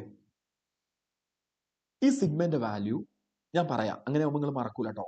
ഓക്കെ, അറിയാത്ത ആളുകൾ ശ്രദ്ധിച്ചോ, ഒറ്റ പ്രാവശ്യം കേട്ടാൽ പിന്നെ മറക്കൂല. അങ്ങനെയാണ് പറയുന്നത്: 5.67 ഇൻറ്റു 10⁻⁻⁸ ഒരു യൂണിഫോമിറ്റി ഉണ്ട്. ഇങ്ങനെ ഒരു ഫ്ലോയിലാണ് പോയത്. 5.67 ഇൻറ്റു 10⁻8 എന്ന് പറയുന്നത് 5.67 into 10⁻⁻8. Unit watt metre raise to -2 kelvin raise to -4 അതെന്തെങ്കിലും ആവട്ടെ. 5.67 ഇൻറ്റു 10⁻⁸. ഇതാണ് എനർജി ഫ്ലക്സ്. എടാ, ഇതിനെ നമ്മൾ ശരിക്കും എങ്ങനെ എഴുതുക അറിയോ? ഈ എനർജി ഫ്ലക്സിനെ ശരിക്കും നമ്മൾ എഴുതേണ്ടത്, ലിസൺ, ഇപ്പൊ നമുക്ക് കിട്ടിയത് E equal to sigma T raise to 4 എന്നാണ്. ഇതിനെ Q by A T is equal to sigma T raise to 4 എന്ന് എഴുതാം. Q by T is equal to sigma T raise to 4 A. ഇങ്ങനെ കൊടുത്തൂടെ? എടാ, അതിൽ ക്യൂ ബൈ ടി നമ്മൾ വിളിക്കുന്ന പേര് പവർ എന്നാണ്. Power radiated is equal to sigma T raise to 4 A. Okay, ഇതാണ് power. Power is equal to sigma T raise to 4 A. ഇതിനകത്ത് നമുക്ക് പറയാൻ പറ്റുന്ന ഒരു കാര്യമാണ്, സിഗ്മ കോൺസ്റ്റന്റ് ആണ് power proportional to T raise to 4 A. ഇങ്ങനെ എഴുതിക്കൂടെ? തൊട്ട് മുമ്പത്തെ കേസിൽ ടെമ്പറേച്ചറും വേവ് ലെങ്തും തമ്മിൽ ഇൻവേഴ്സ് റിലേഷൻ ആണ്. അങ്ങനെ ഇൻവേഴ്സ് റിലേഷൻ ആണെങ്കിൽ we can write power proportional to area divided by lambda raise to 4. എഴുതിക്കൂടെ? Area by lambda raise to 4. ഇനി നമുക്കൊന്ന് തിരിച്ചു വരാടാ, കേൾക്ക്. നമുക്ക് power radiated by a black body is P and it radiates maximum energy at a wavelength lambda 0. If the temperature of the black body is now changed so that it radiates maximum energy at a wavelength 3/4 lambda 0, power radiated is Np. Then the value of N. നമ്മൾ നേരത്തെ discuss ചെയ്തു, power radiated proportional to 1 lambda raised to 4. ഇങ്ങനെ എഴുതിക്കൂടെ? P2 divided by P1 is equal to lambda 1 divided by lambda 2 whole raised to 4. ഇങ്ങനെ എഴുതാം നമുക്ക്. എടാ, ഈ question ചെയ്തപ്പോൾ P2 ആണ് NP എന്ന് പറയുന്നത്, P1 P ആണ്. ലാംഡ 1 എന്ന് പറയുന്നത് ലാംഡ 0 ആണ്. ലാംഡ 2 എന്ന് പറയുന്നത് 3/4 ലാംഡ 0 ആണ്. പിന്നെ അവിടെ ഉള്ളത് ഓൾ റൈസ് ടു 4 ആണ്. ഓക്കെ, ഇതും ക്യാൻസൽ ചെയ്തു. എടാ, ഇതിന്ന് N equal to 4 raise to 4 എന്ന് പറഞ്ഞാൽ 64 divide by 3 raise to 4. Sorry, 4 raise to 4 എന്ന് പറഞ്ഞാൽ 64 അല്ലല്ലേ, അത് 4 ക്യൂബ് ആണല്ലോ. 4 റൈസ് ടു 4 എന്ന് പറഞ്ഞാൽ 256 divide by 3 raise to 4 81. 256 divide by 81 ഇതായിരിക്കും answer. N is equal to 256 divided by 81. That is C option is the correct answer. Okay da? Okay, C option is the correct answer. കിട്ടിയല്ലോ? Okay, നമുക്കിനി അടുത്ത question പോവാം. ഇതിൽ confusion ഉണ്ടെങ്കിൽ ചോദിക്കണം കേട്ടോ. നോക്കിക്കോ. 2 rods A and B of different material are welded together as shown in figure. Their thermal conductivities are K1 and K2. Then thermal conductivity of the composite rod is. നോക്കേ, ഇപ്പോ നമ്മൾ transfer of ഹീറ്റില് solid ബോഡിയിലൂടെ heat transfer ചെയ്യും. അത് നമ്മൾ വിളിക്കുന്ന പേര് കണ്ടക്ഷൻ ആണ്. Heat transfer through the solid body is conduction. Okay, നിങ്ങൾ കേൾക്കണം. ലിസൺ എല്ലാവരും ശ്രദ്ധിച്ച് കേൾക്കട്ടോ. ഇപ്പൊ ഞാൻ ഒരു സോളിഡ് ബോഡി ഇങ്ങനെ വരച്ചു. ദാ ഇങ്ങനെ ഒരു ബോഡി. ലിസൺ. ഓക്കെ. ഇതിന്റെ ഈ എൻഡിലെ ടെമ്പറേച്ചർ T1 ഡിഗ്രി സെൽഷ്യസ് ആണ്. ഇവിടുത്തെ ടെമ്പറേച്ചർ T2 ഡിഗ്രി സെൽഷ്യസ് ആണ്. അപ്പൊ തീർച്ചയായിട്ടും ഈ എൻഡിൽ നിന്ന് ഇങ്ങോട്ട് ഹീറ്റ് ഫ്ലോ ചെയ്യൂലേ? ഓക്കെ, ഹീറ്റ് ഇങ്ങനെ ഫ്ലോ ചെയ്യും. എടാ ഈ ഭാഗത്തിന്റെ ലെങ്ത് എക്സ് ആണ്, ഇയാളുടെ ക്രോസ് സെക്ഷൻ ഏരിയ എ ആണെങ്കിൽ സോളിഡ് ബോഡിയിലൂടെ ട്രാൻസ്ഫർ ചെയ്യുന്ന ഹീറ്റ് Q ഈക്വൽ ടു, അല്ലെങ്കിൽ നമ്മൾ ഒരു പെട്ടെന്നൊരു കാര്യം പറഞ്ഞാൽ സോളിഡ് ബോഡിയിലൂടെ ട്രാൻസ്ഫർ ചെയ്യുന്ന ഹീറ്റ് ആരൊക്കെ ഡിപ്പെൻഡ് ചെയ്യുന്നു ചോദിക്കുകയാണെങ്കിൽ ഏരിയക്ക് ഡയറക്ട്ലി പ്രൊപ്പോർഷണൽ ആണ്, ടെമ്പറേച്ചർ ഡിഫറൻസിന് ഡയറക്ട്ലി പ്രൊപ്പോർഷണൽ ആണ്, ടൈമിന് ഡയറക്ട്ലി പ്രൊപ്പോർഷണൽ ആണ്, തിക്നെസ്സിന് ഇൻവേഴ്സ്ലി പ്രൊപ്പോർഷണൽ ആണ്. Heat transferred through solid is proportional to area and also temperature difference and time and is inversely proportional to thickness. എടാ ഈ തിക്നെസിന്റെ കേസ് എനിക്ക് പെട്ടെന്ന് പറയാൻ പറ്റും. ഞാനത് വേഗം പറഞ്ഞ് അവസാനിപ്പിക്കാം. ഓക്കെ, തിക്നെസ് കൂടിയാൽ ഹീറ്റ് ട്രാൻസ്ഫർ കുറയും, അതിന് സംശയമൊന്നുമില്ല. അതിനു മുമ്പ് ഞാൻ heat transfer through area, time and thickness, ഈ 3 കാര്യങ്ങൾ പെട്ടെന്ന് എക്സ്പ്ലെയിൻ ചെയ്യാം. ലിസൺ എല്ലാവരും ശ്രദ്ധിക്കട്ടോ. നിങ്ങൾ വീട്ടിലാണല്ലോ നിൽക്കുന്നത്. ഈ ഇക്വേഷൻ പഠിക്കാനുള്ള ഏറ്റവും നല്ല മാർഗം എന്താ അറിയോ? വീട്ടിൽ ഇപ്പോൾ വൈകുന്നേരം സമയമാണ്, അമ്മ കിച്ചണിൽ എന്തെങ്കിലുമൊക്കെ ഉണ്ടാക്കുന്നതാ. നിങ്ങളെ വീട്ടിൽ ഫിഷൊക്കെ, മീനൊക്കെ വറുത്തെടുക്കുന്ന, പൊരിച്ചെടുക്കുന്ന ആ പാന്, ചട്ടി നല്ലപോലെ ചൂടാക്കാം. ശരിക്കും ഇങ്ങനെ ചൂടാവണം, അതിങ്ങനെ പുക വരണം. നിങ്ങളെ കൈ, ഇതൊരു സോളിഡ് ബോഡിയാണ്, അതും ഒരു സോളിഡ് ബോഡി അല്ലേ? നിങ്ങളെ കൈ ഇനി നമ്മൾ ഈ ചട്ടിയിൽ തൊടാൻ പോകാം കേട്ടോ. ആദ്യം നമ്മൾ ചെയ്യുന്നത് ദാ ഈ ഫിംഗർ കൊണ്ട് ജസ്റ്റ് ദാ ഇതാണ് പാൻ എന്ന് വിചാരിച്ചോ, ജസ്റ്റ് ഇങ്ങനെ ഇങ്ങനെ എടുക്കുക. നമുക്ക് പൊള്ളൂല. അതിന്റെ കാരണം നോക്ക്, അവിടെ ഏരിയയും കുറവാണ്, ടൈമും കുറവാണ്. പെട്ടെന്ന് എടുത്തു, ഏരിയയും ടൈമും കുറവായതുകൊണ്ട് ഹീറ്റ് ട്രാൻസ്ഫർ കുറവായിരിക്കും. അതിനുശേഷം ഈ കൈ ഇങ്ങനെ വെച്ചിട്ട് ഇങ്ങനെ എടുത്തു. എടാ ഇപ്പൊ ഒന്നും കൂടെ ഒക്കെ പൊള്ളിയിട്ടുണ്ടാവും. അതിന് കാരണം ഏരിയ കൂടി, പക്ഷെ ടൈം കുറവല്ല. അതിനുശേഷം ഈ കൈ ഇങ്ങനെ കുറച്ച് സമയം വെച്ചു, എന്നിട്ട് നമ്മൾ അതിനെടുത്തു. അപ്പൊ ഒരു പഴമ്പരി ഇങ്ങനെ ഫോം ചെയ്തിട്ടുണ്ട് അവിടെ. അതിന്റെ കാരണം ഏരിയ കുറവാണ്, പക്ഷെ ടൈം കൂടുതൽ. ഇനി ഈ കൈ ഇങ്ങനെ പിടിച്ചിട്ട് ആ ചട്ടിയിൽ, ആ പാനിൽ ഇങ്ങനെ വെച്ചു കുറെ സമയം. ഏരിയയും കൂടുതലാണ്, ടൈമും കൂടുതലാണ്, കൈ നല്ലപോലെ പൊള്ളിയിട്ടുണ്ടാവും. അപ്പൊ നമുക്ക് ഏരിയ കൂടിയാൽ, ടൈം കൂടിയാൽ ഹീറ്റ് ട്രാൻസ്ഫർ കൂടും. ശരിയല്ലേ? ഒന്ന് ചെയ്ത് നോക്ക് കേട്ടോ.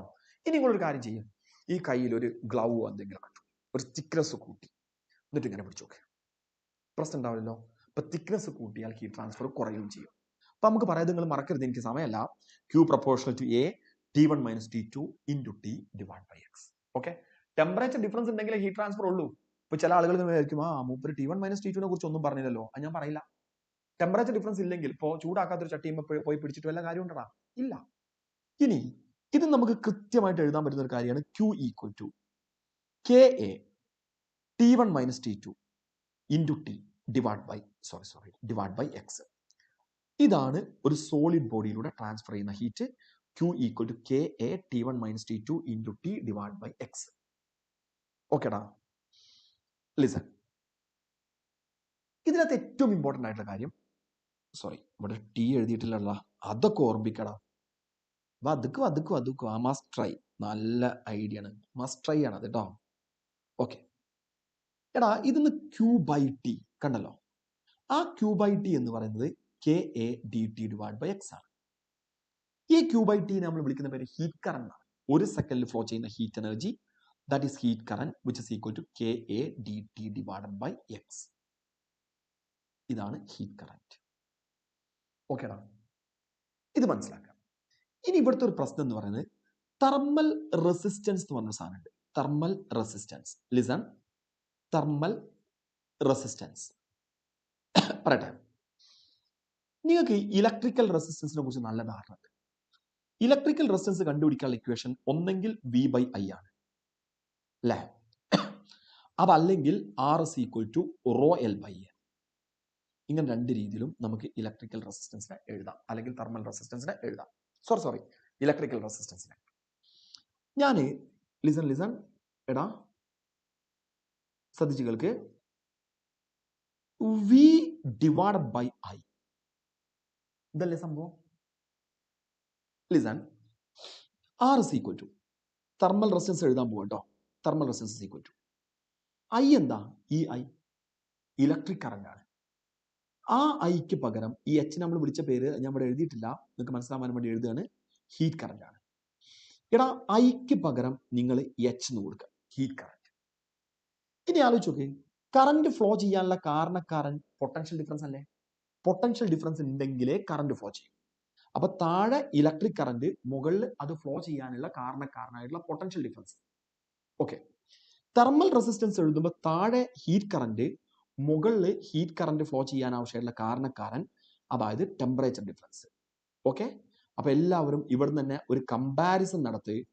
അവിടെ വി ബൈ ഐ ആണെങ്കിൽ ഇവിടെ ഡി ടി ബൈ എച്ച്, അവിടുത്തെ അതുപോലെ തന്നെ വി ബൈ ഐ, ഐക്ക് പകരം heat current H, V potential ഡിഫറൻസിന് പകരം ടെമ്പറേച്ചർ ഡിഫറൻസ് ഡി ടി, ഇങ്ങനെ എഴുതാം. ഇനി നോക്കണം, H is equal to K A D T by X അല്ലേ? ഇവിടുന്ന് D T by H is equal to എന്താ അവിടെ? X by K A. Clear ആണല്ലോ? ആ ഡി ടി ബൈ എച്ച് നമ്മൾ വിളിക്കുന്ന പേരാണ് thermal resistance, which is equal to x divided by Ka. Thermal resistance is equal to x by Ka. സമ്മതിച്ചോ? x by Ka. ഇത് നിങ്ങൾ വലിയൊരു സംഭവമായിട്ട് എടുക്കരുത്, ആരും എടുക്കരുത്. ഇത് ഓർത്തു വെക്കാനുള്ള ഐഡിയ ഞാൻ പറഞ്ഞുതരാം. ഐഡിയാസ് അല്ല നമുക്ക് വേണ്ടത്. ഇത് നിങ്ങൾക്ക് എല്ലാവർക്കും അറിയുന്ന ഒരു ഇക്വേഷൻ ആണ്. നിങ്ങൾ ചെറിയ ക്ലാസ് മുതൽ പഠിക്കുന്നതാണ്. നോക്ക്, ഇതിൽ എ എന്ന് പറയുന്നത് ഇവിടുത്തെ എ, ഞാൻ ഇങ്ങനെ ഡാർക്കൺ ചെയ്യുന്നുണ്ട്, കാണുന്നുണ്ടോ? ഈ എ ക്രോസ് സെക്ഷൻ ഏരിയ ആണ്. ഇവിടെയും ഏരിയ ഡിനോമിനേറ്ററിലാണ്. ഇവിടെ ലെങ്ത് ന്യൂമറേറ്ററിലാണ്, ഇവിടെയും തിക്നെസ് അല്ലെങ്കിൽ ലെങ്ത് ന്യൂമറേറ്ററിലാണ്. ഇവിടെ റോ ന്യൂമറേറ്ററിലാണ്, റോ റെസിസ്റ്റിവിറ്റിയാണ്. ഇവിടെ റെസിസ്റ്റിവിറ്റി അല്ല, അതിന്റെ റെസിപ്രോക്കൽ ആയിട്ടുള്ള കണ്ടക്ടിവിറ്റിയാണ്. അതുകൊണ്ടാണ് അത് ഡിനോമിനേറ്ററിൽ വന്നത്. എന്ന് പറഞ്ഞാൽ റോ എൽ ബൈ എ എന്ന് എഴുതിയ പോലെ നിങ്ങൾക്ക് അത് കണ്ടക്ടിവിറ്റിന്റെ ടേമിലാണെങ്കിൽ L divide by G A. നിങ്ങൾ എന്താ കണ്ടക്ടിവിറ്റിന്റെ സിഗ്മ എന്താ കൊടുത്തത് എനിക്കറിയില്ല. സിഗ്മ ആണെങ്കിൽ എൽ ഡിവൈഡ് ബൈ സിഗ്മ എന്ന് എഴുതാം. അതുപോലെ ഇവിടെ എൽ ബൈ കെ എ അത് എഴുതുന്നു എന്ന് മാത്രം. ഓക്കെ, അത് മനസ്സിലാക്കാം. അതിനുശേഷം നമ്മളെ പ്രശ്നം എന്ന് പറയുന്നത് കോമ്പിനേഷൻ ഓഫ് തെർമൽ കണ്ടക്ടേഴ്സ് ആണ്. ശരിക്കും ശ്രദ്ധിച്ചോ, combination of thermal conductors. Okay, ഇതാണ് ഇതിനകത്ത് ഏറ്റവും ഇമ്പോർട്ടൻ്റ് ആയിട്ടുള്ള ഒരു കാര്യം. Combination of thermal conductors. Thermal conductors. ഓക്കെടാ, ഇതില് ആദ്യത്തെ ആൾ നമ്മൾ വിളിക്കുന്ന പേര് സീരീസ് കോമ്പിനേഷൻ ആണ്. സീരീസ് കോമ്പിനേഷൻ, ശ്രദ്ധയോടെ കേട്ടോ. Series combination. സീരീസ് കോമ്പിനേഷന്റെ പ്രത്യേകത, ലിസൺ. ഇപ്പോ ഞാൻ രണ്ട് തെർമൽ കണ്ടക്ടർ, ഇതൊരു തെർമൽ കണ്ടക്ടർ, ഇത് അടുത്ത തെർമൽ കണ്ടക്ടർ, ഇങ്ങനെ സീരീസ് ആയിട്ട് കണക്ട് ചെയ്തു. ഇയാളുടെ കണ്ടക്ടിവിറ്റി K1 ആണ്, ഇയാളുടെ കണ്ടക്ടിവിറ്റി K2 ആണ്. ഇയാളുടെ ലെങ്ത് X1 ആണ്, ഇയാളുടെ ലെങ്ത് X2 ആണ്. സീരീസ് ആയിട്ട് കണക്ട് ചെയ്തു. ഇതിന്റെ എഫക്റ്റീവ് തെർമൽ കണ്ടക്ടിവിറ്റി കിട്ടണം വിചാരിക്കാം. വളരെ സിമ്പിൾ. ഇവിടെ K1ഉം K2 അല്ല, R1ഉം R2 ആണെങ്കിൽ RS is equal to R1 plus R2 നമ്മൾ എഴുതും. എടാ നിങ്ങൾക്ക് അറിയാലോ, R is equal to X by Ka ആണ്, നമ്മളിപ്പോൾ പഠിച്ചതാണ്. R1ന് പകരം X1 divide by K1, A1 വേണ്ട, കാരണം രണ്ടാളുടെയും ഈ ക്രോസ് സെക്ഷൻ ഏരിയ സെയിം. അപ്പൊ X1 divide by K1 A plus R2ന് പകരം X2 divide by K2 A, ഇങ്ങനെ എഴുതാം. RSന് പകരം X1 plus X2 divide by KS into A. RS എന്ന് പറഞ്ഞാൽ ഇതിനെ നമ്മൾ ഒന്നിച്ചായിട്ട് എടുക്കുക. അപ്പൊ അതിന്റെ total length X1 plus X2 അല്ലേ? അതിന്റെ ടോട്ടൽ കണ്ടക്ടിവിറ്റി, സീരീസ് കോമ്പിനേഷന്റെ എഫക്റ്റീവ് കണ്ടക്ടിവിറ്റി, അതിന് KS എന്ന് കൊടുത്തു. അപ്പൊ X1 plus X2 divide by KS into A എന്ന് എഴുതി. എടാ ഇവിടുത്തെ പ്രത്യേകത, എന്റെ ടേമുകളൊക്കെ ക്യാൻസൽ ചെയ്തു. ഇപ്പൊ നമുക്ക് KS is equal to, listen, X1 plus X2 divide by X1 by K1 plus X2 by K2 എന്ന് കിട്ടി. ക്ലിയർ അല്ലേ? ഇതാണ് സീരീസ് കോമ്പിനേഷന്റെ effective thermal conductivity. Series combination ആണെങ്കിൽ അതിനകത്ത് നമുക്കൊരു സ്പെഷ്യൽ കേസും കൂടെ ഡിസ്കസ് ചെയ്യണം. If X1 equal to X2 equal to X എന്ന് പറഞ്ഞാൽ ഇവിടെ നമ്മൾ ഉപയോഗിച്ച ഈ രണ്ട് തെർമൽ കണ്ടക്ടേഴ്സിന്റെയും തിക്നെസ് കൂടെ സെയിം ആണെങ്കിൽ അവിടെ KS is equal to, എല്ലാവരും ഇതൊക്കെ ശ്രദ്ധിക്കും. KS is equal to X1 plus X2ന് പകരം X ബൈ X, അതായത് 2X divide by X by K1 plus X by K2, ഇങ്ങനെ എഴുതി കൂടെ? എടാ ന്യൂമറേറ്ററിലും ഡിനോമിനേറ്ററിലും ഒക്കെ X ഉണ്ട്, നമുക്ക് അതാണ് ക്യാൻസൽ ചെയ്ത് കളയാം. ഇപ്പൊ നിങ്ങൾക്ക് കിട്ടുന്നത് 2 by 1 by K1 plus 1 by K2. Rearrange ചെയ്താൽ KS is equal to 2K1 K2 divided by K1 plus K2. ഇതാണ് സീരീസ് കോമ്പിനേഷന്റെ effective thermal conductivity equal thickness ആണെങ്കിൽ. ഓക്കെ, എടാ ഇതുപോലെ നമുക്കൊരു സാധനം കൂടെ അവിടെ ഡിസ്കസ് ചെയ്യണം. അത് പാരലൽ കോമ്പിനേഷൻ ആണ്. Parallel combination. ഓക്കെ, പറയട്ടെ. ലിസൺ, ഈ കാണുന്നതാണ് ആദ്യത്തെ thermal conductor.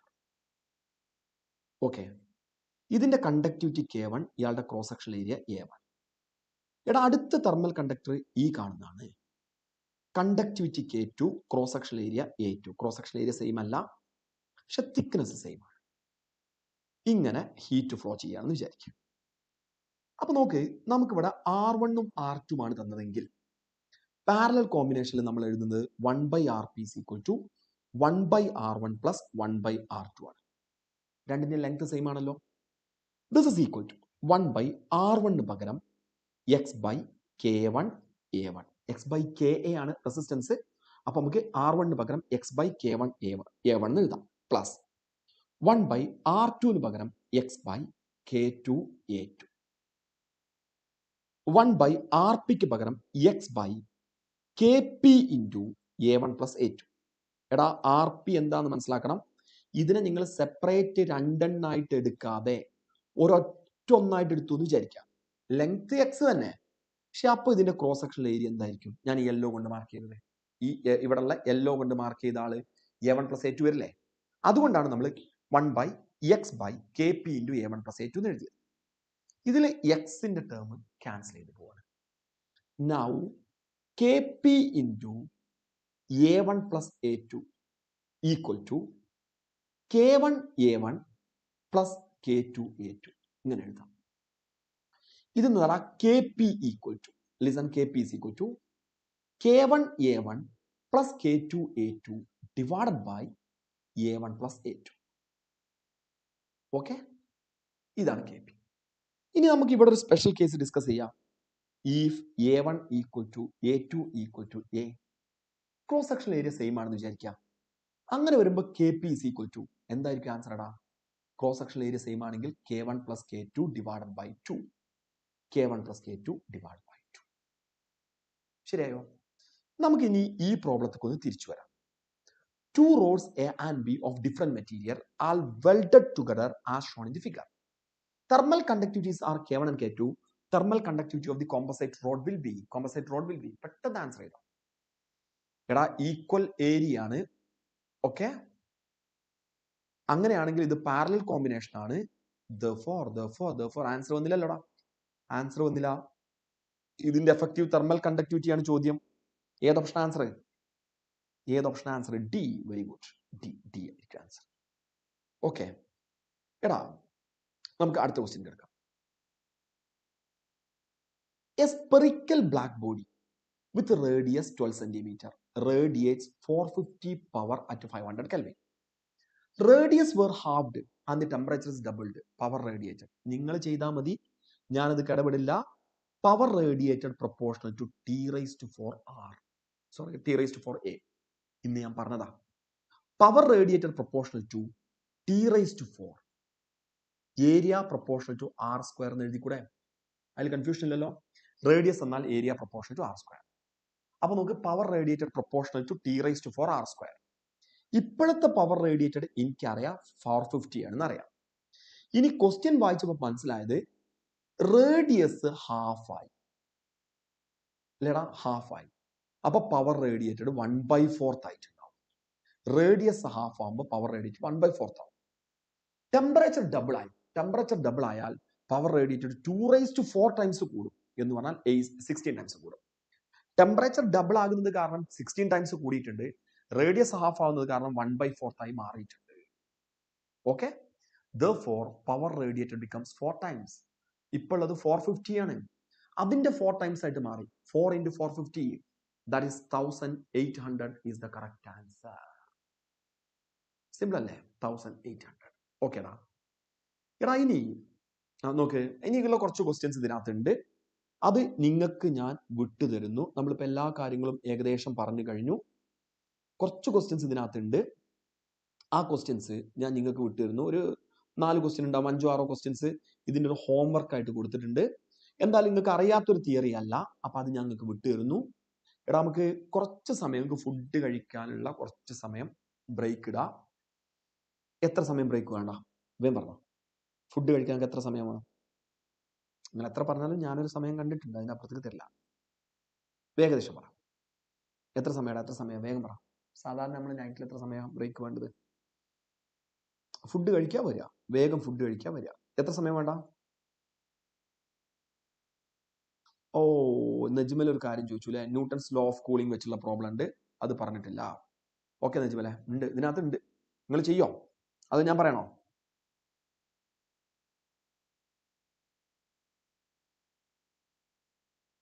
Newton's law of cooling വെച്ചുള്ള പ്രോബ്ലംസ് ഉണ്ട്. ഓക്കെ, നമുക്കൊരു കാര്യം ചെയ്യാം. ഒരു 10 മിനിറ്റ് ബ്രേക്ക് ഇടാം കേട്ടോ. എന്നിട്ട് നജ്മൽ ഞാൻ തിരിച്ചു വരാം കേട്ടോ. തിരിച്ചു വന്നിട്ട് തെർമോഡൈനാമിക്സ് കഴിഞ്ഞിട്ട് സമയം ഉണ്ടെങ്കിൽ ഇതൊക്കെ വരാം. അതല്ലെങ്കിൽ നമുക്ക് തീർച്ചയായിട്ടും എപ്പോഴെങ്കിലും ഒക്കെ ഡിസ്കസ് ചെയ്യാം കേട്ടോ. എല്ലാ സെക്ഷനിലുള്ള പ്രോബ്ലംസും ഉണ്ട്, ഒരു സെക്ഷനിലുള്ള പ്രോബ്ലംസും ഒഴിവാക്കിയിട്ടില്ല. ന്യൂട്ടൺസ് ലോ ഓഫ് കൂളിംഗ് നിങ്ങൾ നോക്കുകയാണെങ്കിൽ അതിന് ക്വസ്റ്റ്യൻസ് ഉണ്ട്. ഓക്കെ, ആയിക്കോട്ടെ. ഒരു മിനിറ്റ്. ബ്രേക്കിന് മുമ്പ് നജ്മലിന്റെ നിങ്ങൾ ആവശ്യപ്പെട്ടത് കാരണം പോയാലും കാണാലോ അതൊക്കെ. ന്യൂട്ടൺസ് ലോ ഓഫ് കൂളിംഗ് വെച്ചിട്ട് കുറച്ച് കാര്യങ്ങൾ പറയാം. Newton's law of cooling. Wait. ഇനി അതിലൊരു കൺഫ്യൂഷൻ വരരുത്. ബ്രേക്കിന് മുമ്പ് അത് പറയാം. എല്ലാവരും ശ്രദ്ധിക്കും. എല്ലാവരും പോയടാ. വെയിറ്റ്, അതും കൂടെ പറഞ്ഞിട്ട് അവസാനിപ്പിക്കാം. നജ്മൽ കേട്ടോ, ന്യൂട്ടൺസ് ലോ ഓഫ് കൂളിംഗ് എന്ന് പറഞ്ഞാൽ നമ്മൾ വലിയൊരു സംഭവമായിട്ട് എടുക്കരുത്. ന്യൂട്ടൺസ് ലോ ഓഫ് കൂളിംഗ് വളരെ സിമ്പിൾ ആയിട്ടുള്ള ഒരു കാര്യമാണ്. ന്യൂട്ടൺസ് ലോ ഓഫ് കൂളിംഗ് എന്താ അറിയോ? റേറ്റ് ഓഫ് കൂളിംഗ്, ഇത് മാത്രം നിങ്ങൾ പഠിച്ചാൽ മതി. Rate of cooling proportional to temperature difference. ഇതാണ് Newton's law of cooling. Rate of cooling proportional to temperature difference. നോക്കടാ, ഇനി കേൾക്കട്ടോ, ഞാനൊരു 10 മിനിറ്റ് ഇതിന് നിൽക്കാം. Rate of cooling proportional to temperature difference. Rate of cooling mathematically നമ്മൾ അതിനെ എങ്ങനെ എഴുതാം? റേറ്റ് ഓഫ് കൂളിംഗ് എന്ന് പറഞ്ഞാൽ ടെമ്പറേച്ചർ കൂടുകയാണോ ചെയ്യുന്നത്, കുറയാണോ ചെയ്യുന്നത്? ടെമ്പറേച്ചർ കുറഞ്ഞു വരിക ചെയ്യുക. റേറ്റ് ഓഫ് കൂളിംഗ്, റേറ്റ് എന്ന് പറഞ്ഞാൽ ടൈം ആണ് അല്ലേ, ഡിവൈഡ് ബൈ ടൈം അല്ലേ. അപ്പൊ നമ്മൾ എന്ത് ചെയ്യാം? റേറ്റ് ഓഫ് കൂളിംഗിനെ നജ്മൽ ലിസൺ dt/dt എന്ന് എഴുതാം. റേറ്റ് ഓഫ് കൂളിംഗ് ആയതുകൊണ്ട് മൈനസ് സൈൻ മസ്റ്റാണ്, കാരണം ടെമ്പറേച്ചർ കുറയാണ് ചെയ്യുന്നത്. പ്രൊപ്പോർഷണൽ ടു ടെമ്പറേച്ചർ ഡിഫറൻസ് എന്ന് പറഞ്ഞാൽ T minus T0. Okay, T minus T0. ഇനി കേൾക്ക്, ഇതാണ് ഇതിന്റെ മാത്തമാറ്റിക്കൽ ഫോം. ഇതിനെ എനിക്ക് minus dt/dt equal to proportionality constant K into T minus T0 എന്ന് എഴുതാം. എടാ, dt/dt equal to minus K into T minus T0 ഇങ്ങനെ എഴുതാം. ന്യൂട്ടൺസ് ലോ ഓഫ് കൂളിംഗിലെ മുഴുവൻ പ്രോബ്ലംസ് നമ്മൾ ചെയ്തു നോക്കാം. ഇതിനകത്തുള്ള dt/dt equal minus K into T minus T0. Najmal, ഇതാണടാ ന്യൂട്ടൺസ് ലോ ഓഫ് കൂളിംഗ് എന്ന് പറഞ്ഞ സാധനം. ഇത്രയേ ഉള്ളൂ. ഇത് വെച്ചിട്ടാണ് പ്രോബ്ലം ചോദിക്കുക. അപ്പൊ ഇത് ഏകദേശം ഐഡിയ വന്നു എന്ന് വിചാരിക്കുന്നു. ഞാൻ ഇതിലോട്ട് എത്തിയതൊരു ഐഡിയ വന്നു എന്ന് വിചാരിക്കുന്നു. ഇനി ഞാൻ ഇതിനൊന്ന് എക്സ്പാൻഡ് ചെയ്ത് വൃത്തിയേടാക്കുകയാണ്. ഞാൻ ഉപയോഗിക്കുന്ന വാക്കിനെ ശ്രദ്ധിക്കാം, വൃത്തിയേടാക്കുക എന്ന് പറഞ്ഞാൽ നീറ്റ് എക്സാമിന് ചോദിക്കുന്ന എല്ലാ ഭാഗത്തിലോട്ടും കൊണ്ടുപോകണം. എടാ, ഇതിൽ ടെമ്പറേച്ചറിന്റെ ടേം നമുക്ക് ഒരു സൈഡിൽ കൊടുത്തു. അപ്പൊ നമുക്ക് dt/t minus T0 equal to minus KdT എന്ന് വരില്ലേ? അതിനുശേഷം ഞാൻ ഇതിനെ ഇന്റഗ്രേറ്റ് ചെയ്തു. Integral dt divide by T minus T0 equal to integral minus KdT എന്ന് എഴുതാലോ. നിങ്ങൾ എല്ലാവരും മാത്സ് പഠിച്ച ആളുകളാണ്. Integral dt/t minus T0, T എന്ന് പറയുന്നത് ബോഡീന്റെ ടെമ്പറേച്ചറും T0 എന്ന് പറയുന്നത് സറൗണ്ടിങ്സ് ടെമ്പറേച്ചറും. അത് ഞാൻ പറയാൻ വിട്ടൂലേ? വെരി ഗുഡ്, ചോദിച്ചു നന്നായി. ഒരു ബോഡി തണുക്കുകയാണ്, ബോഡീന്റെ ടെമ്പറേച്ചർ Tയും സറൗണ്ടിങ്സ് ടെമ്പറേച്ചർ T0. ഓക്കെ, അപ്പോ വെയിറ്റ്, എടാ ഒരൊറ്റ മിനിറ്റ്. ഞാനിത് ഒരു പെട്ടെന്ന് ഒരു ആർത്തി മൂർത്ത് പറഞ്ഞ പോലെയായി. ഒരൊറ്റ മിനിറ്റ്. എല്ലാവരും ഈ ഒരു സെന്റൻസ് ശ്രദ്ധിക്കുക. ബ്രേക്ക് ഇടാന്ന് തീരുമാനിച്ചിട്ട് പിന്നെ വന്നപ്പോൾ സംഭവമാണ് rate of cooling proportional to temperature difference. ഞാൻ നിങ്ങൾക്ക് മനസ്സിലാവുന്ന ഭാഷയിൽ പറഞ്ഞു നോക്കിയോ. 3 സിറ്റുവേഷൻ നിങ്ങൾ എടുക്കുക. ഒന്ന്, നമ്മളവിടെ മെയ് മാസത്തിൽ നിങ്ങൾ നിങ്ങളെ വീട്ടിൽ നിൽക്കുകയാണ്. 2, ഡിസംബർ മാസത്തിൽ നിങ്ങൾ നിങ്ങളെ വീട്ടിൽ നിൽക്കുക. 3, ഡിസംബർ മാസത്തിൽ എൻ്റെ വീടിൻ്റെ അടുത്തൊരു സ്ഥലമാണ് ഊട്ടിയിൽ പോവാം. ഓക്കെ, നിങ്ങൾ വെള്ളം തിളപ്പിച്ച് തണുത്തതിന് ശേഷം മാത്രമേ കുളിക്കുന്ന ആളാണെന്ന് വിചാരിക്കാം. മെയ് മാസത്തിൽ കുളിക്കാനും വേണ്ടി നിങ്ങൾ വെള്ളം ചൂടാക്കി. അപ്പോൾ വെള്ളത്തിൻ്റെ ടെമ്പറേച്ചർ 100 ഡിഗ്രി സെൽഷ്യസ് ആണ്. ആ സമയത്ത് നമ്മുടെ നാട്ടിലെ സറൗണ്ടിങ്സ് ടെമ്പറേച്ചർ 40 ഡിഗ്രി സെൽഷ്യസ് ആണ്. അപ്പോൾ ഇവിടുത്തെ ടെമ്പറേച്ചർ 60 ഡിഗ്രി സെൽഷ്യസ് ആണ്. സമ്മതിച്ചല്ലോ? ലിസൺ. ഡിസംബറിൽ നിങ്ങൾ കുളിക്കാനും വേണ്ടി വെള്ളം ചൂടാക്കി, വെള്ളം തിളപ്പിച്ചു, ടെമ്പറേച്ചർ 100 ഡിഗ്രി സെൽഷ്യസ്. ആ സമയത്ത് സറൗണ്ടിങ്സ് ടെമ്പറേച്ചർ രാവിലെ 20 ഡിഗ്രി സെൽഷ്യസ് ആണെന്ന് വിചാരിക്കാം. അപ്പോൾ ടെമ്പറേച്ചർ ഡിഫറൻസ് 80 ഡിഗ്രി സെൽഷ്യസ് ആണ്. ഊട്ടിയിൽ പോയിട്ട് നിങ്ങൾ കുളിക്കാനും വേണ്ടി വെള്ളം ചൂടാക്കി, വാട്ടറിന്റെ ടെമ്പറേച്ചർ 100 ഡിഗ്രി സെൽഷ്യസ് ആണ്, സറൗണ്ടിങ്സ് ടെമ്പറേച്ചർ 0 ഡിഗ്രി സെൽഷ്യസ് ആണ്. അപ്പോൾ ടെമ്പറേച്ചർ ഡിഫറൻസ് 100 ഡിഗ്രി സെൽഷ്യസ് ആണ്. സമ്മതിച്ചല്ലോ? എടാ, എൻ്റെ ചോദ്യം, ഇതിൽ എവിടെയാണ് വെള്ളം പെട്ടെന്ന് തണുക്കുക? തിളപ്പിച്ചു വെച്ച വെള്ളം പെട്ടെന്ന് തണുക്കുന്നത് എവിടെയായിരിക്കും? ഒരു സംശയമല്ല, ഊട്ടിയിലല്ലേ. അതിന്റെ റീസൺ ഇവിടെ ടെമ്പറേച്ചർ ഡിഫറൻസ് കൂടുതലാണ്. രണ്ടാമത് നമ്മളെ നാട്ടിൽ ഡിസംബർ മാസം, മൂന്നാമത് മെയ് മാസം. സിമ്പിളായിട്ട് നിങ്ങൾക്ക് ലോജിക്ക് കിട്ടാനും വേണ്ടി മാത്രം, ഐഡിയ കിട്ടാനും വേണ്ടി മാത്രം. ഇതിന്ന് ഇനി മറക്കില്ല എന്ന് വിചാരിക്കുന്നു. Rate of cooling proportional to temperature difference. Temperature difference കൂടിയാൽ റേറ്റ് ഓഫ് കൂളിംഗ് കൂടും. ബോഡീന്റെ ടെമ്പറേച്ചർ ആണ് ഈ ടി എന്ന് പറയുന്നത്, സറൗണ്ടിങ്സ് ടെമ്പറേച്ചർ ആണ് T0. നേരത്തെ ആരോ ഒന്ന് ചോദിച്ചു, അതിന് വേണ്ടി പറഞ്ഞതാണ്. അത് ഞാൻ പറയാൻ വിട്ടതാണ്. അത് പറഞ്ഞെങ്കിൽ ഇതിലൊരു കംപ്ലീഷൻ ഉള്ളൂ എന്ന് എനിക്കറിയാം. ഇനി ഞാൻ നേരത്തെ പറഞ്ഞ പോലെ minus dt/dt proportional to T - T0, minus dt/dt = k × T - T0, dt/dt = -k × T - T0. എടാ, dt/T - T0 = -k dt. രണ്ട് സൈഡും ഇന്റഗ്രേറ്റ് ചെയ്തു. അങ്ങനെ ഇന്റഗ്രേറ്റ് ചെയ്ത് കഴിഞ്ഞാൽ ഇവിടെ നമുക്ക് കിട്ടുന്നത് log T - T0 equal to -kt. -k നെ പുറത്തെടുത്തു, ഇന്റഗ്രൽ dt എന്ന് പറഞ്ഞാൽ T plus C. C integration constant ആണ്. ഇതിൽ സംശയമില്ല എന്ന് വിചാരിക്കുന്നു. log T - T0 -kt plus C. ഓക്കെടാ. This is just like y = mx + c. ഇത് ആക്ച്വലി y = mx + c ഫോർമുലയാണ്. നമ്മൾ ഇത് ഉപയോഗിച്ച് ഒരു ഗ്രാഫ് വരയ്ക്കാമെന്ന് വിചാരിക്കാം. ലിസൺ, എല്ലാവരും ശ്രദ്ധിച്ചോ. ഒരു ഗ്രാഫ് ഞാൻ വരയ്ക്കാം. ഗ്രാഫിന്റെ എക്സ് ആക്സിസ് ഇത്, വൈ ആക്സിസ് ഇത്. എക്സ് ആക്സിൽ നമ്മൾ log T - T0 കൊടുത്തു.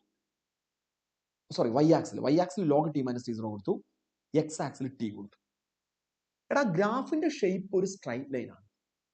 ആ സ്ട്രൈറ്റ് ലൈനിന്റെ സ്ലോപ്പ് -k നെഗറ്റീവ് ആണ്. ആ സ്ട്രൈറ്റ് ലൈനിന്റെ y ഇന്റർസെപ്റ്റ് പോസിറ്റീവ് ആണ്.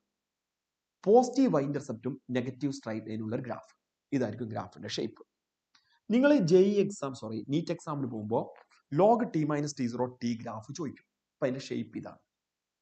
എടാ, ഇനി ഞാൻ ഒന്നും കൂടെ വൃത്തിയേടാക്കാം കേട്ടോ. കേൾക്ക്. log T - T0 = -kt + c ആണ്. ഞാൻ പറയുന്നത് നിങ്ങൾക്ക് മനസ്സിലാവണം. ബേസിക് ഓക്കെ ഐഡിയ വേണം. log T - T0 = -kt + c ആണെങ്കിൽ T - T0 = e⁻ - c. Clear ആണല്ലോ? നാച്ചുറൽ ലോഗരിതം ആവുമ്പോൾ e⁻ - c. എടാ, ഇതിനെ T - T0 = e⁻ × e⁻c എന്ന് എഴുതാം. c ഇന്റഗ്രേഷൻ കോൺസ്റ്റന്റ് ആണ്. അപ്പൊ e⁻c എന്ന് പറഞ്ഞ ഒരു കോൺസ്റ്റന്റ് ആണ്. ഒരു കോൺസ്റ്റന്റിനെ നമ്മൾ ഇങ്ങനെ e⁻c എന്നൊന്നും എഴുതേണ്ട ആവശ്യമില്ല. ഇത് നമുക്ക് simply T - T0 = c × e⁻ എന്ന് എഴുതിയാൽ മതി. c × e⁻ okay. എടാ, ഇത് വെച്ചിട്ട് ഒരു ഗ്രാഫ് ചോദിക്കും. കൂളിംഗ് കേർവ് ചോദിക്കും. കൂളിംഗ് കേർവ്, തണുക്കുന്നതിന്റെ ഗ്രാഫ്, കൂളിംഗ് കേർവ്. ഇത് മറക്കാതിരിക്കാനും വേണ്ടി ഞാനൊരു എക്സാമ്പിൾ പറയാം. സമയം പോകുന്നുണ്ട്, പെട്ടെന്ന് എക്സാമ്പിൾ പറയാം. ഒരു ബോർഡ് എക്സാമിന് ഇങ്ങനെ ഒരു ക്വസ്റ്റ്യൻ ഉണ്ടായിരുന്നു. ബോർഡ് എക്സാമിന്റെ ക്വസ്റ്റ്യൻ എന്ന് പറഞ്ഞാൽ, ബോർഡ് എക്സാമിന്റെ ക്വസ്റ്റ്യൻ പറഞ്ഞാൽ നിങ്ങൾക്ക് പെട്ടെന്ന് മനസ്സിലാവും. അത് ശരിക്കും എൻട്രൻസ് എക്സാമിന് ചോദിക്കാറുണ്ട്. അപ്പൊ നിങ്ങൾക്ക് ഓർമ്മ ഉണ്ടാവും എന്ന് വിചാരിക്കുന്നു. നോക്ക്, നിങ്ങളെ വീട്ടിലേക്ക് നിങ്ങളെ ഫ്രണ്ട് വിളിച്ചിട്ട് പറയണം, ഞാൻ വൈകുന്നേരം വരുന്നുണ്ട്, ഞാൻ വൈകുന്നേരം വീട്ടിലേക്ക് വരുന്നുണ്ടെന്ന് പറഞ്ഞു. അപ്പൊ നിങ്ങൾ ഫ്രണ്ടിന് വേണ്ടി ചായ ഉണ്ടാക്കാൻ തീരുമാനിച്ചു. എടാ, ഒരു പ്രശ്നം എന്ന് പറയുന്നത്, ബോർഡ് എക്സാമിന്റെ ക്വസ്റ്റ്യൻ എങ്ങനെയായിരുന്നു? നിങ്ങൾ ആ ചായയിൽ എപ്പോഴാണ് പാലും പഞ്ചസാര ഇടുക? മിൽക്കും ഷുഗറും എപ്പോഴാണ് ചായയിൽ ആഡ് ചെയ്യുക? അതാണ് ചോദ്യം. ചായ ഉണ്ടാക്കുമ്പോൾ എപ്പോഴാണ് മിൽക്കും ഷുഗറും ആഡ് ചെയ്യേണ്ടത്? ഒരു ഫിസിക്സ് എക്സാമിന്റെ ക്വസ്റ്റ്യനാണ്. അതിനുള്ള ആൻസർ നമുക്ക് തോന്നുമ്പോൾ ആഡ് ചെയ്യുന്നതാണ് ശരിക്കും വേണ്ടത്. പക്ഷെ ഒരു തെർമൽ പ്രോപ്പർട്ടീസിനെ ബേസ് ചെയ്തിട്ട് നമുക്ക് ഇതിന് ആൻസർ ചെയ്യാം. നമുക്ക് രണ്ട് പോസിബിലിറ്റി ഉള്ളത്. ഒന്ന്, നിങ്ങൾ ചായ ഉണ്ടാക്കുന്ന സമയത്ത് തന്നെ ചായ തിളയ്ക്കുമ്പോൾ ഈ ചായപ്പൊടി ആഡ് ചെയ്തതിനു ശേഷം മിൽക്കും ഷുഗറും ആഡ് ചെയ്തു. ആ മിക്സ്ചർ 100 ഡിഗ്രി സെൽഷ്യസിൽ ബോയിൽ ചെയ്തു, അത് അവിടെ മാറ്റി വെച്ചു ഫ്രണ്ടിന് വേണ്ടി. രണ്ടാമത്, നിങ്ങൾക്കൊരു സംശയം, ഫ്രണ്ട് വരുന്നു, ഫ്രണ്ടിന് ഷുഗർ ഉണ്ടെങ്കിലോ, അപ്പോൾ പഞ്ചസാര വേണ്ടാത്ത, ഷുഗർ വേണ്ടാത്തൊരവസ്ഥ വന്നാലോ? അപ്പോൾ നിങ്ങൾ ഷുഗർ ആഡ് ചെയ്യാതെ മാറ്റിവെച്ചു. മിൽക്ക്, അവന് ബ്ലാക്ക് ടീ ആണെങ്കിലും ഇഷ്ടം, മിൽക്കും ആഡ് ചെയ്യാതെ മാറ്റിവെച്ചു. എന്നിട്ട് ചായ മാത്രം ഉണ്ടാക്കി ഫ്രണ്ട് വന്നതിന് ശേഷം അതിലോട്ട് മിൽക്കും ഷുഗറും ആഡ് ചെയ്തു. ഇവിടെ ചോദ്യം, ഇതിൽ ഏത് ചായയാണ് ഫ്രണ്ട് പ്രിഫർ ചെയ്യുക എന്ന് പറഞ്ഞാൽ റെഡിമെയ്ഡ് ചായയാണോ, ഫ്രണ്ട് വന്നതിന് ശേഷം മിൽക്കും ഷുഗറും ആഡ് ചെയ്യുന്നതാണോ? ഇതൊരു ബോർഡ് എക്സാമിന്റെ ക്വസ്റ്റ്യൻ ആണ്. ഇതിന് എൻട്രൻസ് എക്സാമിന്റെ ക്വസ്റ്റ്യൻ പേപ്പറിലുണ്ട്. അതെങ്ങനെയാടാ? ഇപ്പോൾ എ ബി രണ്ടാളുകൾ, ഇപ്പോൾ ഫോർ എക്സാമ്പിൾ അപ്പു ആണ് എ എന്ന് വിചാരിക്കുക, അനാനയാണ് ബി എന്ന് വിചാരിക്കുക. അപ്പു എയും അനാന ബിയും. ഞാനാണ് സി, ഇവരെ ഫ്രണ്ടാണ് ഞാനാണ് സി. നോക്ക്, ഈ അപ്പും അനാനയും എന്നെയും വെയിറ്റ് ചെയ്ത് നിൽക്കുക. അപ്പു ഗംഭീരം സംശയരോഗിയാണ് വിചാരിച്ചു. അപ്പു ചായ ഉണ്ടാക്കിയ സമയത്ത് അപ്പുവിനൊരു സംശയം, എനിക്ക് ഷുഗർ പേഷ്യന്റ് ആണെങ്കിലോ, അതുകൊണ്ട് അവൻ ഷുഗർ ആഡ് ചെയ്തില്ല. എനിക്ക് ബ്ലാക്ക് ടീ ആണെങ്കിലോ ഇഷ്ടം, മിൽക്കും ആഡ് ചെയ്തില്ല, ചായ മാത്രം ഉണ്ടാക്കി വെച്ചു. അനാനയ്ക്ക് അങ്ങനത്തെ ഒരു സംശയമല്ല. അനാന വൃത്തിക്ക് ചായ ഉണ്ടാക്കിയിട്ട് അവിടെ വെച്ചു, മിൽക്കും ഷുഗറൊക്കെ ആഡ് ചെയ്തു. ഞാൻ വന്നു, സി വന്നു. ഒരു ചോദ്യം, സി പ്രിഫർ ചെയ്യുന്നത് ആരെ ചായ ആയിരിക്കും? ഓപ്ഷൻ ഉണ്ടാവും എന്റേത്, ബിന്റേത് എന്നൊക്കെ പറഞ്ഞിട്ടുണ്ടാവും. അങ്ങനെ ഒരു ക്വസ്റ്റ്യൻ ഉണ്ടാവും. എടാ ഇവിടെ ശരിക്കും ആരെ ചായയാണ് സി പ്രിഫർ ചെയ്യുക? അപ്പുവിൻ്റെതാണോ അനാനിൻ്റെതാണോ? അപ്പുവിന്റെ ചായ ഞാൻ പ്രിഫർ ചെയ്യൂല, എനിക്കൊരു അസുഖമില്ല. അപ്പുവിന്റെ ചായ പ്രിഫർ ചെയ്താൽ ഉള്ള പ്രശ്നം എന്ന് പറയുന്നത്, അപ്പു ഞാൻ വന്നിട്ടാണ് തണുത്ത ഷുഗറായിക്ക് ആഡ് ചെയ്യുന്നത്, ഞാൻ വന്നതിന് ശേഷമാണ് തണുത്ത മിൽക്കായിക്ക് ആഡ് ചെയ്യുന്നത്. അപ്പൊ ആ ചായയുടെ ടെമ്പറേച്ചർ കുറഞ്ഞിട്ടുണ്ടാവും. അനാൻ ഉണ്ടാക്കി വെച്ച ചായയിലോട്ട് പുതുതായിട്ട് ലോവർ ടെമ്പറേച്ചറുള്ള ഒരു കോൾഡ് ബോഡിയും ആഡ് ചെയ്യുന്നില്ല. അപ്പൊ അതുകൊണ്ട് എനിക്ക് ചൂട് ചായ കുടിക്കുന്നതാണ് ഇഷ്ടം, ഞാൻ സെലക്ട് ചെയ്യുന്നത് അനാനേന്റെ ചായ ആയിരിക്കും. ഇത് ബോർഡ് എക്സാമിന്റെ ഒരു ക്വസ്റ്റ്യൻ ആണ്. ഞാനിത് ഇവിടെ പറയാൻ കാരണം എൻട്രൻസ് എക്സാമിന് ചോദിച്ചിട്ടുണ്ട്. എ ബി രണ്ടാളുകൾ സിക്ക് വേണ്ടി ചായ ഉണ്ടാക്കി, ഈ കേസുകളൊക്കെ പറഞ്ഞു. സി ആരുടെ ചായ പ്രിഫർ ചെയ്യും, എന്റേത് ബിന്റേത്, ഏതർ എ ഓർ ബി എന്നൊക്കെ പറഞ്ഞ ഓപ്ഷൻസ് ഉണ്ടായിരുന്നു. പോട്ടെ, അതേ ബോർഡ് എക്സാമിന് ചോദിച്ച മറ്റൊരു ക്വസ്റ്റ്യൻ ആണ്, ഫ്രണ്ട് വരാൻ വൈകി ചായ തണുക്കാൻ തുടങ്ങി, അങ്ങനെയാണെങ്കിൽ ചായ തണുക്കുന്നതിന്റെ ഗ്രാഫ്. ഇത് നമ്മൾ വിളിക്കുന്ന പേര് കൂളിംഗ് കേർവ് എന്നാണ് വിളിക്കുക. Cooling curve. എടാ തണുക്കുന്നതിന്റെ ഗ്രാഫ്. ഇപ്പൊ ക്വസ്റ്റ്യൻ എങ്ങനെയായിരുന്നു? ഫ്രണ്ട് വരാൻ വൈകി ചായ തണുക്കാൻ തുടങ്ങി, അങ്ങനെയാണെങ്കിൽ ചായ തണുക്കുന്നതിന്റെ ഗ്രാഫ്. ഇതൊരു എക്സ്പോണൻഷ്യൽ ഫംഗ്ഷൻ ആണ്. കൂളിംഗ് കേർവ് വരയ്ക്കാൻ പറഞ്ഞാൽ ലിസൺ, ഇങ്ങനെയാണ് കൂളിംഗ് കേർവ് വരയ്ക്കുക. ഇവിടെ നിങ്ങൾ ഡെൽറ്റ ടി മാർക്ക് ചെയ്യുക. ഡെൽറ്റ ടി എന്ന് പറഞ്ഞാൽ ടി മൈനസ് ടി സീറോ. നോക്ക്, ഇയാള് ഇവിടെ ടി മാർക്ക് ചെയ്യുക. ഇതൊരു എക്സ്പോണൻഷ്യൽ ഫംഗ്ഷൻ ആണ്. അപ്പൊ ഇതാണ് ചായ തണുക്കുന്നതിന്റെ ഗ്രാഫ്. മറക്കരുത്, കൂളിംഗ് കേർവ് ആണ് ഞാൻ വരച്ചത്. എടാ ഇപ്പോൾ ഇതിന്റെ തിയററ്റിക്കൽ സെക്ഷനിലൂടെ നമ്മൾ കവർ ചെയ്തു പോയി കിട്ടിയ സമയം കൊണ്ട്. ഇനി ഇവിടുന്ന് എൻട്രൻസ് എക്സാമിന് ചോദിക്കുന്ന ക്വസ്റ്റ്യൻസ് ഞാൻ പറയാം. ലിസൺ എല്ലാവരും ശ്രദ്ധിക്കേ. ഒരു ബോഡിയുടെ ടെമ്പറേച്ചർ 90 ഡിഗ്രി സെൽഷ്യസ് 80 ഡിഗ്രീസ് ആയിട്ട് മാറാൻ എടുക്കുന്ന സമയം 10 മിനിറ്റ് ആണെന്ന് വിചാരിച്ചു, 10 മിനിറ്റ്. ചോദ്യം, അങ്ങനെയാണെങ്കിൽ 80 ഡിഗ്രി സെൽഷ്യസ് വെയിറ്റ് 70 ഡിഗ്രീസ് ആയിട്ട് മാറാൻ എടുക്കുന്ന സമയം എത്രയാണ്? നിങ്ങൾ ചായ ഉണ്ടാക്കി, ചായയുടെ ടെമ്പറേച്ചർ 90 80 ആവാൻ 10 മിനിറ്റ് പിടിച്ചു, 80 70 ആവാൻ എത്ര സമയം പിടിച്ചു? സറൗണ്ടിങ്സ് ടെമ്പറേച്ചർ 25 ഡിഗ്രി സെൽഷ്യസ് ആണ്. ഇങ്ങനെ പറഞ്ഞു. ഓക്കെടാ, നോക്ക്, ഈ പ്രോബ്ലം ചെയ്യാനും വേണ്ടി നമ്മൾ ഉപയോഗിക്കുന്ന റിലേഷൻ ആണ് D T by D T is equal to minus K into T minus T zero. Okay, ഇത് നമ്മൾ അവിടെ കൊടുത്തു. ഇനി ഇതിനെ രണ്ട് സെക്ഷൻ ആയിട്ട് കാണാം. ഈ പ്രോബ്ലത്തിന് രണ്ട് സെക്ഷൻ ആയിട്ട് കാണാം. 1980 ആവാൻ എടുക്കുന്ന സമയം 10 മിനിറ്റ്, 1870 ആവാൻ എടുക്കുന്ന സമയം എത്രയാണ്? സറൗണ്ടിങ്സ് ടെമ്പറേച്ചർ 25 വന്നിട്ടുണ്ടല്ലോ.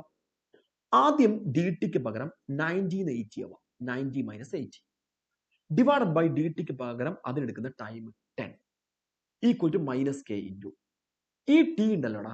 ലിസൺ എല്ലാവരും ശ്രദ്ധിക്കുക.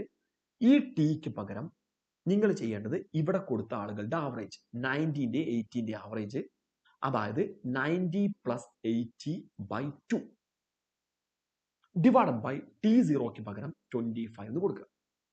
എടാ ഈ സൈഡിൽ നിങ്ങൾക്ക് കിട്ടുന്നത് 1 equal to minus K into 85 minus 25 that is 60. ഇതിന് ഞാൻ ഇക്വേഷൻ നമ്പർ 1 എന്ന് വിളിച്ചു. ഇനി രണ്ടാമത്തെ സെക്ഷൻ 1870 ആവാൻ എത്ര മിനിറ്റ്?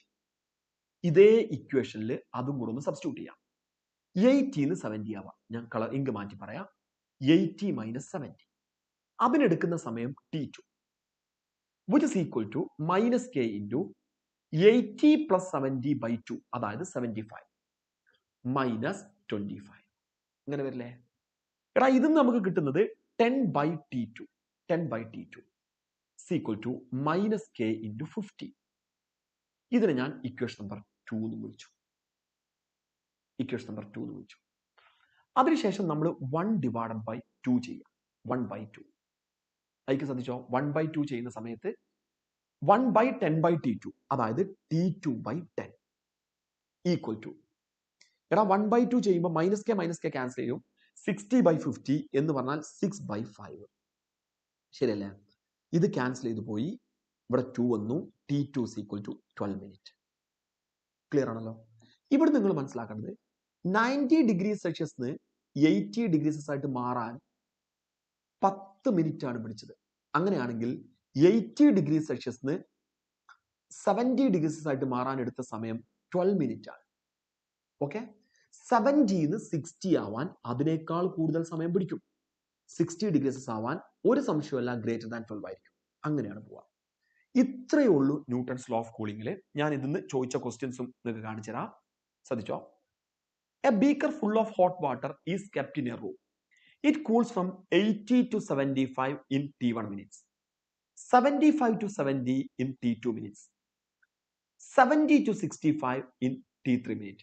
80 ന് 75 ആവാൻ T1 മിനിറ്റ്, 75 ന് 70 ആവാൻ T2 മിനിറ്റ്, 70 ന് 65 ആവാൻ T3 മിനിറ്റ്. പറ ഇതിൽ ഏതായിരിക്കും ആൻസർ? ഇടാം, ഏതായിരിക്കും? വേഗം പറഞ്ഞോ, ഏതാണ് ആൻസർ വരിക? ഫാസ്റ്റ് ആക്ക്.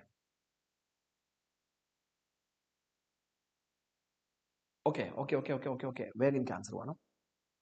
ഓ എടാ, നിങ്ങൾക്ക് കിട്ടിയില്ലേ? കൺസെപ്റ്റ് കിട്ടിയില്ലേ? മെസ്സേജ് വരാനുള്ള ഡിലേ ആണോ? ഏതായിരിക്കും ആൻസർ? എടാ അയ്യോ,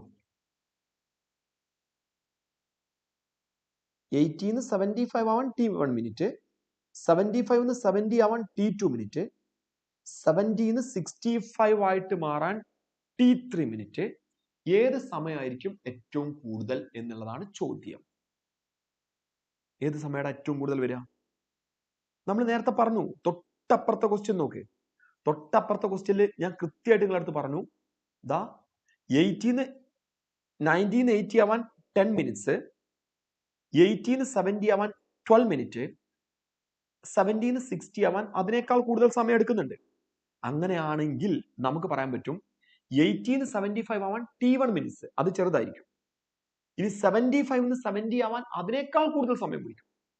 70 ന് 65 ആകാൻ അതിനേക്കാൾ കൂടുതൽ സമയം പിടിക്കും. എടാ 65 ന് 60 ആവാൻ വീണ്ടും കൂടുതൽ സമയം പിടിക്കും. ഓക്കെ, അപ്പൊ ഏത് ഓപ്ഷനാണ് ആൻസർ വരിക? വേഗം, ഏത് ഓപ്ഷനാണ് നമ്മൾ ആൻസർ ആയിട്ട് സെലക്ട് ചെയ്യേണ്ടത്? ഓക്കെ, നിങ്ങൾ മെസ്സേജ് ഒരുപാട് ടൈപ്പ് ചെയ്തിട്ടുണ്ടല്ലേ. എനിക്ക് എന്തോ ഒരു ഡിലേ വന്നതാണ്. ഇത് ന്യൂ ഇയർ ഒക്കെ അല്ലടാ, അപ്പോൾ എന്തെങ്കിലും ടെക്നിക്കൽ എറർ ഒക്കെ വന്നിട്ടുണ്ടാവും. ഞാൻ നിങ്ങളൊരു മെസ്സേജ്, നിങ്ങൾക്ക് ഇത് കത്തിയില്ല എന്നാണ് ഞാൻ വിചാരിച്ചത്. ഓക്കെ, ഐഡിയ കിട്ടിയോടാ? ഐഡിയ കിട്ടിയില്ലേ? ഓക്കെ, സോറി, ഞാനത് നിന്ന് പോയി. ഇനി നോക്കണം. A cup of coffee cools from 90 to 80 in T minutes when the room temperature is 20 degrees Celsius. Time taken by similar cup of coffee to cool from 80 to 60 at a room temperature same at 20 degrees Celsius. Okay, എടാ നിങ്ങൾ ഇതൊന്ന് ചെയ്തു നോക്ക്. ഇതിന്റെ answer എന്താ കിട്ടുക എന്നുള്ളത് നിങ്ങളൊന്ന് ചെയ്തിട്ട് പറട്ടോ. നേരത്തെ പറഞ്ഞ പോലെ നമുക്കിനി ഒരു 10 മിനിറ്റ് ബ്രേക്ക് ഇടാം. ഇതിന്റെ ആൻസർ നിങ്ങൾ കണ്ടുപിടിക്കണം. നിങ്ങൾക്ക് സുഖമായിട്ട് കിട്ടും, ഒരു സംശയമില്ല. ഇപ്പൊ നമ്മൾ ചെയ്ത പോലെ കേട്ടോ. ഇത് സെറ്റ് ആയല്ലോ? ഇവിടെ നെജിമൽ നെജിമല ഓക്കെ ആണല്ലോ? ഇത് വലിയ സംഭവമല്ല കേട്ടോ. നിങ്ങൾ NCERT വായിക്കുകയാണെങ്കിൽ ഭയങ്കര സംഭവമായിട്ട് തോന്നും. വെരി സിമ്പിൾ, വളരെ സിമ്പിൾ ആണ് ന്യൂട്ടൺസ് ലോ ഓഫ് കൂളിംഗ് കേട്ടോ.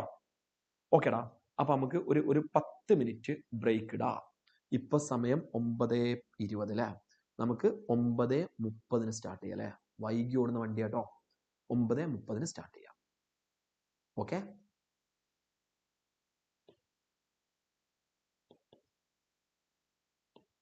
ഫുഡോ എന്തെങ്കിലുമൊക്കെ കഴിക്കാനുള്ളത് വേഗം കഴിച്ചിട്ട് വരാം കേട്ടോ. 9:30 നമുക്ക് സ്റ്റാർട്ട് ചെയ്യാം.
ഓക്കേടാ, ഹലോ ഹലോ ഹലോ, ഓഡിബിൾ അല്ലേടാ?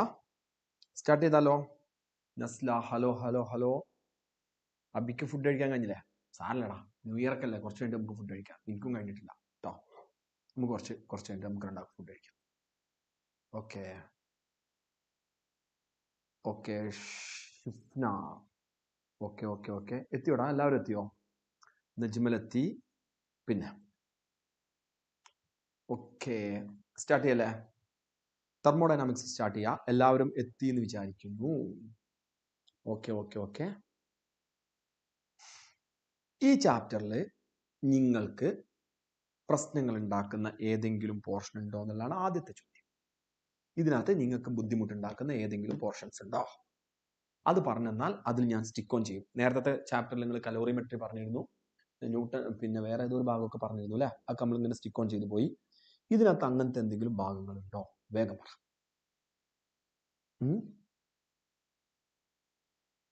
ഉണ്ടോടാ?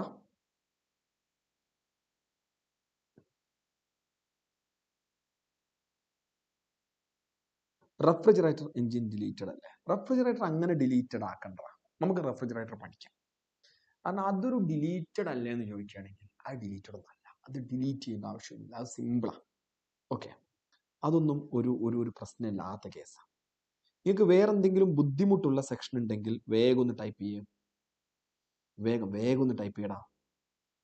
എന്തെങ്കിലും റിസ്കി ആയിട്ടുള്ള ഏരിയ ഈ സെക്ഷനിൽ ഉണ്ടെങ്കിൽ പെട്ടെന്ന്.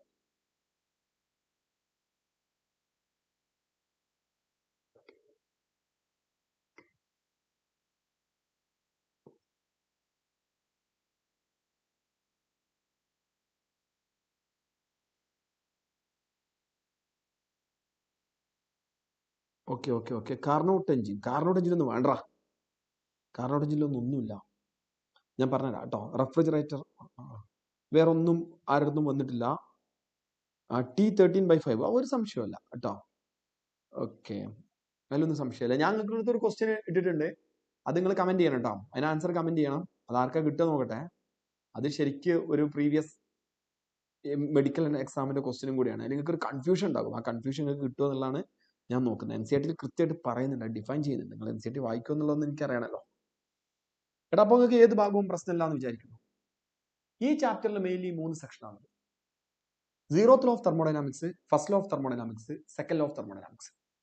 സീറോത്ത് ലോ ടെമ്പറേച്ചർ എന്താണെന്ന് എക്സ്പ്ലെയിൻ ചെയ്യുന്നല്ലോ ആണല്ലേ.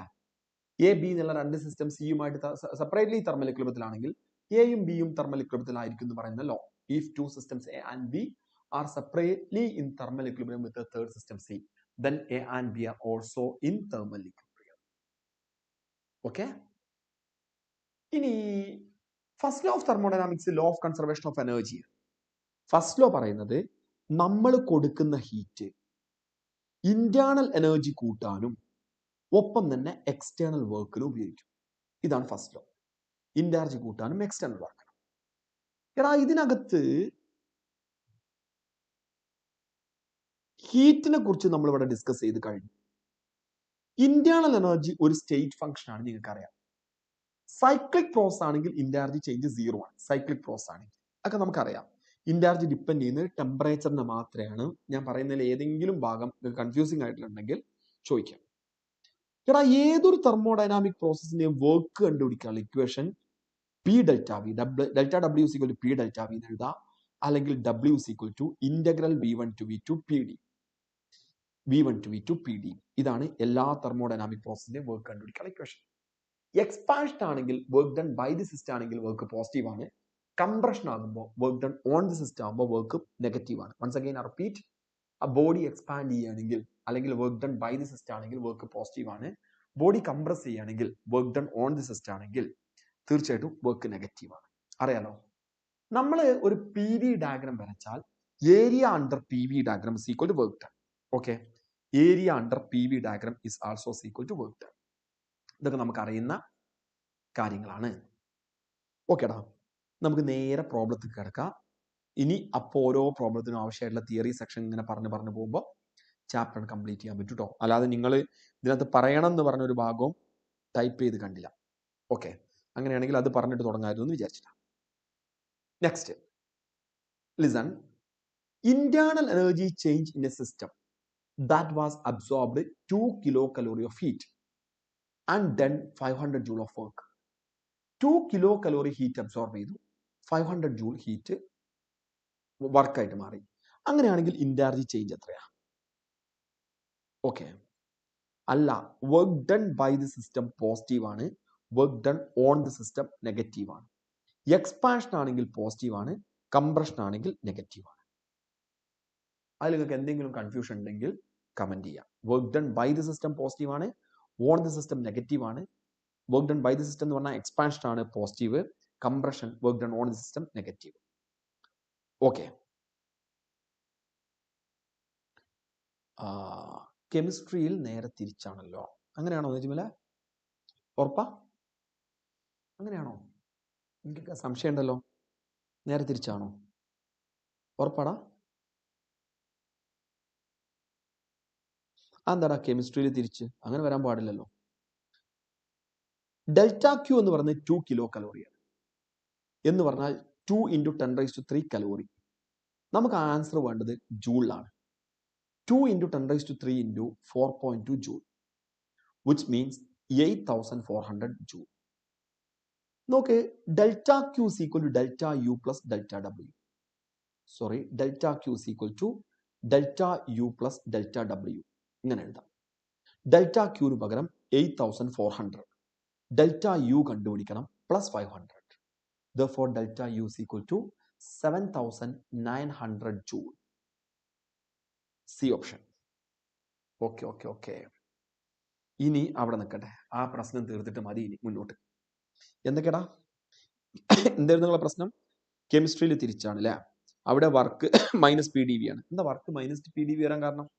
അങ്ങനെ വെറുതെ മൈനസ് പി ഡി വി ആണ് കൊടുക്കാൻ പറ്റും? വർക്ക് പി ഡി വി ആണ്, integral V1 to V2 P D V ആണ്, മൈനസ് ഒന്നും കൊടുക്കാൻ പാടില്ല. നജ്മൽ പറഞ്ഞത് കറക്റ്റാ. നജ്മൽ പറഞ്ഞ എല്ലാവരും നജ്മലിന്റെ ഒപ്പാണല്ലേ? അപ്പൊ ഞാൻ പറയുന്നത് കറക്റ്റ് അല്ല, നജ്മൽ പറയുന്നതാണ് കറക്റ്റ്. ഓക്കെ, അല്ല, സെയിം ആണ്. അല്ല, രണ്ടിലും സെയിം ആണ്, ബട്ട് വേറെ രീതിയിൽ പറഞ്ഞേ. എങ്ങനെ വേറെ രീതിയിലടാ? വേറെ രീതിയിൽ എങ്ങനെയാ പറഞ്ഞേ? ഓക്കെ, ആ പ്രശ്നം സോൾവ് ചെയ്തിട്ട് പോയാൽ മതി. വെയിറ്റ്, കേൾക്ക്, എല്ലാവരും കേട്ടോ. ഇനി ആ ഒരു പ്രശ്നം നിങ്ങൾക്ക് ഉണ്ടാവരുത്. എടാ സത്യമാണ് നിങ്ങൾ പറഞ്ഞത്, ശരിയാണ്. കെമിസ്ട്രിയിൽ work done by the system നെഗറ്റീവും ഫിസിക്സിൽ work done by the system പോസിറ്റീവാണ്. അത് എന്തുകൊണ്ട് അങ്ങനെ സംഭവിക്കുന്നു എന്നുള്ളത് ഇനി നിങ്ങൾ മറക്കാത്ത രീതിയിൽ ഞാൻ പറഞ്ഞുതരാം. അപ്പൊ ഞാൻ പറയുന്നത് എത്രത്തോളം അതിന്റെ ഒരു ഞാൻ നിങ്ങളെ ഓർമ്മയിൽ നിൽക്കാനുള്ള എക്സാമ്പിളാണ് പറയുന്നത് കേട്ടോ. അല്ലാതെ അതിന് നിങ്ങൾ ഒരു എന്താ പറയാ അങ്ങനെ കാണരുത്. നിങ്ങൾ ഓർമ്മയിൽ നിൽക്കാൻ ആവശ്യമുള്ള എക്സാമ്പിൾ. ഓക്കെ, ഇനി കേൾക്കേ, ഇതിലെ പ്രശ്നം എന്താ അറിയാം നിങ്ങൾക്ക്? ആക്ച്വലി വർക്ക് ഡൺ എന്ന് പറയുന്നത് പി ഡെൽറ്റ വി ആണ്, which is equal to P into V2 minus V1 ആണ്. ക്ലിയർ അല്ലേ? V1 ഇനീഷ്യൽ വോളിയാണ്, V2 ഫൈനൽ വോളിയാണ്. എക്സ്പാൻഷൻ ആണെങ്കിൽ, ഇപ്പൊ ഇതൊരു സിസ്റ്റം ആണെന്ന് വിചാരിക്കാം. Work done by the system ആകുമ്പോഴാണ് ഈ സിസ്റ്റം എക്സ്പാൻഡ് ചെയ്യാം. എക്സ്പാൻഡ് ചെയ്യുമ്പോൾ V1 വലുതായിരിക്കും V2 എന്ന് പറഞ്ഞാൽ വർക്ക് പോസിറ്റീവ് ആയിരിക്കും, ഒരു സംശയമല്ല. എന്നാൽ കംപ്രസ് ചെയ്യുന്ന സമയത്ത് V1 ചെറുതായിരിക്കും V2, അപ്പൊ വർക്ക് നെഗറ്റീവ് ആയിരിക്കും. കംപ്രഷൻ എന്ന് പറയുന്നത് work done on the system, സിസ്റ്റത്തിൽ വർക്ക് ചെയ്യുമ്പോഴാണ് കംപ്രസ് ചെയ്യുക. Work done by the system ആകുമ്പോഴാണ് എക്സ്പാൻഡ് ചെയ്യുക. അപ്പൊ നോക്ക്, ഞാൻ ഈ പറഞ്ഞതിൽ നിങ്ങൾക്ക് ഒരു ക്ലാരിറ്റി കുറവ് ഉണ്ടാവാൻ പാടില്ല. Work done by the system ആവുന്ന സമയത്ത് സിസ്റ്റം എക്സ്പാൻഡ് ചെയ്യും, അതുകൊണ്ട് work positive. Work done on the system ആവുന്ന സമയത്ത് സിസ്റ്റം കംപ്രസ് ചെയ്യും, അതുകൊണ്ട് വർക്ക് നെഗറ്റീവ്. ഇതിൽ കൺഫ്യൂഷൻ ഇല്ലാന്ന് ഞാൻ വിചാരിക്കുന്നു. മൈനസ് ഒന്നുമില്ല, മൈനസ് ഒന്നും ഉണ്ടാവാൻ പാടില്ല. W is equal to P delta V തന്നെ, അല്ലെങ്കിൽ P × V2 മൈനസ് V1 തന്നെ. കെമിസ്ട്രിയിൽ നിങ്ങൾ മൈനസ് എഴുതിയെങ്കിൽ അതിനുള്ള റീസൺ ആണ് ഞാൻ പറയാൻ പോകുന്നത്. മൈനസ് ഇല്ലടാ, കെമിസ്ട്രിയിൽ മൈനസ് എഴുതിയെങ്കിൽ അതിന് റീസൺ ആണ് ഞാൻ പറയാൻ പോകുന്നതേ. നിങ്ങൾ വെയിറ്റ് ചെയ്യാം. ഓക്കെ, ഇപ്പൊ ഞാൻ പറഞ്ഞതിൽ നിങ്ങൾക്ക് എന്തെങ്കിലും കൺഫ്യൂഷൻ ഉണ്ടോ? സിസ്റ്റം വർക്ക് ചെയ്യുമ്പോൾ work done by the system ആണെങ്കിൽ എക്സ്പാൻഷൻ ആണെങ്കിൽ V2 greater than V1 work positive. Compression ആണെങ്കിൽ V2 less than V1 work negative. ഇതിൽ കൺഫ്യൂഷൻ ഇല്ലല്ലോ. ഇനി നിങ്ങൾ മനസ്സിലാക്കേണ്ടത് രണ്ടും രണ്ട് ആംഗിളിലാണ് പറയുന്നത്. എന്ന് പറഞ്ഞാൽ നിങ്ങൾ കെമിസ്ട്രിന്റെ ആളുകളാണെങ്കിൽ നിങ്ങൾ സിസ്റ്റം ഫാൻസ് ആണ്. സിസ്റ്റത്തിന് എന്ത് സംഭവിക്കുന്നു എന്നുള്ളതാണ് നിങ്ങൾ നോക്കുക. സിസ്റ്റത്തിന് എനർജി നഷ്ടപ്പെട്ടാൽ നിങ്ങൾ പറയും അയ്യോ എനർജി നഷ്ടപ്പെട്ടു, നഷ്ടമാണല്ലോ, നെഗറ്റീവ് ആണ് പറയും. സിസ്റ്റത്തിന് എനർജി കിട്ടിയാൽ നിങ്ങൾ പറയും എനർജി കിട്ടി, that is positive. Work done by ഞാൻ ഫിസിക്സ് പഠിക്കുന്ന ആളുകൾ സറൗണ്ടിങ്സിന്റെ ആളുകളാണ്. സറൗണ്ടിങ്സിന് എനർജി കിട്ടിയാൽ പറയും ഓ രക്ഷപ്പെട്ടു, പോസിറ്റീവ്. സറൗണ്ടിങ്സിന് എനർജി നഷ്ടപ്പെട്ടാൽ പറയും നെഗറ്റീവ്. അങ്ങനെ പറയാം. അപ്പൊ ഫിസിക്സ് സറൗണ്ടിങ്സ് ബേസ്ഡ് ആണ്, കെമിസ്ട്രി സിസ്റ്റം ബേസ്ഡ് ആണ്. Work done by the system, സിസ്റ്റമാണ് വർക്ക് ചെയ്യുന്നത്. അപ്പൊ സിസ്റ്റത്തിന്റെ എനർജി കുറയും. ഓക്കെ, സിസ്റ്റത്തിന്റെ എനർജി കുറയും. ആ എനർജി സറൗണ്ടിങ്സിന് കിട്ടും എന്ന് വിചാരിക്കുക. അപ്പൊ സറൗണ്ടിങ്സിന്റെ എനർജി കൂടും. ഫിസിക്സ് പറയുന്ന ബേസ് ചെയ്ത് പറയുന്ന ആളെ സംബന്ധിച്ച് എനർജി കിട്ടുകയാണ് ചെയ്യുന്നത്. അതുകൊണ്ട് work done by the system അവർ പോസിറ്റീവ് ആക്കും. കെമിസ്ട്രിക്കാർക്ക് എനർജി നഷ്ടപ്പെടുന്നു. Work done by the system ആണ്, സിസ്റ്റത്തിന് എനർജി നഷ്ടപ്പെടുന്നു, അതുകൊണ്ട് അവരത് നെഗറ്റീവ് ആയിട്ട് എടുത്തു. ഇനി work done on the system, സിസ്റ്റത്തിൽ വർക്ക് ചെയ്യാൻ, സറൗണ്ടിങ്സ് ആണ് വർക്ക് ചെയ്യുന്നത് വിചാരിച്ചോ, സിസ്റ്റത്തിൽ വർക്ക് ചെയ്യാൻ. അപ്പൊ സറൗണ്ടിങ്സിന്റെ എനർജി നഷ്ടപ്പെട്ടു. അതുകൊണ്ട് work done on the system സറൗണ്ടിങ്സിനെ ബേസ് ചെയ്ത് പറയുന്ന ഫിസിക്സിലെ നെഗറ്റീവ്. ആ എനർജി സിസ്റ്റത്തിന് കിട്ടി, സിസ്റ്റത്തിന്റെ എനർജി കൂടി, അതുകൊണ്ട് work done on the system കെമിസ്ട്രിയിൽ പോസിറ്റീവ്, ഫിസിക്സിൽ നെഗറ്റീവ്. ഇതിൽ കൺഫ്യൂഷൻ ഉണ്ടോ? ഞാൻ ഒന്നും കൂടി എക്സ്പ്ലെയിൻ ചെയ്യണോ? വേണ്ട. കെമിസ്ട്രി സിസ്റ്റം ബേസ്ഡ് ആണ്, ഫിസിക്സ് സറൗണ്ടിങ്സ് ബേസ്ഡ് ആണ്. അതാണ് അതിന്റെ മാറ്റം.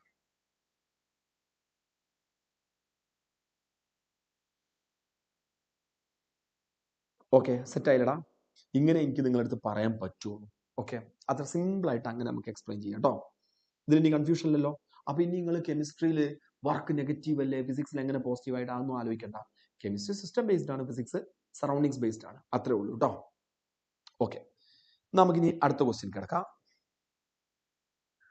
നോക്കേ, ratio of the specific heat of gas at constant pressure to that of constant volume എന്ന് പറഞ്ഞാൽ CP/CV, ratio of CP/CV equal to gamma. Change in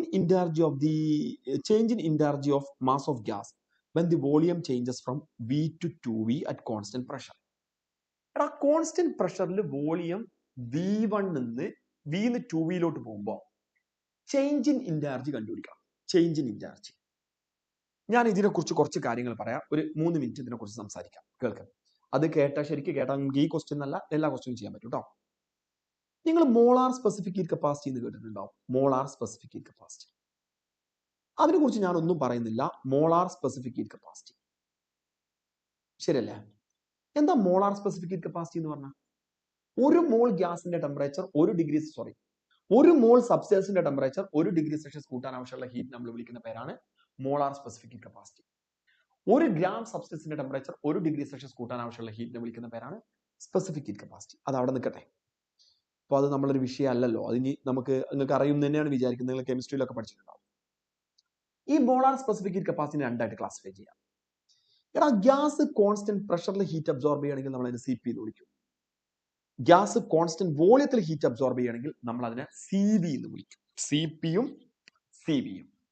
okay, നോക്ക്, ഒരു ഗ്യാസ് കോൺസ്റ്റന്റ് പ്രഷറിൽ ഹീറ്റ് അബ്സോർബ് ചെയ്യുകയാണെങ്കിൽ അതിനാവശ്യമുള്ള ഹീറ്റ് ΔQ = NCP ΔT ആണ്. Constant പ്രഷറിൽ heat absorb ചെയ്യുമ്പോൾ ഇതൊന്ന് CP = ΔQ divided by N ΔT എന്ന് എഴുതാം. എന്തെങ്കിലും കൺഫ്യൂഷൻ ഉണ്ടെങ്കിൽ നിങ്ങൾ ചോദിക്കണം. CP = ΔQ by N ΔT. എടാ, ഇനി കോൺസ്റ്റന്റ് വോളിയത്തിലാണ് ഹീറ്റ് അബ്സോർബ് ചെയ്യുന്നതെങ്കിൽ അതിനാവശ്യമുള്ള ഹീറ്റ് ΔQ = NCV ΔT എന്ന് എഴുതാം. കോൺസ്റ്റന്റ് വോളിയത്തിലാണെങ്കിൽ. അപ്പൊ ഇവിടുന്ന് CV = ΔQ divided by N ΔT എന്ന് കൊടുക്കാം. CV = ΔQ by N ΔT. ഓക്കെടാ, CP = ΔQ by N ΔT, CV = ΔQ by N ΔT. Okay, ഇങ്ങനെ കിട്ടി. ഈ എഴുതിയതിൽ ആർക്കെങ്കിലും എന്തെങ്കിലും സംശയം ഉണ്ടോ? വേമ്പറ എന്തെങ്കിലും കൺഫ്യൂഷൻ ഉണ്ടോ? എടാ, ഇങ്ങനെ എഴുതി കഴിഞ്ഞിട്ട് ഞാൻ നിങ്ങളടുത്ത് ചോദിക്കുകയാണ്, CP - CV എന്താന്ന് ചോദിച്ചു. നിങ്ങൾ എന്താ പറയാ? CP - CV എന്താന്ന് ചോദിച്ചാൽ നിങ്ങൾ എന്താ പറയാ? വേമ്പറ, ഞാൻ ചോദിക്കുകയാണ്, CP - CV എന്താന്ന് ചോദിച്ചു, നിങ്ങൾ എന്ത് പറയടാ? എടാ നിജ്മൽ, ഇങ്ങനെ എഴുതി കഴിഞ്ഞാൽ എങ്ങനെ CP - CV = 6 എഴുതാം? ഇങ്ങനെ എഴുതി കഴിഞ്ഞാൽ CP - CV = 0 എന്നല്ലേ എഴുതേണ്ടത്? പക്ഷെ ആക്ച്വലി CP - CV = 6 അല്ലേ? അത് മേയേഴ്സ് റിലേഷൻ ആണല്ലോ. അപ്പൊ അതും നിങ്ങൾ മനസ്സിലാക്കുന്നത് ഒരിക്കലും ഇയാളെ നമ്മൾ ഇങ്ങനെ എഴുതാൻ പാടില്ല, ഇങ്ങനെ എഴുതരുത്. ഓക്കെ, അപ്പൊ ഇവിടെ എന്ത് തെറ്റ് പറ്റി എന്ന് അറിയണമെങ്കിൽ ഒറ്റ കാര്യം ചെയ്യുക. From first law of thermodynamics എടുക്കുക.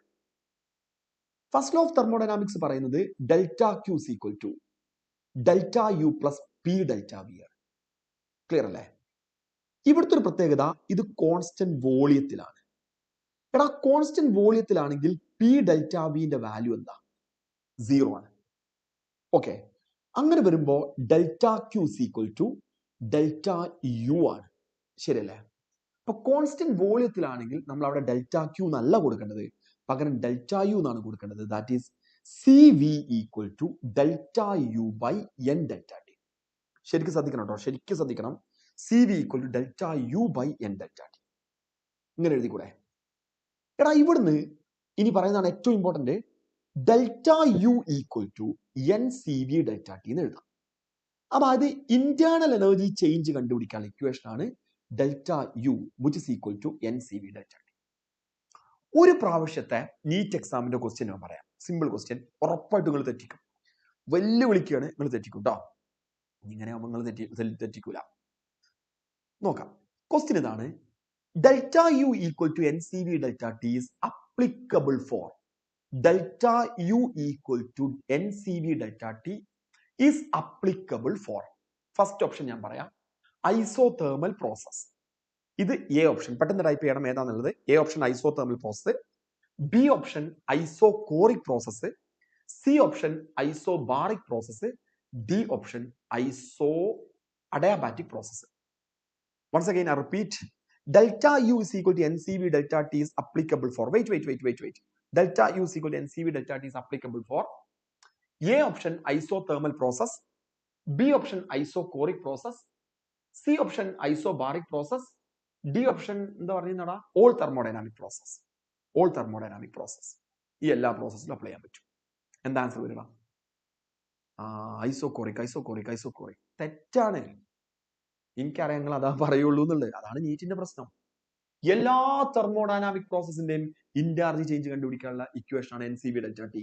It is applicable for all thermodynamic process. Okay, ശരിക്കും മനസ്സിലാക്കണം. ഐസോതെർമൽ ആവട്ടെ, അഡയാബാറ്റിക് ആവട്ടെ, ഐസോകോറിക് ആവട്ടെ, ഐസോബാറിക് ആവട്ടെ, സൈക്ലിക് ആവട്ടെ, ഏതുമാവട്ടെ, ഏത് തെർമോഡൈനാമിക് പ്രോസസ് ആണെങ്കിലും ഇന്റേണൽ എനർജി ചേഞ്ച് കണ്ടുപിടിക്കാനുള്ള ഇക്വേഷൻ എന്ന് പറയുന്നത് N C V delta T ആണ്. It is applicable for all thermodynamic process. ഇനി പ്രശ്നം, ഐസോതേർമൽ ആണെങ്കിൽ ഡെൽറ്റ ടിന്റെ വാല്യൂ 0 ആയിരിക്കും. അപ്പൊ ഡെൽറ്റ യു 0 ആണ്. സൈക്ലിക് ആണെങ്കിൽ ഇനീഷ്യൽ സ്റ്റേറ്റും ഫൈനൽ സ്റ്റേറ്റും സെയിം ആയിരിക്കും, അതുകൊണ്ട് ഡെൽറ്റ യു 0 ആണ്. അങ്ങനെയൊക്കെ വരും. പക്ഷെ ഇത് എല്ലാ ഇക്വേഷനിലും നമുക്ക് അപ്ലൈ ചെയ്യാൻ പറ്റുന്ന സാധനമാണ് delta U equal to N C V delta T. എടാ ഇനി എനിക്ക് നിങ്ങളടുത്ത് പറയാനുള്ളത് C P by C V ഗാമയാണെന്നൊക്കെ അറിയാലോ. ഒരു കാര്യം കൂടെ പറയട്ടെ, C P minus C V equal to R ആണ്. നിങ്ങളടുത്ത് സി വിയും ഗാമയും നമ്മുടെ റിലേഷൻ ചോദിച്ചു. Relation between C V and gamma. C വിയും ഗാമയും നമ്മൾ റിലേഷൻ ചോദിച്ചു. അപ്പൊ നമ്മൾ ചെയ്യേണ്ടത് ഓരോ ടേമിനെയും സി വി കൊണ്ട് ഡിവൈഡ് ചെയ്യാം. C P by C V minus 1 equal to R by C V. C P by C V ഗാമയാണ്. Gamma minus 1 equal to R by C V.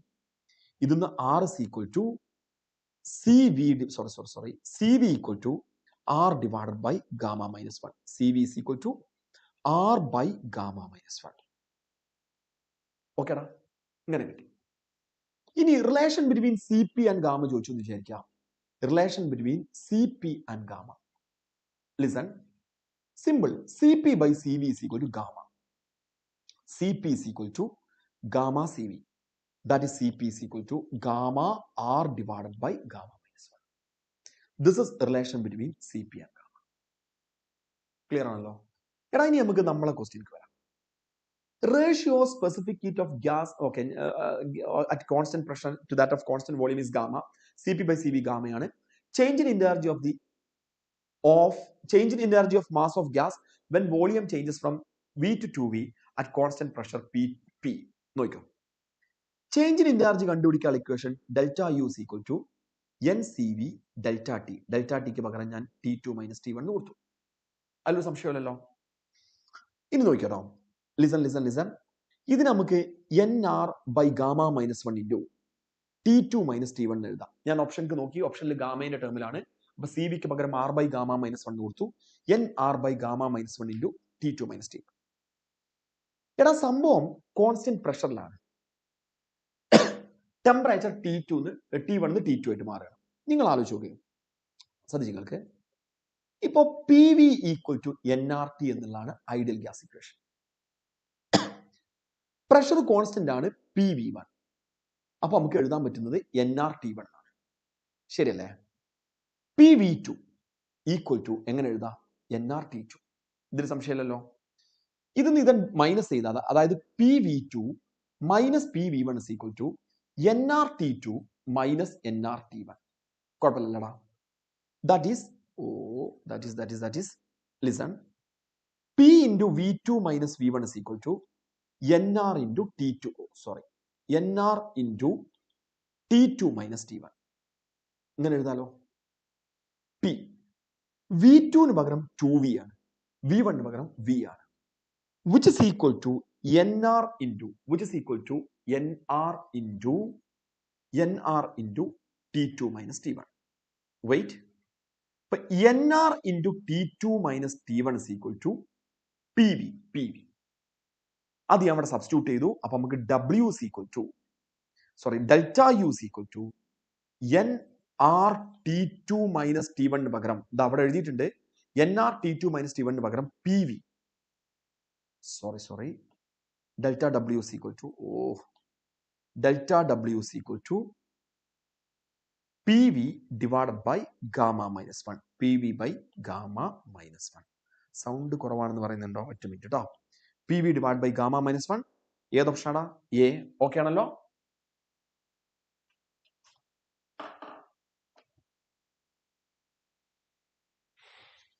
PV by gamma minus 1. PV divided by gamma minus 1. ഇപ്പൊ കുറച്ച് കൂടിയിട്ടുണ്ടാവും എന്ന് വിചാരിക്കുന്നതാ. Okay, ഇതിൽ set ആയല്ലോ. PV divided by gamma minus 1. കുറെ കാര്യങ്ങൾ പറഞ്ഞു. എന്തെങ്കിലും കൺഫ്യൂഷൻ ഉണ്ടെങ്കിൽ ചോദിക്കടാ. എ ഓപ്ഷൻ ആയിരിക്കും ആൻസർ. ആരൊക്കെയോ സി എന്നൊക്കെ ടൈപ്പ് ചെയ്തിരുന്നു. സെറ്റ് ആയല്ലോടാ. ഓക്കെ. നെക്സ്റ്റ് വൺ, അടുത്ത ക്വസ്റ്റ്യൻക്ക് പോകാം. An ideal gas undergoes 4 different processes from the same initial state as shown in the figure. Those processes are adiabatic, isothermal, isobaric, and isochoric. The curve which represents the adiabatic process among 1, 2, 3, 4. ഇതിൽ ഏതാണ് adiabatic പ്രോസസ്സിന്റെ graph? അതാണ് ചോദ്യം. ഏതാണ് adiabatic പ്രോസസ്സിന്റെ graph? Start ചെയ്യാം കേട്ടോ. Listen, ഞാൻ ആദ്യം നിങ്ങളടുത്ത് പറയുന്നത് കേട്ടോ. എടാ, ഐസോതേർമൽ പ്രോസസ്സിനെ കുറിച്ച് കുറച്ച് കാര്യങ്ങൾ നിങ്ങളടുത്ത് പറയാം. ഐസോതേർമൽ, സദ്യയോടെ കേട്ടോ. ഐസോതേർമൽ, ഇപ്പൊ നമ്മൾ ഐസോതേർമൽ ആണെങ്കിൽ അതിന്റെ ഇക്വേഷൻ എഴുതാൻ പറഞ്ഞാൽ വേഗം ചെയ്യേണ്ടത് PV = nRT എന്ന് എഴുതും. എന്നിട്ട് ഇവിടുത്തെ ഒരു പ്രശ്നം, ഐസോതേർമൽ ആണെങ്കിൽ nRT ഇത് മൂന്നും കോൺസ്റ്റന്റ് ആണ്. അപ്പൊ PV = കോൺസ്റ്റന്റ് ആയിരിക്കും. P proportional to 1/V ആണ്. ഒരു ഐസോതേർമൽ പ്രോസസ്സിന്റെ ഡയഗ്രാം, ഗ്രാഫ് നമ്മൾ വരയ്ക്കുകയാണ് വിചാരിക്കാം. അതായത് പ്രഷർ y ആക്സിലും വോളിയം x ആക്സിലും എടുത്തിട്ട് ഐസോതേർമൽ പ്രോസസ്സിന്റെ ഗ്രാഫ് വരച്ചാൽ ഷേപ്പ് റെക്ടാങ്കുലർ ഹൈപ്പർബോളയാണ്. ഇതാണ് ഐസോതേർമൽ പ്രോസസ്സിന്റെ പ്രത്യേകത. രണ്ടാമത്തെ കേസ് അഡിയാബാറ്റിക് പ്രോസസ്സ്. നോക്ക്, അഡിയാബാറ്റിക് പ്രോസസ്സിന്റെ ഇക്വേഷൻ നിങ്ങൾക്ക് എല്ലാവർക്കും അറിയാമെന്ന് ഞാൻ വിചാരിക്കുന്നു. PV⁻⁴ constant. ഇതാണ് അഡിയാബാറ്റിക് പ്രോസസ്സിന്റെ ഇക്വേഷൻ. ഇത് നമുക്ക് P proportional to 1/V⁻⁴. നിങ്ങൾ കുറെ ആയിട്ട് മാത്സ് ഒക്കെ പഠിക്കുന്ന ആളുകളാണ്. P proportional to 1/V⁻⁴ graph വരയ്ക്കണം. ശ്രദ്ധിച്ചു കേട്ടോ. ലിസൺ. നോക്കടാ, ഇത് P, ഇത് V. P proportional to 1/V നമ്മൾ വരയ്ക്കുകയാണെങ്കിൽ ഗ്രാഫ് ഇതാ ഇങ്ങനെ പോവാം. P proportional to 1/V. ഞാൻ നേരത്തെ അവിടെ വരച്ചു എന്ന് പറഞ്ഞാൽ ഐസോതേർമൽ ആണെങ്കിൽ. P proportional to 1/V⁻⁴ ആണെങ്കിൽ ദാ ഇങ്ങനെ പോകണം, താഴെ കൂടെ. P proportional to 1/V⁻⁴, which means adiabatic ആണെങ്കിൽ ഐസോതേർമലിന്റെ താഴെയായിരിക്കും. എടാ, ഇനിയുള്ള പ്രശ്നം ഐസോബാറിക് ആണെങ്കിൽ പ്രഷർ കോൺസ്റ്റന്റ് ആണ്. ഇങ്ങനെയാണ് ഗ്രാഫ് ഉണ്ടാകുക. ഐസോകോറിക് ആണെങ്കിൽ വോളിയം കോൺസ്റ്റന്റ് ആണ്. ഇങ്ങനെയാണ് ഗ്രാഫ് ഉണ്ടാക്കുക. അപ്പൊ ഇത് നിങ്ങൾ മനസ്സിലാക്കേണ്ടത് ഈ സാധനം isobaric, okay, 1 isobaric, 2 isothermal, 3 adiabatic, 4 ആണ് ഐസോകോറിക് എന്ന് പറഞ്ഞ സാധനം, ഐസോകോറിക്. ഇനി നമുക്ക് ആ ഒരുപാട് ആൻസർ 2 എന്ന് കിട്ടിയിട്ടുണ്ട്, നമുക്ക് നോക്കാം. ഇത് ഇവിടെ ഞാൻ എഴുതാൻ പോകുന്നത് ഐസോബാറിക്, ശരിയാണല്ലോ. 3 isothermal, very good very good very good. 2 adiabatic, okay. 1 എന്ന് പറയുന്നത് ഐസോബാറിക്, ഓക്കെ. അപ്പൊ നോക്കി, ഇതെല്ലാം V1 നിന്ന് V2 എക്സ്പാൻഡ് ചെയ്യല്ലേ ചെയ്യുന്നത്. നിങ്ങളടുത്ത് ചോദിക്കുകയാണ്, ഒരു ഗ്യാസ് V1 നിന്ന് V2 എക്സ്പാൻഡ് ചെയ്യുമ്പോൾ ഏത് പ്രോസസ്സിലാണ് ഏറ്റവും കൂടുതൽ വർക്ക് ഉണ്ടാവുക? പെട്ടെന്ന് ഏത് പ്രോസസ്സിലാണ് ഏറ്റവും കൂടുതൽ വർക്ക് ഉണ്ടാവുക? V1 നിന്ന് V2 എക്സ്പാൻഡ് ചെയ്യുന്ന സമയത്ത് ഏത് പ്രോസസ്സിലാണ് ഏറ്റവും കൂടുതൽ വർക്ക് ഉണ്ടാവുക? ഒരു ചോദ്യം അതാണ്. V1 നിന്ന് V2 എക്സ്പാൻഡ് ചെയ്യുമ്പോൾ ഏത് പ്രോസസ്സിലാണ് ഏറ്റവും കൂടുതൽ വർക്ക്? ഐസോബാറിക് അല്ലേ? കാരണം അതിന് താഴെയാണ് ഏറ്റവും കൂടുതൽ ഏരിയ ഉള്ളത്. അപ്പൊ നമുക്കിവിടെ കൃത്യമായിട്ട് ആ ഒരു പോയിന്റ് കൂടെ എഴുതി വെക്കാം. W isobaric greater than W isothermal greater than W adiabatic greater than W isobaric. ഇങ്ങനെയല്ലേ അതിന്റെ ഓർഡർ വരിക? അപ്പൊ നജ്മൽ പറഞ്ഞിട്ടുണ്ട്, അമീന ഒക്കെ പറഞ്ഞിട്ടുണ്ട്, ഒരുപാട് ആളുകൾ പറഞ്ഞിട്ടുണ്ട്. ഒരു ചോദ്യം, ആർക്കാണ് V1 നിന്ന് V2 എക്സ്പാൻഡ് ചെയ്യുന്ന സമയത്ത് ആർക്കാണ് ഏറ്റവും കൂടുതൽ ഫൈനൽ പ്രഷർ ഉണ്ടാവുക? ഫൈനൽ പ്രഷർ ആരുടെ കേസിലാണ് ഏറ്റവും കൂടുതൽ? ഫൈനൽ പ്രഷർ ആർക്കാണ് ഏറ്റവും കൂടുതൽ ഉണ്ടാവുക? വേഗം ആൻസർ പറ. വേഗം ഞാൻ വെയിറ്റ് ചെയ്തുകൊണ്ടിരിക്കുകയാണ്. എടാ, ഫൈനൽ പ്രഷറിന്റെ ഓർഡറും ഇതേ ഓർഡർ ആയിരിക്കും. കാരണം ഐസോബാറിക്കിന്റെ ഫൈനൽ പ്രഷർ ഇതാ ഇവിടെയാണ്. കണ്ടോ ഞാൻ മാർക്ക് ചെയ്യുന്നത് കണ്ടോ? ഐസോതേർമലിന്റെ ഫൈനൽ പ്രഷർ ഇതാ ഇവിടെയാണ്. ഇങ്ങനെ ഒരു ലൈൻ ഇങ്ങനെ വെച്ചാൽ മതി, ഇവിടെയാണ്. അഡയാബാറ്റിക്കിന്റെ ഫൈനൽ പ്രഷർ ഈ കാണുന്നതാണ്. അപ്പൊ ഇതേ ഓർഡറിൽ തന്നെയല്ലേ പോവുക. ഏറ്റവും കൂടുതൽ ഫൈനൽ പ്രഷർ ഉണ്ടാവുന്നത് ഐസോബാറിക് തന്നെ ആയിരിക്കും. ഓക്കേടാ, നമുക്ക് ഇനി അടുത്ത ക്വസ്റ്റ്യൻ കിടക്കാം. Listen, which of the following process heat is neither absorbed nor released by the system? വേഗം പറഞ്ഞോ. In which of the following process heat is neither absorbed or nor released? ഏത് പ്രോസസ്സിലാണ് ഹീറ്റ് എക്സ്ചേഞ്ച് ഇല്ലാത്തത് എന്നുള്ളതാണ് ചോദ്യം. ആൻസറിലെത്തി. ശരിയല്ലടാ? ഏത് പ്രോസസ്സിലാണ് ഹീറ്റ് അബ്സോർബ് ഇല്ലാത്തത്? NCERT കൺസെപ്റ്റ് ധാരാളമാണ്, അതിന്റെ അപ്പുറത്തേക്ക് ഒന്നും പോകാൻ പാടില്ല. Okay, next one. 1 mole of an ideal monatomic gas undergoes a process described by the equation PV cube is equal to a constant. Heat capacity of the process during this process is. എടാ, ഇതൊരു previous NEET ആണല്ലേ. PV cube is equal to a constant. Heat capacity എന്താണ്? ഓക്കെടാ, ഞാൻ മനസ്സിലാക്കുന്നത് ഇപ്പൊ നമ്മൾ discuss ചെയ്യുന്ന എല്ലാ ആളുകൾക്കും ഇതിനെക്കുറിച്ച് നല്ലൊരു ധാരണ ഉണ്ട് എന്നുള്ളതാണ്. ഞാൻ പറയാം, ഇത് എല്ലാവരും കേൾക്കണം കേട്ടോ. നജ്മൽ, ഷിഫ്ന, നസ്ല, എല്ലാവരും, അമീന, എല്ലാവരും ശ്രദ്ധിച്ച് കേൾക്കണം. ഇനി ഞാൻ പറയുന്ന ഒരു 5 മിനിറ്റ് അത്ര ഇമ്പോർട്ടൻ്റ് ആണ്. എടാ, നമ്മൾ പല ടൈപ്പ് പ്രോസസ്സും ഉണ്ട്. നേരത്തെ ആരടാ എൻ്റെ അടുത്തൊരു ക്വസ്റ്റ്യൻ ചോദിച്ചിരുന്നല്ലോ. അപ്പൊ ഷാലു ഒരു ക്വസ്റ്റ്യൻ ചോദിച്ചിരുന്നു, NCERT കൺസെപ്റ്റ് മാത്രം മതി. അപ്പൊ ഞാൻ തീർച്ചയായിട്ടും എന്നൊക്കെ പറഞ്ഞു. ഷാഹിലെ, എടാ, ചില കാര്യങ്ങൾ NCERT കൺസെപ്റ്റ് നിൽക്കൂല. NCERT കൺസെപ്റ്റ് ഉപയോഗിച്ച് നമുക്ക് ചെയ്യാം, പക്ഷെ ഭയങ്കര ലെങ്തിയാവും, 1 മിനിറ്റ് കൊണ്ട് ചെയ്യാൻ കഴിയില്ല. അപ്പൊ അതിന് നമ്മൾ പുതിയ ഷോർട്ട് കട്ടുകളും പുതിയ ഐഡിയാസും പഠിക്കണം. അതിനുവേണ്ടി നിങ്ങൾക്ക് അറിയാത്തൊരു പ്രോസസ്സ് ഞാൻ ഇപ്പൊ നിങ്ങളെ പഠിപ്പിക്കുകയാണ് കേട്ടോ. നജ്മൽ 3/2 ആണെന്നൊക്കെ പറഞ്ഞത് വെയിറ്റ് നജ്മൽ കേൾക്ക്. നജ്മലിന്റെ ചിന്തകളൊക്കെ മാറ്റി വെക്ക്. ഇനി എന്നെ കേൾക്ക് കുറച്ച് സമയം. നോക്കേ, നിങ്ങൾക്ക് അറിയാത്തൊരു പ്രോസസ്സിനെ കുറിച്ച് ഞാനിപ്പോ നിങ്ങൾക്ക് പറഞ്ഞുതരാം, കേൾക്ക്. അതിന് നമ്മൾ വിളിക്കുന്ന പേര് പോളിട്രോപിക് പ്രോസസ് ആണ്. ഈ പ്രോസസ്സ് കേട്ട ആരെങ്കിലും ഉണ്ടെങ്കിൽ യെസ് എന്നൊന്ന് ടൈപ്പ് ചെയ്യടാ. പോളിട്രോപിക് പ്രോസസ് കേട്ട ആരെങ്കിലും ഉണ്ടെങ്കിൽ യെസ് എന്നൊന്ന് ടൈപ്പ് ചെയ്യും.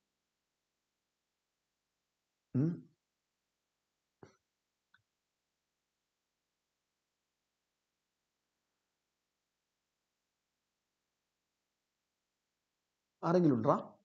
ഇപ്പോഴും എനിക്ക് മെസ്സേജ് ഡിലേ ആവുന്നുണ്ടോ? പോളിട്രോപിക് പ്രോസസ് നിങ്ങൾ കേട്ടിട്ടുണ്ടോ? ഇല്ല. PV raised to x is equal to a constant ഫോമിൽ വരുന്ന പ്രോസസ് നമ്മൾ വിളിക്കുന്ന പേരാണ് polytropic process. PV raised to x is equal to a constant. ഒരൊറ്റ കണ്ടീഷനേ ഉള്ളൂ, എക്സിന്റെ വാല്യൂ 1 അല്ല. ഓക്കെ, എക്സിന്റെ വാല്യൂ 1 അല്ല, അത് ഏതും പറ്റും, നെഗറ്റീവ് ആകാം പോസിറ്റീവ് ആകാം എന്തും ആവാം. ഇവിടെ നിങ്ങൾ ആലോചിച്ച് നോക്ക്, PV cube is equal to a constant ആണ്. ഇതൊരു പോളിട്രോപിക് പ്രോസസ് ആണ്. രണ്ടാമത് പോളിട്രോപിക് പ്രോസസിനെ കുറിച്ച് എക്സ്പ്ലെയിൻ ചെയ്യുമ്പോൾ ടെമ്പറേച്ചർ ആയിരിക്കും അവിടുത്തെ variable.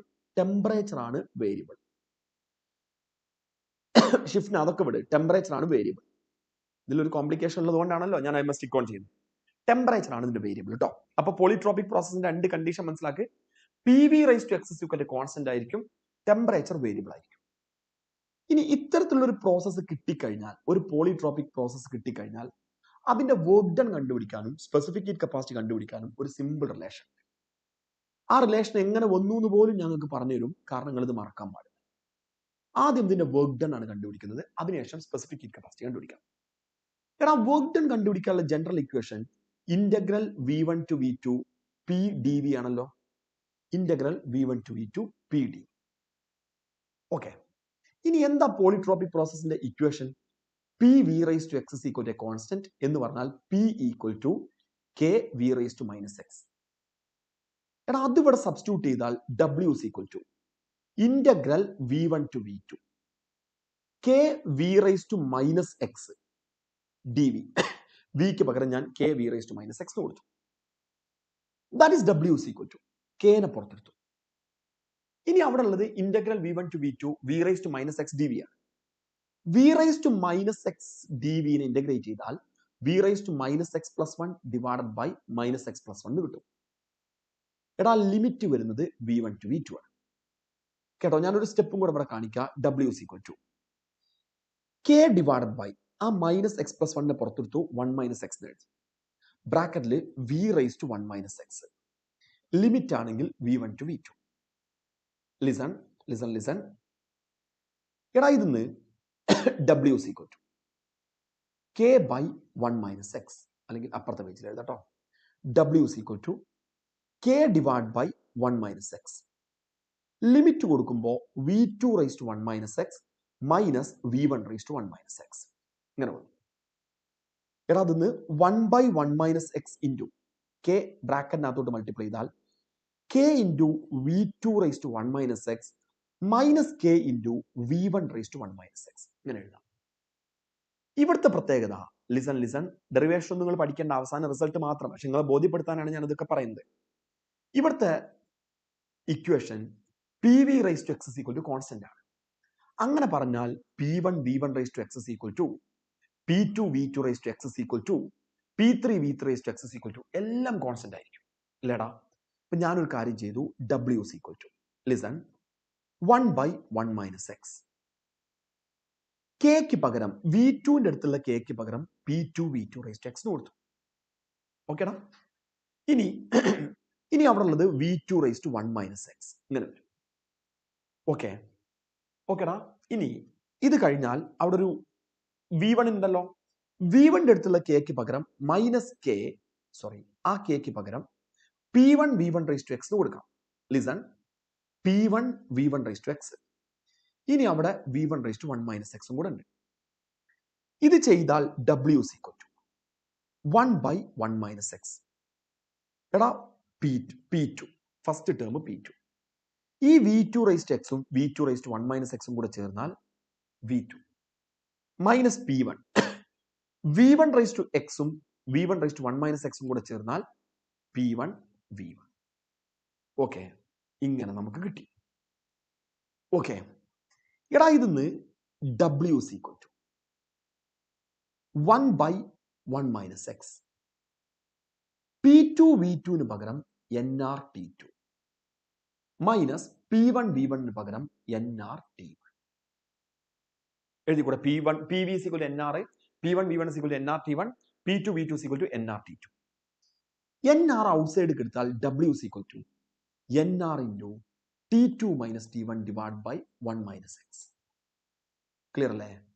Therefore, we can write for polytropic process work is equal to NR delta T by 1 minus x. ഇതാണ് നിങ്ങൾ പഠിക്കേണ്ടത്. പോളിട്രോപ്പിക് പ്രോസസ്സിന്റെ വർക്ക് കണ്ടുപിടിക്കാനുള്ള ഇക്വേഷൻ ദാ ഇത് പഠിച്ചു വെച്ചാൽ മതി. nr delta t divided by 1 minus x. nr delta t by 1 minus x. ഇത് എപ്പോഴാണ് ഉപയോഗിക്കാം? തന്ന equation p v raised to something എന്നുള്ള ഫോമിൽ ആവണം. ഓക്കേടാ. ഇത് കൂടാതെ ടെമ്പറേച്ചർ വേരിയബിൾ ആയിരിക്കണം. ഇപ്പോഴാണ് ഈ ഇക്വേഷൻ നമ്മൾ ഉപയോഗിക്കുക. തീർച്ചയായിട്ടും നജ്മല ഇത് അഡിയാബാറ്റിക്കിന്റെ വർക്കാണോ എന്ന് ചോദിക്കുകയാണെങ്കിൽ adiabatic P V raise to gamma അല്ലേ? അപ്പൊ അഡിയാബാറ്റിക്കിന് nr delta t divided by 1 minus gamma അങ്ങനെ കൊടുക്കാം, ഒരു സംശയമില്ല. പക്ഷേ എല്ലാ പോളിട്രോപ്പിക് പ്രോസസ്സും അഡിയാബാറ്റിക് അല്ല. എല്ലാ അഡിയാബാറ്റിക്കും നമുക്ക് പോളിട്രോപ്പിക് ആയിട്ട് കൺസിഡർ ചെയ്യാം. അപ്പൊ ഞാൻ ചോദിക്കട്ടെ, P V raise to -3 equal to constant തോന്നി, അത് നമുക്ക് അഡിയാബാറ്റിക് എടുക്കാൻ പറ്റുമോ? ഇല്ല. ഓക്കെ, അപ്പോ ഇത് നിങ്ങൾക്ക് കുറച്ച് മനസ്സിലാവും. ഓക്കെ, അഡിയാബാറ്റിക് പ്രോസസ്സിന്റെ ഡെറിവേഷൻ ഇതിനൊന്നും ആവശ്യമില്ല. അഡിയാബാറ്റിക് പ്രോസസ്സിന്റെ ഡെറിവേഷൻ NCERT ഇങ്ങനെയാണ് പറഞ്ഞത്. അത് ഞാൻ കാണിച്ചു തരാം. അവിടെ നിൽക്കട്ടെ. അഡിയാബാറ്റിക് പ്രോസസ്സിന്റെ ഡെറിവേഷൻ നമ്മൾ NCERT വായിക്കാനേ പാടില്ല. അത് വളരെ സിമ്പിളാണ്. ഞാൻ കാണിച്ചു തരാം. ഇത് ഇതിനോടൊപ്പം തന്നെ പറഞ്ഞു. എടാ, നമുക്ക് ആവശ്യമുള്ള പോയിന്റിലേക്ക് വരാം. ഇനി ഇതിന്റെ ഫസ്റ്റ് ലോ ഞാൻ എഴുതുകയാണ്. Delta Q equal to delta U plus delta W. എടാ, ഇതിൽ ഓരോ ടേമിനെയും n ഡെൽറ്റ ടി കൊണ്ട് ഡിവൈഡ് ചെയ്തു. Delta Q divide by n delta T equal to delta U by n delta T plus delta W divide by n delta T ഇങ്ങനെ കൊടുത്തു. Delta Q by n delta T C ആണ്. അതാണ് molar specific heat capacity. Delta U by n delta ടിനെ C V എഴുതാം.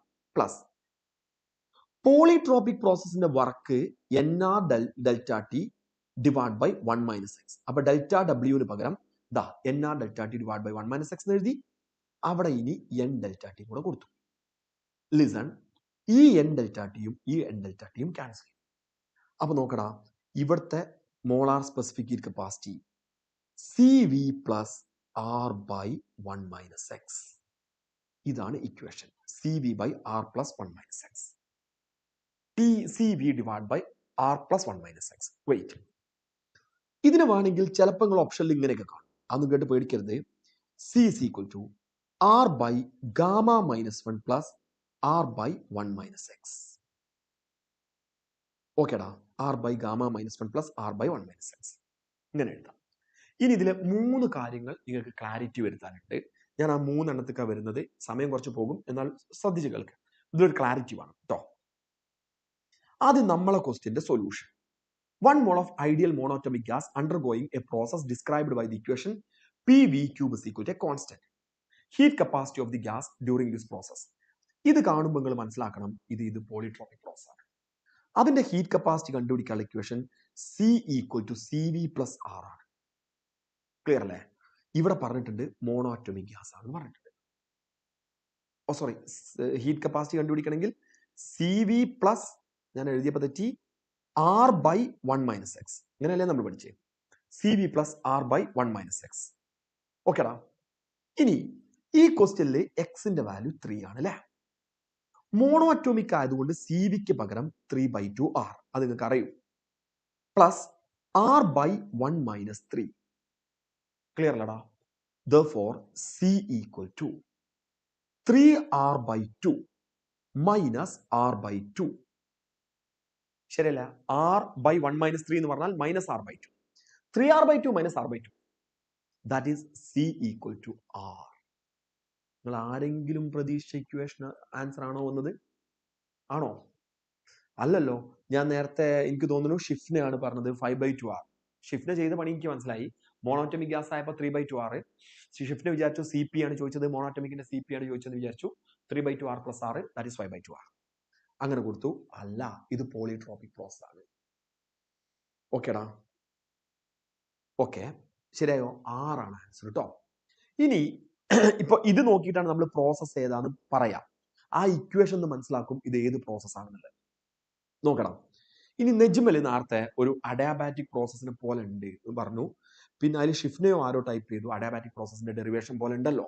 ശരിയാണ്, അതൊക്കെ ശരിയാണ്. അപ്പൊ ഞാൻ അതിലൊരു ക്ലാരിറ്റി കൂടെ ഉണ്ടാക്കാന്ന് വിചാരിക്കുന്നു. എല്ലാവരും ശ്രദ്ധിക്കട്ടോ. എടാ നെജ്മൽ, ലിസൺ. ഇപ്പൊ നിങ്ങളടുത്ത് ചോദിക്കണേ, ഇങ്ങനെ, ഫോർ എക്സാമ്പിൾ ഒരു equation in a thermodynamic process T² proportional to V cube ഇങ്ങനെയൊക്കെ എടുത്തു. എന്നിട്ട് ചോദിക്കാണ് find work done when temperature increases by, അല്ലെങ്കിൽ വേണ്ട, സിമ്പിൾ ആയിട്ടുള്ള question. P proportional to V, simple ആക്കാം. P proportional to V. എന്നിട്ട് അവർ ചോദിക്കുകയാണ് find work done when temperature increases by 60 kelvin അല്ലെങ്കിൽ 60 degree Celsius. P proportional to V എന്നിട്ട് പറയാണ് find work done when temperature increases by 60 kelvin. ഇത് ചെയ്യാനും വേണ്ടി നിങ്ങൾ എന്താ കാട്ടുക? ഇത് എന്ത് പ്രോസസ്സാണ്? P proportional to V. Najmal adiabatic ആണോ? അഡാബാറ്റിക് അല്ല. കാരണം അഡാബാറ്റിക് അല്ലാതിരിക്കാനുള്ള കാരണം ഗാമാന്റെ വാല്യൂ ഒരിക്കലും നെഗറ്റീവ് അല്ല. ഇത് നമ്മൾ എന്ത് ചെയ്യാറടാ? ഇങ്ങനെ എഴുതാം. P equal to K V. P V raise to -1 is equal to K. ഇങ്ങനെ എഴുതിക്കൂടെ? P V raise to X ഫോമിലാണ്. Xന്റെ വാല്യൂ -1 ആണ്. അപ്പൊ ഇത് പോളിട്രോപിക് ആണ്. ശരിയായോ? ഇനി വർക്ക് കണ്ടുപിടിക്കാനുള്ള equation NR delta T divided by 1 minus X. NR അവിടെ നിൽക്കട്ടെ. ഡെൽറ്റ T 60 ആണ്. 1 മൈനസ് -1. ഓക്കേടാ? അപ്പൊ ഡിനോമിനേറ്ററിൽ 2 ആയി. Therefore W is equal to NR delta T divided by NR delta ടിക്ക് പകരം നമ്മൾ സബ്സ്റ്റിറ്റ്യൂഷൻ നടത്തിയല്ലോ. 60 divide by 2. Therefore the answer is W is equal to 30 NR. ശരിയായോ? ശരിയാടാ? Okay 30 NR. ശരിയല്ലേ? ഓക്കെ, അമീനയാണ് പറഞ്ഞത് 30 NR. ഇനി നേരത്തെ പിന്നെ നിങ്ങൾ പറഞ്ഞു അഡാബാറ്റിക് പ്രോസസ്സിന്റെ വർക്കിന്റെ ഒരു ഡെറിവേഷൻ പോലെ ഉണ്ട് ആ വർക്ക്. ശരിയാണ്. NCERT അഡാബാറ്റിക് പ്രോസസ്സിന്റെ വർക്ക് ഭയങ്കര സംഭവമായി ഇന്റഗ്രേറ്റ് ചെയ്തിട്ടൊക്കെയാണ് കണ്ടെത്തിയത്.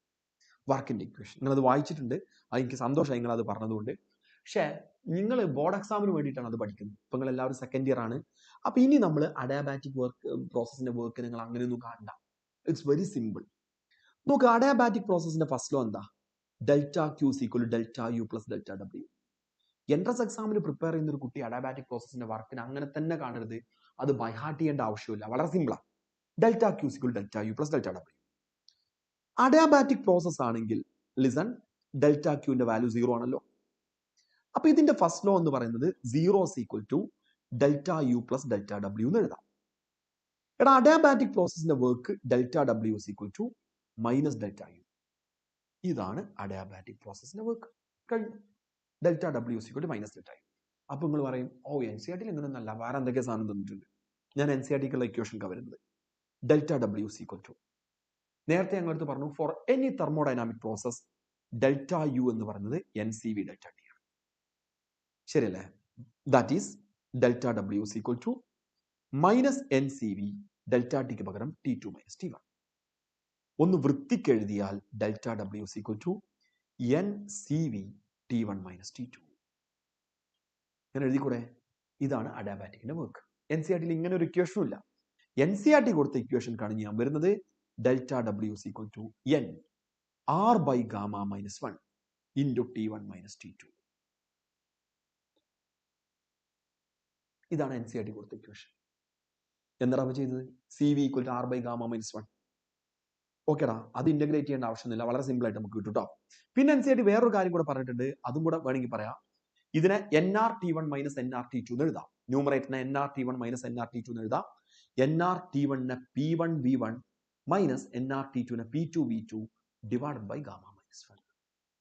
ഇത്രയേ ഉള്ളൂ അഡാബാറ്റിക്. അഡാബാറ്റിക് ഇങ്ങനെ ഭയങ്കര സംഭവമായിട്ട് നമ്മൾ ഇന്റഗ്രേറ്റ് ചെയ്യുന്നു വേണ്ട. പക്ഷെ പോളിട്രോപ്പിക്കിനെ നമ്മൾ ആ ഒരു രീതിയിൽ കൊണ്ടുപോകാം. ഓക്കേടാ, ഇതാണ് സംഭവം കേട്ടോ. എന്നാ ഇനി അടുത്ത ക്വസ്റ്റ്യൻ കിടക്കുകയാണ്. ഓക്കെ, അപ്പൊ ഇതിൽ കുറെ സമയം കുറെ കാര്യങ്ങൾ ഡിസ്കസ് ചെയ്യേണ്ടതായിട്ട് വന്നു. അടുത്ത ക്വസ്റ്റ്യൻ, ഇത് കൈനറ്റിക് തിയറിയും ഇത് രണ്ടും ഒന്നിച്ചാ പോകുന്നു കേട്ടോ. ബാലൻസ് ക്വസ്റ്റ്യൻസ് നിങ്ങൾ ചെയ്യേണ്ടി വരും. എല്ലാ കാര്യങ്ങളും ഇങ്ങനെ പറഞ്ഞു പോകും.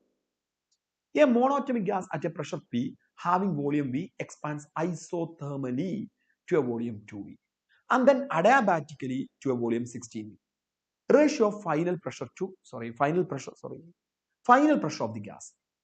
അപ്പൊ നിങ്ങൾ ആലോചിച്ച് നോക്ക്, initial pressure P1 is equal to P ആണ്. Initial volume V1 is equal to V ആണ്. ഐസോതെർമലി എക്സ്പാൻഡ് ചെയ്ത് വോളിയം 2V ആയി എന്ന് പറഞ്ഞാൽ ഐസോതെർമൽ എക്സ്പാൻഷന് ശേഷം V2 2V ആയാൽ P2 എന്ന് പറയുന്നത് P/2 ആണ്. ക്ലിയർ അല്ലേ? Then adiabatically to a volume 16V. ഈ കണ്ടീഷന് ഇനി സംഭവിക്കുന്നത് അഡാബാറ്റിക് എക്സ്പാൻഷൻ ആണ് 16V വരെ. അങ്ങനെയാണെങ്കിൽ ഫൈനൽ പ്രഷർ എത്രയാന്നുള്ളതാണ്. ലിസൺ, ഇപ്പോൾ ഉള്ള initial pressure P/2, initial volume 2V, Adiabatic process ആണ് all raised to gamma is equal to P1 V1 raised to gamma is equal to P2 V2 raised to gamma. Okay. ഇനി final പ്രഷറിനെ ഞാൻ PF എന്ന് വിളിച്ചു. Final volume 16V all raised to gamma. Clear അല്ലേ? ശരിക്കും മനസ്സിലാക്കി. Initial pressure P, initial volume V. Isothermally volume 2V ആയി എന്ന് പറഞ്ഞാൽ പ്രഷർ P/2 ആയി. ആ സാധനം അഡയാബാറ്റിക്കലി 16V ആയി എന്ന് പറഞ്ഞാൽ P/2 എന്ന് പ്രഷർ എത്രയായിട്ട് മാറിയിട്ടുണ്ടാവും? അതാണ് ചോദ്യം. എടാ ഇതിന് നമ്മൾ ചെയ്യുന്ന സമയത്ത് final pressure is equal to P/2 2V by 16V all raised to gamma. Gamma value 5/3 തന്നിട്ടുണ്ട് അല്ലേ? Final pressure is equal to P/2. എടാ V ക്യാൻസൽ ചെയ്തു. 2/16 എന്ന് പറഞ്ഞാൽ 1/8 ആണ്. ആ 1/8ന് ഞാൻ 2 ക്യൂബ് എന്ന് കൊടുത്തു. കുഴപ്പമില്ലല്ലോ. all raised to 5/3 ഇങ്ങനെയാണ് വരിക. 1/2 ക്യൂബ് all raised to 5/3 എന്ന് പറഞ്ഞാൽ final pressure is equal to P/2 into 1/2 cube all raised to 5/3. 1/2 cube all raised to 5/3, which means 1/2 raised to 5. Sorry, 25 അല്ല, 1/2 raised to 5. Clear അല്ലേ? 2 raised to 5 into 2. 2 raised to 5 എന്ന് പറഞ്ഞാൽ 32 ആയിരിക്കും അല്ലേ? 2 cube 2 raised to 4 16 32 into 2 64. അപ്പൊ നമുക്ക് കൃത്യമായിട്ട് പറയാം final pressure PF is equal to P divided by 64. P by 64. Very good, very good, very good. C is the correct answer. Okay, da? P by 64. Okay. കുഴപ്പമില്ല തോന്നുന്നു. അടുത്ത question. In a thermodynamic system undergoes cyclic process ABCDA as shown in the figure. Net work done by the system in the cycle is. എടാ അതിൽ നിങ്ങൾ അറിയേണ്ടത് cycle trace ചെയ്യുന്ന clock vice ഡയറക്ഷനിലാണെങ്കിൽ work പോസിറ്റീവും cycle trace ചെയ്യുന്നത് anti clock vice ഡയറക്ഷനിലാണെങ്കിൽ work നെഗറ്റീവും. ഓക്കെടാ. If the cycle traces in clockwise direction, work done is positive. If the cycle traces in anti-clockwise direction, work done is negative. ആ concept നിങ്ങൾക്ക് അറിയും ഞാൻ വിചാരിക്കുന്നു. എടാ വേഗം ഒരു എസ് ടൈപ്പ് ചെയ്താ ആ കൺസെപ്റ്റ് നിങ്ങൾക്ക് അറിയൂ. സൈക്കിൾ ഓക്കെ അറിയാലോ. അങ്ങനെ ആവുമ്പോ ലിസൺ, അത് നിങ്ങൾക്ക് അറിയുമെന്ന് എനിക്കറിയാം. നോക്ക്, ഈ സൈക്കിൾ ട്രേസ് ചെയ്യുന്നത് ലിസൺ ഈ സൈക്കിൾ ട്രേസ് ചെയ്യുന്നത് ക്ലോക്ക് വൈസ് ആണ്. ക്ലിയർ ആണല്ലോ? അയക്ക് നോക്കിക്കോ, അത് ക്ലോക്ക് വൈസ് ആണ്. അപ്പൊ അവിടുത്തെ വർക്ക് പോസിറ്റീവ്. ഇത് ആന്റി ക്ലോക്ക് വൈസ് ആണ്. അവിടുത്തെ work negative. Work done is equal to area of the cycle. Therefore, here work done is equal to 0. Simple. Work done is equal to 0. Okay, now. Next question. A gas is taken through a cycle ABCA as shown in the figure. What is the net work done? Net work done കിട്ടണം. ഇതൊരു PV diagram ഒക്കെയാണ് അല്ലേ? എടാ clock vice ആണോ anti clock vice ആണോ? Clock vice ആണ്. Clock vice ആണെങ്കിൽ work positive ആയിരിക്കും. അപ്പൊ ഇതല്ല ആൻസർ, ഇതല്ല ആൻസർ, ഇതോ ആണ് ആൻസർ. ഇനി PV ഡയഗ്രം ആണെങ്കിൽ വർക്ക് കിട്ടണമെങ്കിൽ ഏരിയ ഓഫ് ദി സൈക്കിൾ കണ്ടുപിടിച്ചാൽ മതി. ഞാൻ ഈ ട്രയാങ്കിളിന്റെ ഏരിയ കണ്ടുപിടിക്കുകയാണ്. That is work done is equal to half into base എന്ന് പറയുന്നത് ഈ ദൂരം. എടാ ഇത് 2 to 7 ആണ് കേട്ടോ. 2 to 7 എന്ന് പറഞ്ഞാൽ 5. പക്ഷെ ഈ ബ്രാക്കറ്റ് നിങ്ങൾ ശ്രദ്ധിക്കണം. ബ്രാക്കറ്റിൽ അവർ ഇൻറ്റു 10⁻³ എന്ന് പറയുന്നുണ്ട്. ഇൻറ്റു 10⁻³. അപ്പൊ ഹാഫ് ഇൻറ്റു കുറച്ച് വലുതാക്കി എഴുതാം. W is equal to half into 5 ആണ് ബേസ്. പക്ഷെ ഇൻറ്റു 10⁻³ മൾട്ടിപ്ലൈ ചെയ്യാൻ ബ്രാക്കറ്റിൽ കൃത്യമായിട്ട് പറയുന്നുണ്ട്. ഇനി ഹൈറ്റ് വേണം. ഹൈറ്റ് എന്ന് പറയുന്നത് ഈ കാണുന്നത് 2 to 7 വരെ, അതായത് 4. എടാ ബ്രാക്കറ്റ് നമ്മൾ ശ്രദ്ധിച്ചാൽ അവിടെ ഒരു ഇൻറ്റു 10⁻5 പറയുന്നുണ്ട്. അപ്പൊ 4 ഇൻറ്റു 10⁻5. ഇതും പോയാൽ ഇവിടെ 2 കിട്ടും. 2 ഇൻറ്റു 5 എന്ന് പറഞ്ഞാൽ ശരിയല്ലടാ, 2 ഇൻറ്റു 5 10 ആണ്. ഇനി 10⁻³ 10⁻5 എന്ന് പറഞ്ഞാൽ 10² കിട്ടും. Therefore, the answer is 1000 joule. 1000 joule. D option. Okay, very good. 1000 ആയിരിക്കും ആൻസർ കേട്ടോ. ഓക്കെടാ. Next one. Next. During an adiabatic process, pressure of a gas is found to be proportional to cube of its temperature. Ratio of Cp/Cv. Okay. Pressure is found to be proportional to cube of its temperature. Ratio of Cp by C. ഞാൻ ചെയ്യാം, എല്ലാവരും കേൾക്ക്. During an adiabatic process, pressure proportional to cube of its temperature, T cube. ഇതൊരു adiabatic പ്രോസസ്സിന്റെ equation ആണ്. എടാ, adiabatic പ്രോസസ്സിന്റെ പ്രഷറും ടെമ്പറേച്ചറും നമ്മൾ relation അല്ലേ തന്നിട്ടുള്ളത്? P proportional to T cube. ഞാൻ എന്ത് ചെയ്യുന്ന അറിയോ? അഡയാബാറ്റിക് പ്രോസസ്സിന്റെ പ്രഷറും ടെമ്പറേച്ചറും നമ്മൾ ജനറൽ ഇക്വേഷൻ എഴുതും. അത് വളരെ ഈസിയാണ്. P V raise to gamma equal to constant. ഇതാണ് നമുക്കറിയുന്ന ഇക്വേഷൻ. പ്രഷറും ടെമ്പറേച്ചറും നമ്മൾ റിലേഷൻ കിട്ടണമെങ്കിൽ പി വോളിയത്തിന് പകരം NRT/P എന്ന് കൊടുത്തു. Whole raise to gamma equal to constant എഴുതി. എടാ, P T raise to gamma by P raise to gamma equal to K by N raise to gamma R raise to gamma. കുഴപ്പമൊന്നും ഉണ്ടാവില്ല എന്ന് വിചാരിക്കുന്നത്. Okay, അത് നിങ്ങൾക്ക് കണ്ടാൽ മനസ്സിലാവും ഞാൻ എന്താ ചെയ്തതെന്നുള്ളത്. ഇവിടെ N raise to gamma R raise to gamma ഉണ്ട്, അത് അപ്പുറത്തെടുത്തു. P by P raise to gamma എന്ന് പറഞ്ഞാൽ P raise to 1 minus gamma, T raise to gamma equal to constant. ഇതാണ് പ്രഷറും ടെമ്പറേച്ചറും തമ്മിലുള്ള അഡയാബാറ്റിക് റിലേഷൻ. ഇത് ഓർമ്മയുള്ള ആളുകൾ ഉണ്ടാവും, ഓർമ്മയില്ലാതെ മറന്നു കിടക്കുന്ന ആളുകൾക്ക് ഉണ്ടെങ്കിൽ പെട്ടെന്ന് ഇതിലോട്ട് എത്താന്ന് കാണിക്കാനാണ് ഞാനത് ചെയ്ത് കാണിച്ചത് കേട്ടോ. നോക്ക്, ഞാൻ ആദ്യം ഇവിടെ എഴുതി ജനറൽ ഇക്വേഷൻ എഴുതി. P raise to 1 minus gamma T raise to gamma equal to a constant. എടാ, ഈ എഴുതിയ ഇക്വേഷനെ ആദ്യത്തെ ഇക്വേഷന്റെ ഫോമിലോട്ട് കൊണ്ടുപോകാം. വളരെ സിമ്പിളാ. ആദ്യത്തെ ഇക്വേഷന്റെ ഫോമിലോട്ട് കൊണ്ടുപോകണമെങ്കിൽ P proportional to T raise to something, P proportional to T raise to something എന്ന് പറഞ്ഞാൽ P raise to 1 minus gamma equal to K T raise to minus gamma എന്ന് എഴുതിക്കൂടെ? Which means P raise to 1 minus gamma proportional to T raise to minus gamma അല്ലേ? അതിന് സംശയമില്ലല്ലോ. P raise to 1 minus gamma proportional to T raise to minus gamma. ഇതിന്ന് P proportional to T raise to minus gamma divided by 1 minus gamma. Clear ആണല്ലോ? ഇങ്ങനെ ആ form P proportional to T raise to something എന്നുള്ള ഫോമിലോട്ട് മാറ്റിയാൽ ഇതിനെ ഞാൻ equation number 2 ആയിട്ട് കൺസിഡർ ചെയ്യും. അങ്ങനെ രണ്ടും ഒരേ ഫോമിലേക്ക് എത്തിയാൽ പിന്നെ നമ്മൾ പവർ ഇക്വേറ്റ് ചെയ്യാം. Minus gamma divided by 1 minus gamma equal to 3. ഇവിടുത്തെ ടീന്റെ പവർ 3 ആണ്, ഇവിടുത്തെ ടീന്റെ power minus gamma divide by 1 minus gamma. എടാ, അപ്പൊ minus gamma equal to 3 minus 3 gamma എന്ന് വന്നു. 2 ഗാമ ഈക്വൽ ടു 3 എന്ന് വന്നു. Gamma equal to 3/2. Gamma equal to 3/2. ശരിയാടാ? Gamma equal to 3/2. Therefore the answer is B. ശരിയായെന്ന് വിചാരിക്കുന്നു. Gamma equal to 3/2. That is answer is B. Okay അല്ലേ? എടാ, എനിക്ക് ഇതിനോട് കൂടെ കുറച്ച് ആഡ് ചെയ്യാണ്ട് കാര്യങ്ങൾ. ചിലപ്പോൾ ഇങ്ങനെ തന്നെ ആവില്ല. ഒരു പ്രാവശ്യം നീറ്റിന് ചോദിച്ച ക്വസ്റ്റ്യൻ ആണ്. In an adiabatic process T proportional to 1/√V. എന്നിട്ട് അവർ പറഞ്ഞു T proportional to 1/√V find gamma. ഇങ്ങനെ പറഞ്ഞു. അപ്പൊ ഇതൊരു അഡയാബാറ്റിക് പ്രോസസ് ആണ്. അതിന്റെ ടെമ്പറേച്ചറും വോളിയം തമ്മിലുള്ള റിലേഷൻ ആണ് തന്നിട്ടുള്ളത്. നമ്മൾ അഡയാബാറ്റിക് പ്രോസസിന്റെ ടെമ്പറേച്ചറും വോളിയം തമ്മിലുള്ള ജനറൽ ഇക്വേഷൻ ഉണ്ടാക്കുക. അത് നമ്മൾ ചെയ്യേണ്ടത് P V raise to gamma equal to constant. Okay, ഇതിൽ പ്രഷറിനെ NRT divided by V raise to gamma equal to constant എഴുതാം.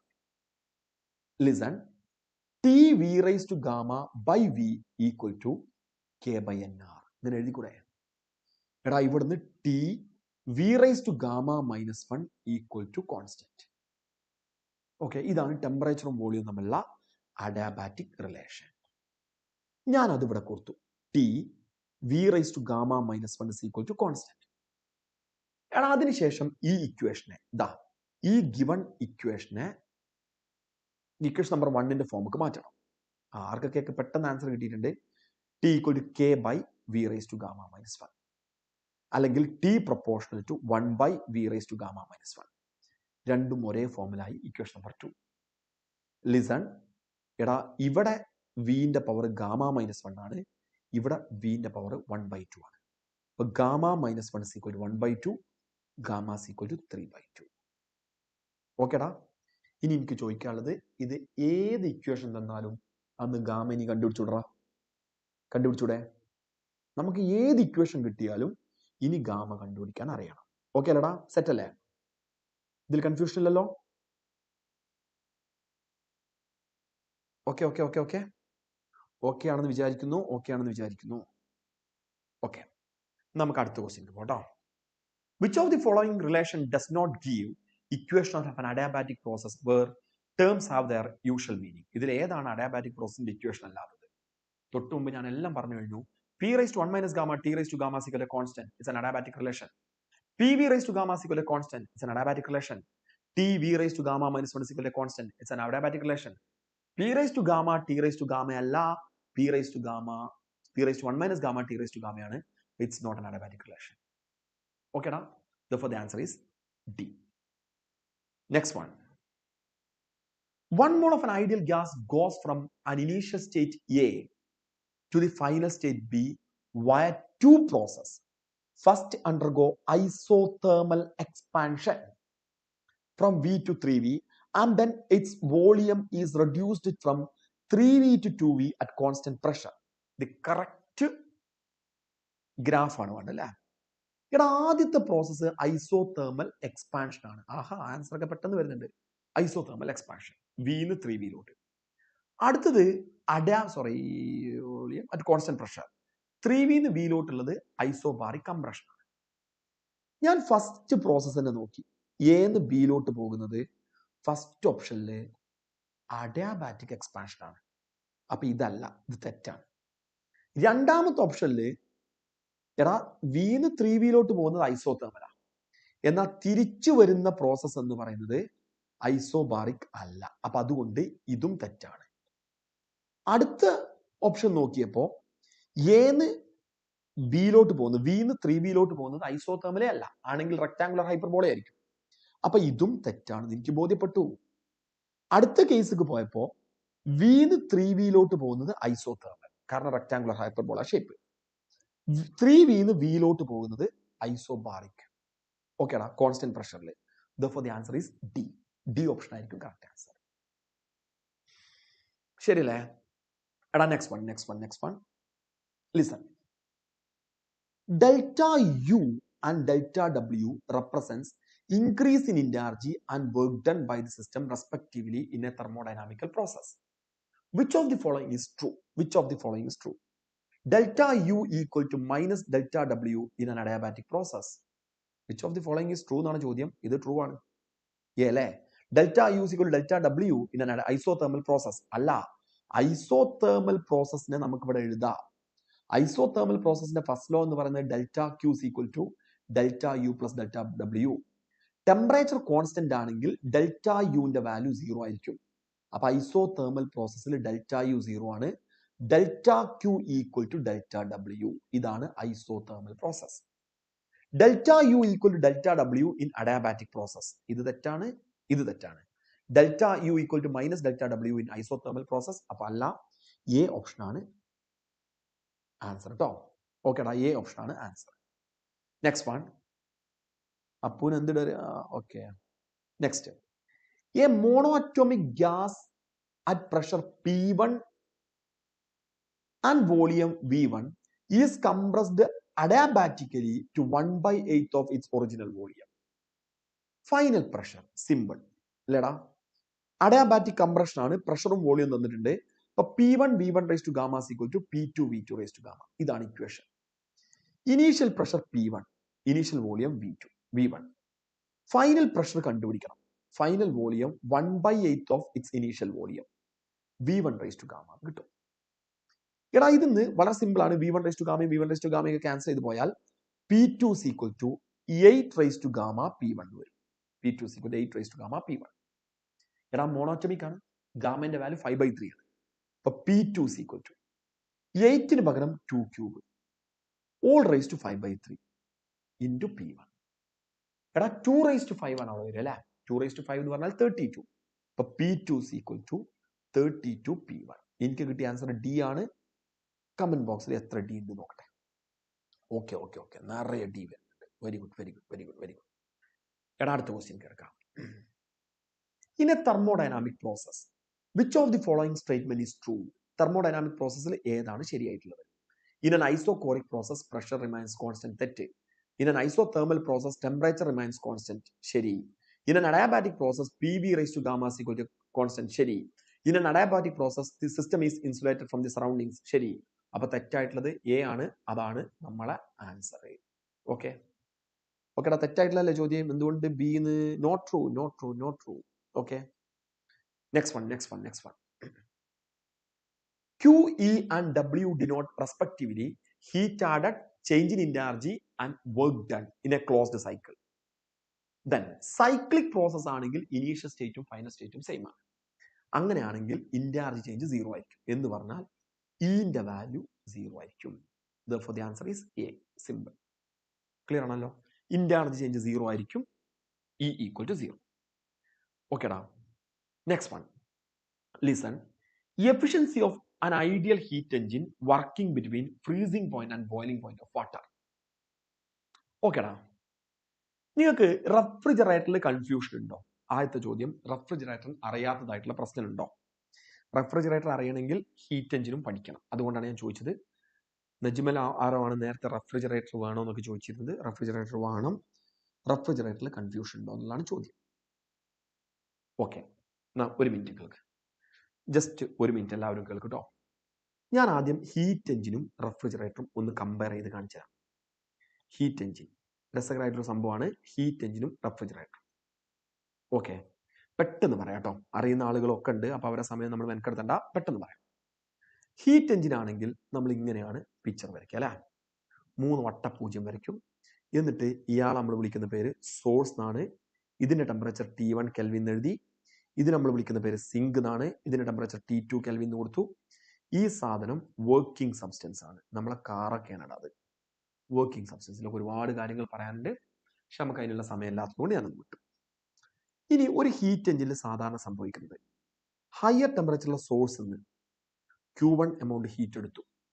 അപ്പൊ സോഴ്സ് ഹീറ്റ് കൊടുക്കുന്ന സ്ഥലമാണ്. Q1 എമൗണ്ട് ഹീറ്റ് കൊടുത്തു. എടാ, ആ ഹീറ്റ് ഉപയോഗിച്ച് വർക്കിംഗ് സബ്സ്റ്റൻസ് വർക്ക് ചെയ്തു. ബാലൻസ് വരുന്ന ഹീറ്റ്, വേസ്റ്റ് ആവുന്ന ഹീറ്റ് സിങ്കിലോട്ട് കൊടുത്തു. അപ്പൊ Q2 എമൗണ്ട് ഹീറ്റ് സിങ്കിലോട്ട് കൊടുത്തു. ഇത് ഉപയോഗിച്ച് വർക്കിംഗ് നടന്നു. 100 ജൂൾ ഹീറ്റ് എടുത്തു. 100 ജൂൾ ഹീറ്റ് എടുത്തു. 100 ജൂൾ ഹീറ്റ് എടുത്തു എന്ന് വിചാരിക്കാം. എടാ, ഇതില് വർക്കിംഗ് സബ്സ്റ്റൻസ് 100 ജൂൾ ഹീറ്റ് സോഴ്സിൽ നിന്ന് എടുത്തു. 20 ജൂൾ ഹീറ്റ് സിങ്കിലോട്ട് കൊടുത്തു. അങ്ങനെയാണെങ്കിൽ അവിടുത്തെ വർക്ക് എത്രയായിരിക്കും? 100 ജൂൾ ഹീറ്റ് സോഴ്സിൽ നിന്ന് എടുത്തു. 20 ജൂൾ ഹീറ്റ് സിങ്കിലോട്ട് കൊടുത്തു. അങ്ങനെയാണെങ്കിൽ അവിടുത്തെ വർക്ക് എത്രയായിരിക്കും എന്നുള്ളതാണ് എന്റെ ചോദ്യം. എത്രയുടെ വർക്ക് വരിക? ഓക്കെ, 80 ജൂൾ അല്ലേ? അപ്പൊ നമുക്ക് കൃത്യമായിട്ട് പറയാൻ പറ്റും ഇവിടുത്തെ work done is equal to Q1 minus Q2. Q1 minus Q2. Q2 minus Q1 അല്ല, Q1 മൈനസ് Q2. എടാ, ഈ എഞ്ചിന്റെ എഫിഷ്യൻസി കിട്ടണമെങ്കിൽ, ഹീറ്റ് കിട്ടണമെങ്കിൽ ഔട്ട്പുട്ട് ഡിവൈഡ് ബൈ ഇൻപുട്ട് ആണ്. ഹീറ്റ് എഞ്ചിൻ എന്ന് പറഞ്ഞാൽ തന്നെ ഹീറ്റ് എനർജീനെ വർക്ക് ആക്കി മാറ്റാണ്. അപ്പൊ ഇവിടുത്തെ ഔട്ട്പുട്ട് വർക്ക് ഡൺ ആണ്, ഇൻപുട്ട് ഹീറ്റ് അബ്സോർബ്ഡ് ആണ്. എഫിഷ്യൻസിന്റെ ഒരു equation W divide by Q1 എന്ന് എഴുതാം. എടാ, ഇതിനെ എനിക്ക് വേണമെങ്കിൽ eta is equal to W Q1 minus Q2 ആണ്. ഇതാ നമ്മൾ തൊട്ട് മുമ്പ് പറഞ്ഞു W എന്ന് പറഞ്ഞത് Q1 മൈനസ് Q2 ആണെന്ന് പറഞ്ഞു. ഡിവൈഡഡ് ബൈ Q1 ഇങ്ങനെ കൊടുക്കാം. That is efficiency is equal to 1 minus Q2 by Q1. Clear അല്ലേ? ഇതും എഫിഷ്യൻസിന്റെ ഒരു ഇക്വേഷൻ ആണ്. ഇതിനെ വേണമെങ്കിൽ നമുക്ക് efficiency is equal to 1 minus T2 by T1. ഓക്കെടാ, ഇങ്ങനെ എഴുതാം. ഓക്കെ. നജ്മലൊക്കെ ആൻസർ പറഞ്ഞത് ഒരു സിമ്പിൾ ഹമ്പിൾ ക്വസ്റ്റ്യൻ. നിങ്ങൾ കാർനോട്ട് എഞ്ചിനെ കുറിച്ച് കേട്ടിട്ടുണ്ട്. എന്റെ ചോദ്യം, കാർനോട്ട് എഞ്ചിന്റെ എഫിഷ്യൻസി എത്രയാണ്? കാർനോട്ട് എഞ്ചിന്റെ എഫിഷ്യൻസി എത്രയാണെന്നുള്ളതാണ് ചോദ്യം. പെട്ടെന്ന് നിങ്ങൾ ആൻസർ പറ. കാർനോട്ട് എഞ്ചിന്റെ എഫിഷ്യൻസി എത്രയാ? വേഗം പെട്ടെന്ന് പറ. എന്താ വരുന്നില്ലല്ലോ? നജ്മൽ ഓക്കെ. അല്ല, എനിക്കറിയാം നിങ്ങൾ 1 എന്ന് പറയുന്നത്. അങ്ങനെ പറയാൻ പറ്റൂല. അതിന്റെ കാരണം എന്താ പറയുക? ഒരു എഞ്ചിന്റെയും എഫിഷ്യൻസി 100% അല്ല. അതാണ് സെക്കൻഡ് ലോന്റെ സ്റ്റേറ്റ്മെന്റ് തന്നെ പറയുന്നത്. ഒരു എഞ്ചിന്റെ എഫിഷ്യൻസി 100% അല്ല. എടാ, ഈ എഫിഷ്യൻസിന്റെ ഇക്വേഷൻ ഈ കാണുന്നതാണ്. ലിസൺ, ഈ കാണുന്നതാണ്. എഫിഷ്യൻസി ഈറ്റ 1 ആവണമെങ്കിൽ, ലിസൺ, ഇഫ് ഈറ്റ ഈക്വൽ ടു 1, ഈറ്റ വാല്യൂ 1 ആവണമെങ്കിൽ T2 ബൈ T1 0 ആവണം. ഓക്കെ, T2/T1 0 ആവണമെങ്കിൽ T2ന്റെ വാല്യൂ എന്ന് പറഞ്ഞാൽ സിംഗുലർ ടെമ്പറേച്ചർ 0 ആവണം. 0 എന്ന് പറഞ്ഞാൽ അബ്സല്യൂട്ട് 0 ആണ്, 0 കെൽവിൻ ആണ്. ഓക്കെ, അബ്സല്യൂട്ട് 0 എന്ന് പറഞ്ഞാൽ ടെമ്പറേച്ചർ ഇല്ല. അതില്ലാത്ത സ്ഥിതിക്ക് ഒരു എഞ്ചിനും എഫിഷ്യൻസി 100% ഇല്ല. അപ്പൊ നമുക്ക് പറയാം എന്തുകൊണ്ട് എഞ്ചിന് 100% എഫിഷ്യൻസി ഇല്ല എന്ന് ചോദിക്കുകയാണെങ്കിൽ തീർച്ചയായിട്ടും അതിന് നമ്മൾ കൊടുക്കേണ്ട answer because absolute 0 temperature is not possible എന്നാണ്. ഓക്കെടാ, ഇനി ലിസൺ, ഇത് അറിയുന്ന ഒരാൾക്ക് വളരെ ഈസി ആയിട്ട് പഠിക്കാൻ പറ്റുന്ന ഒരു സാധനമാണ് ഈ റെഫ്രിജറേറ്റർ എന്ന് പറയുന്നത്. എടാ, റെഫ്രിജറേറ്ററിന് താഴെ ഞാനൊരു സെന്റൻസ്, ഒറ്റ സെന്റൻസ് ആണ് എഴുതുക. Heat engine working in reverse direction. Heat engine working in reverse direction. Reverse ഡയറക്ഷനിൽ വർക്ക് ചെയ്യുന്ന ഹീറ്റ് എഞ്ചിൻ നമ്മൾ വിളിക്കുന്ന പേരാണ് റെഫ്രിജറേറ്റർ. ലിസൺ, അപ്പൊ നമ്മൾ ഒരു റെഫ്രിജറേറ്ററിന്റെ പിക്ചർ വരയ്ക്കുമ്പോൾ ദാ ഇങ്ങനെ മൂന്നാളം വരച്ചു. ഓക്കെടാ, നമുക്കൊരു റെഫ്രിജറേറ്ററിന്റെ പിക്ചർ വരയ്ക്കാം. ലിസൺ, എല്ലാവരും ശ്രദ്ധിക്കുക. ഒരു റെഫ്രിജറേറ്ററിന്റെ പിക്ചർ വരയ്ക്കുമ്പോൾ എനിക്ക് നിങ്ങളടുത്ത് പറയാനുള്ളത്, ലിസൺ, ഇതൊരാള്, ഇതടുത്ത ആള്, ഇതടുത്ത ആള്. ഇതിനെ നമ്മൾ നേരത്തെ പോലെ സിങ്ക് എന്ന് വിളിച്ചു. ടെമ്പറേച്ചർ T2, ലോവർ ടെമ്പറേച്ചർ ആണ്. ഈ കാണുന്ന വർക്കിംഗ് സബ്സ്റ്റൻസ് ഇത് സോഴ്സ്, ടെമ്പറേച്ചർ T1. എല്ലാവരും ശ്രദ്ധിക്കട്ടോ. റെഫ്രിജറേറ്റർ ചെയ്യുന്നത് സിങ്കിന്ന് Q2 എമൗണ്ട് ഹീറ്റ് എടുത്തു. ഓക്കേടാ, ലോവർ ടെമ്പറേച്ചറിന് ഹീറ്റ് എടുക്കണമെങ്കിൽ എക്സ്റ്റേണൽ വർക്ക് വേണം. അതിനു വേണ്ടി എക്സ്റ്റേണൽ വർക്ക് ഉപയോഗിച്ചു. ഇതെല്ലാം കൂടെ ചേർന്ന് ഹീറ്റ് തള്ളുന്ന ഭാഗമാണ് സോഴ്സ്. Q1 എമൗണ്ട് ഹീറ്റ് സോഴ്സിലോട്ട് തള്ളി. തൊട്ട് മുമ്പ് സോഴ്സിൽ നിന്നാണ് ഹീറ്റ് എടുത്തിരുന്നത്, നേരെ റിവേഴ്സ് ഡയറക്ഷനിൽ. ലോവർ ടെമ്പറേച്ചറിലെ സിങ്കിന്ന് ഹീറ്റ് എടുത്തു, അതിന് എക്സ്റ്റേണൽ ഏജൻസി വർക്ക് ചെയ്യണം. ഇതെല്ലാം കൂടെ ചേർന്ന് ഹീറ്റ് തള്ളുന്ന ഭാഗമാണ് സോഴ്സ്. ക്ലിയർ ആണല്ലോ? എടാ, ഇവിടെ ഒരു പ്രശ്നമുണ്ട്, ശ്രദ്ധിച്ചു കേൾക്കുക. ഇത് ആർക്കെങ്കിലും കൺഫ്യൂഷൻ ഉണ്ടെങ്കിൽ മനസ്സിലാക്കാൻ ഏറ്റവും നല്ലത് നിങ്ങളെ വീട്ടിലെ ഫ്രിഡ്ജാണ് ഈ കാണുന്നത്. നിങ്ങളെ വീട്ടിലെ ഫ്രിഡ്ജിന്റെ പിക്ചറാണ് ഞാൻ വരച്ചത്. അപ്പോൾ നിങ്ങൾ വേഗം കമന്റ് ചെയ്യാൻ റെഡി ആയിട്ട് നിൽക്ക്. ഞാൻ ചോദിക്കുന്ന ക്വസ്റ്റിന് കമന്റ് ചെയ്യാൻ റെഡി ആയിട്ട് നിന്നോ. നിങ്ങളെ വീട്ടിലെ റെഫ്രിജറേറ്ററിലെ സിങ്ക് ആയിട്ട് ആക്ട് ചെയ്യുന്നത് ആരാണ്? സിങ്ക് ആരാണ്? വേഗം വേഗം വേഗം കമന്റ് ചെയ്ത് തുടങ്ങിക്കോ. വർക്കിംഗ് സബ്സ്റ്റൻസ് എന്തായിരിക്കും അതിനകത്ത്? ഇനി സോഴ്സ് ആയിട്ട് ആക്ട് ചെയ്യുന്നത് ആരാണ്? സിങ്ക് കിട്ടിയാൽ മതി എനിക്ക്. സിങ്ക്, നിങ്ങളെ വീട്ടിലെ റെഫ്രിജറേറ്ററിൽ സിങ്ക് ആയിട്ട് ആക്ട് ചെയ്യുന്നത് ആരാണ്? സിങ്ക് ആരാടാ? ഒരു സംശയമല്ല, നമ്മൾ അതിനകത്ത് വെച്ച ഫുഡാണ് അവിടെ സിങ്ക് ആയിട്ട് ആക്ട് ചെയ്യുന്നത്. ഓക്കേടാ, ഇനി വർക്കിംഗ് സബ്സ്റ്റൻസ് ആയിട്ട് ആക്ട് ചെയ്യുന്നത്, സോറി സിങ്ക് ആയിട്ട് ആക്ട് ചെയ്യുന്നത് തീർച്ചയായിട്ടും ഫുഡ് മെറ്റീരിയൽ ആണ്. വർക്കിംഗ് സബ്സ്റ്റൻസ് ആയിട്ട് ആക്ട് ചെയ്യുന്നത് ഫ്രിയോൺ ആണ്. നോക്ക്, അപ്പൊ ഫുഡിൽ നിന്ന് ഇലക്ട്രിക്കൽ എനർജി ഹീറ്റ് എടുക്കും. അതിന് ഇലക്ട്രിക്കൽ എനർജി ഹീറ്റ് എടുക്കും. ഇതെല്ലാം കൂടെ ചേർന്ന് ഹീറ്റ് തള്ളുന്ന ഭാഗമാണ് സോഴ്സ്. ആ സോഴ്സ് ആണ് ചൂടാവുന്നത്. സോഴ്സ് എന്ന് പറയുന്നത് ഒരു സംശയമല്ല, സറൗണ്ടിങ്സ് ആണ്. ക്ലിയർ ആണല്ലോ? സോഴ്സ് സറൗണ്ടിങ്സ് ആണ്. എടാ, റെഫ്രിജറേറ്ററിന്റെ കേസിൽ നമ്മൾ ഉപയോഗിക്കുന്നത് കോഎഫിഷ്യന്റ് ഓഫ് പെർഫോമൻസ് എന്നുള്ളൊരു വാക്കാണ്. കോഎഫിഷ്യന്റ് ഓഫ് പെർഫോമൻസ് ഞാൻ ഇവിടെ തന്നെ മെല്ലെ എഴുതി പിടിപ്പിക്കാം കേട്ടോ. Coefficient of performance beta. നോക്ക്, എഫിഷ്യൻസിനെ തിരിച്ചിട്ടാൽ അത് കോഎഫിഷ്യന്റ് ഓഫ് പെർഫോമൻസ് ആയി. എഫിഷ്യൻസിനെ തിരിച്ചിട്ടാൽ കോഎഫിഷ്യന്റ് ഓഫ് പെർഫോമൻസ് ആയി. എഫിഷ്യൻസി എന്താ? Work by heat absorbed, W/Q1. അതിനെ തിരിച്ചിടുക എന്ന് പറഞ്ഞാൽ ചില ആളുകൾ Q1/W ആണെന്ന് വിചാരിക്കും. അല്ല, ഹീറ്റ് അബ്സോർബ്ഡ് ബൈ വർക്ക്. ഇതിനെ തിരിച്ചിട്ടാൽ ഹീറ്റ് അബ്സോർബ്ഡ് ബൈ വർക്ക് എന്ന് പറഞ്ഞാൽ Q2/W. ഓക്കേടാ, that is beta is equal to Q2/Q1 minus Q2. Q1 minus Q2 അല്ലേ? This is equal to T2/T1 minus T2. Okay. എടാ, ഇനി ഒരു മിനിറ്റ് എല്ലാവരും ഒന്ന് ശ്രദ്ധിക്കേ. ഞാൻ ഇതൊക്കെ ഇത്രയും ഭാഗം പറഞ്ഞത് ഇനിയുള്ള കാര്യങ്ങളെ ബോധിപ്പിക്കാനാണ്. ചിലപ്പോഴേ നിങ്ങളടുത്ത് പറയും, നിങ്ങളെ കയ്യിൽ ഒരു എഞ്ചിൻ ഉണ്ട്, അതിന്റെ എഫിഷ്യൻസി ഇത്രയാണ്, അതിനൊരു ഫ്രിഡ്ജായിട്ട് നിങ്ങൾ മാറ്റിയാൽ, റെഫ്രിജറേറ്റർ ആയിട്ട് മാറ്റിയാൽ അതിന്റെ കോഎഫിഷ്യന്റ് ഓഫ് പെർഫോമൻസ് എത്രയാണെന്ന് ചോദിക്കും. നിങ്ങളെ കയ്യിൽ ഒരു എഞ്ചിൻ ഉണ്ട്, അതിന്റെ എഫിഷ്യൻസി തന്നിട്ടുണ്ട്, അതിനൊരു റെഫ്രിജറേറ്റർ ആക്കി മാറ്റിയാൽ കോഎഫിഷ്യന്റ് ഓഫ് പെർഫോമൻസ് എത്രയാണെന്ന് ചോദിക്കും. അത്തരം ഒരു കേസിൽ നോക്കിയോ, ഇപ്പൊ നമുക്ക് കോഎഫിഷ്യന്റ് ഓഫ് പെർഫോമൻസ് കിട്ടിയത് T2/T1 മൈനസ് T2 അല്ലേ? ഇതാണ് കോഎഫിഷ്യന്റ് ഓഫ് പെർഫോമൻസ്. എടാ, എഫിഷ്യൻസി കണ്ടുപിടിക്കാൻ equation eta is equal to 1 minus T2/T1 ആണ്. ഇവിടുന്ന് T2/T1 is equal to 1 minus ഈറ്റ എന്ന് എഴുതാം. ഓക്കേടാ, ഞാനൊരു കാര്യം ചെയ്തു, ബീറ്റ ഈക്വൽ ടു, ലിസൺ, ഓരോ ടേമിനെയും T1 കൊണ്ട് ഡിവൈഡ് ചെയ്തു. T2 by T1. 1 minus T2 by T1. കുഴപ്പമില്ലല്ലോ? ഓക്കെ. അപ്പൊ നമുക്ക് ബീറ്റ ഈക്വൽ ടു 1 മൈനസ് ഈറ്റ ഡിവൈഡഡ് ബൈ ഈറ്റ. ഇതാണ് കോഎഫിഷ്യന്റ് ഓഫ് പെർഫോമൻസും എഫിഷ്യൻസിയും നമ്മൾ റിലേഷൻ. T2 by T1 പകരം ഈറ്റ എന്നും 1 മൈനസ് T2 by T1 പകരം ഈറ്റ എന്നും T2 by T1 പകരം 1 മൈനസ് ഈറ്റ എന്നും കൊടുക്കാം. ഓക്കേടാ. ഇനി നമുക്ക് നമ്മളെ പ്രോബ്ലത്തിലേക്ക് വരാം. Efficiency of an ideal heat engine working between freezing point. Freezing point എന്ന് പറഞ്ഞാൽ 0 ഡിഗ്രി സെൽഷ്യസ് ആണ്. ആൻഡ് ബോയിലിംഗ് പോയിന്റ് എന്ന് പറഞ്ഞാൽ 100 ഡിഗ്രി സെൽഷ്യസ് ആണ്. ഓക്കേടാ. എപ്പോഴും നിങ്ങൾ കെൽവിനിൽ കൊടുക്കാനുള്ള ഒരു ഓർമ്മ വേണം കേട്ടോ. കെൽവിനിൽ കൊടുക്കണം. ഇപ്പൊ എഫിഷ്യൻസി കണ്ടുപിടിക്കണമെങ്കിൽ 1 minus T2 by T1. That is eta equal to 1 minus T2 പകരം 273 ഡിവൈഡഡ് ബൈ T1 പകരം 373. എടാ ഇത് ചെയ്താൽ നിങ്ങൾ ഓർത്ത് വെച്ചുകൊണ്ട് ഇത് സാധാരണ ചോദിക്കുന്ന ഒരു ക്വസ്റ്റ്യൻ ആണ്. 26.8 ആണ് കിട്ടുക കേട്ടോ. ഫ്രീസിംഗ് പോയിന്റിനും ബോയിലിംഗ് പോയിന്റിനും ഇടയിൽ വർക്ക് ചെയ്യുന്ന ഒരാളുടെ എഫിഷ്യൻസി 26.8 ആണ്. എടാ അടുത്ത question listen. A Carnot engine having efficiency 1/10 as heat engine is used as A refrigerator. അപ്പോൾ ഹീറ്റ് എഞ്ചിൻ ഉണ്ട്, അതിന്റെ എഫിഷ്യൻസി 1/10 ആണ്. ഇതിനെ ഒരു റെഫ്രിജറേറ്റർ ആക്കി മാറ്റി.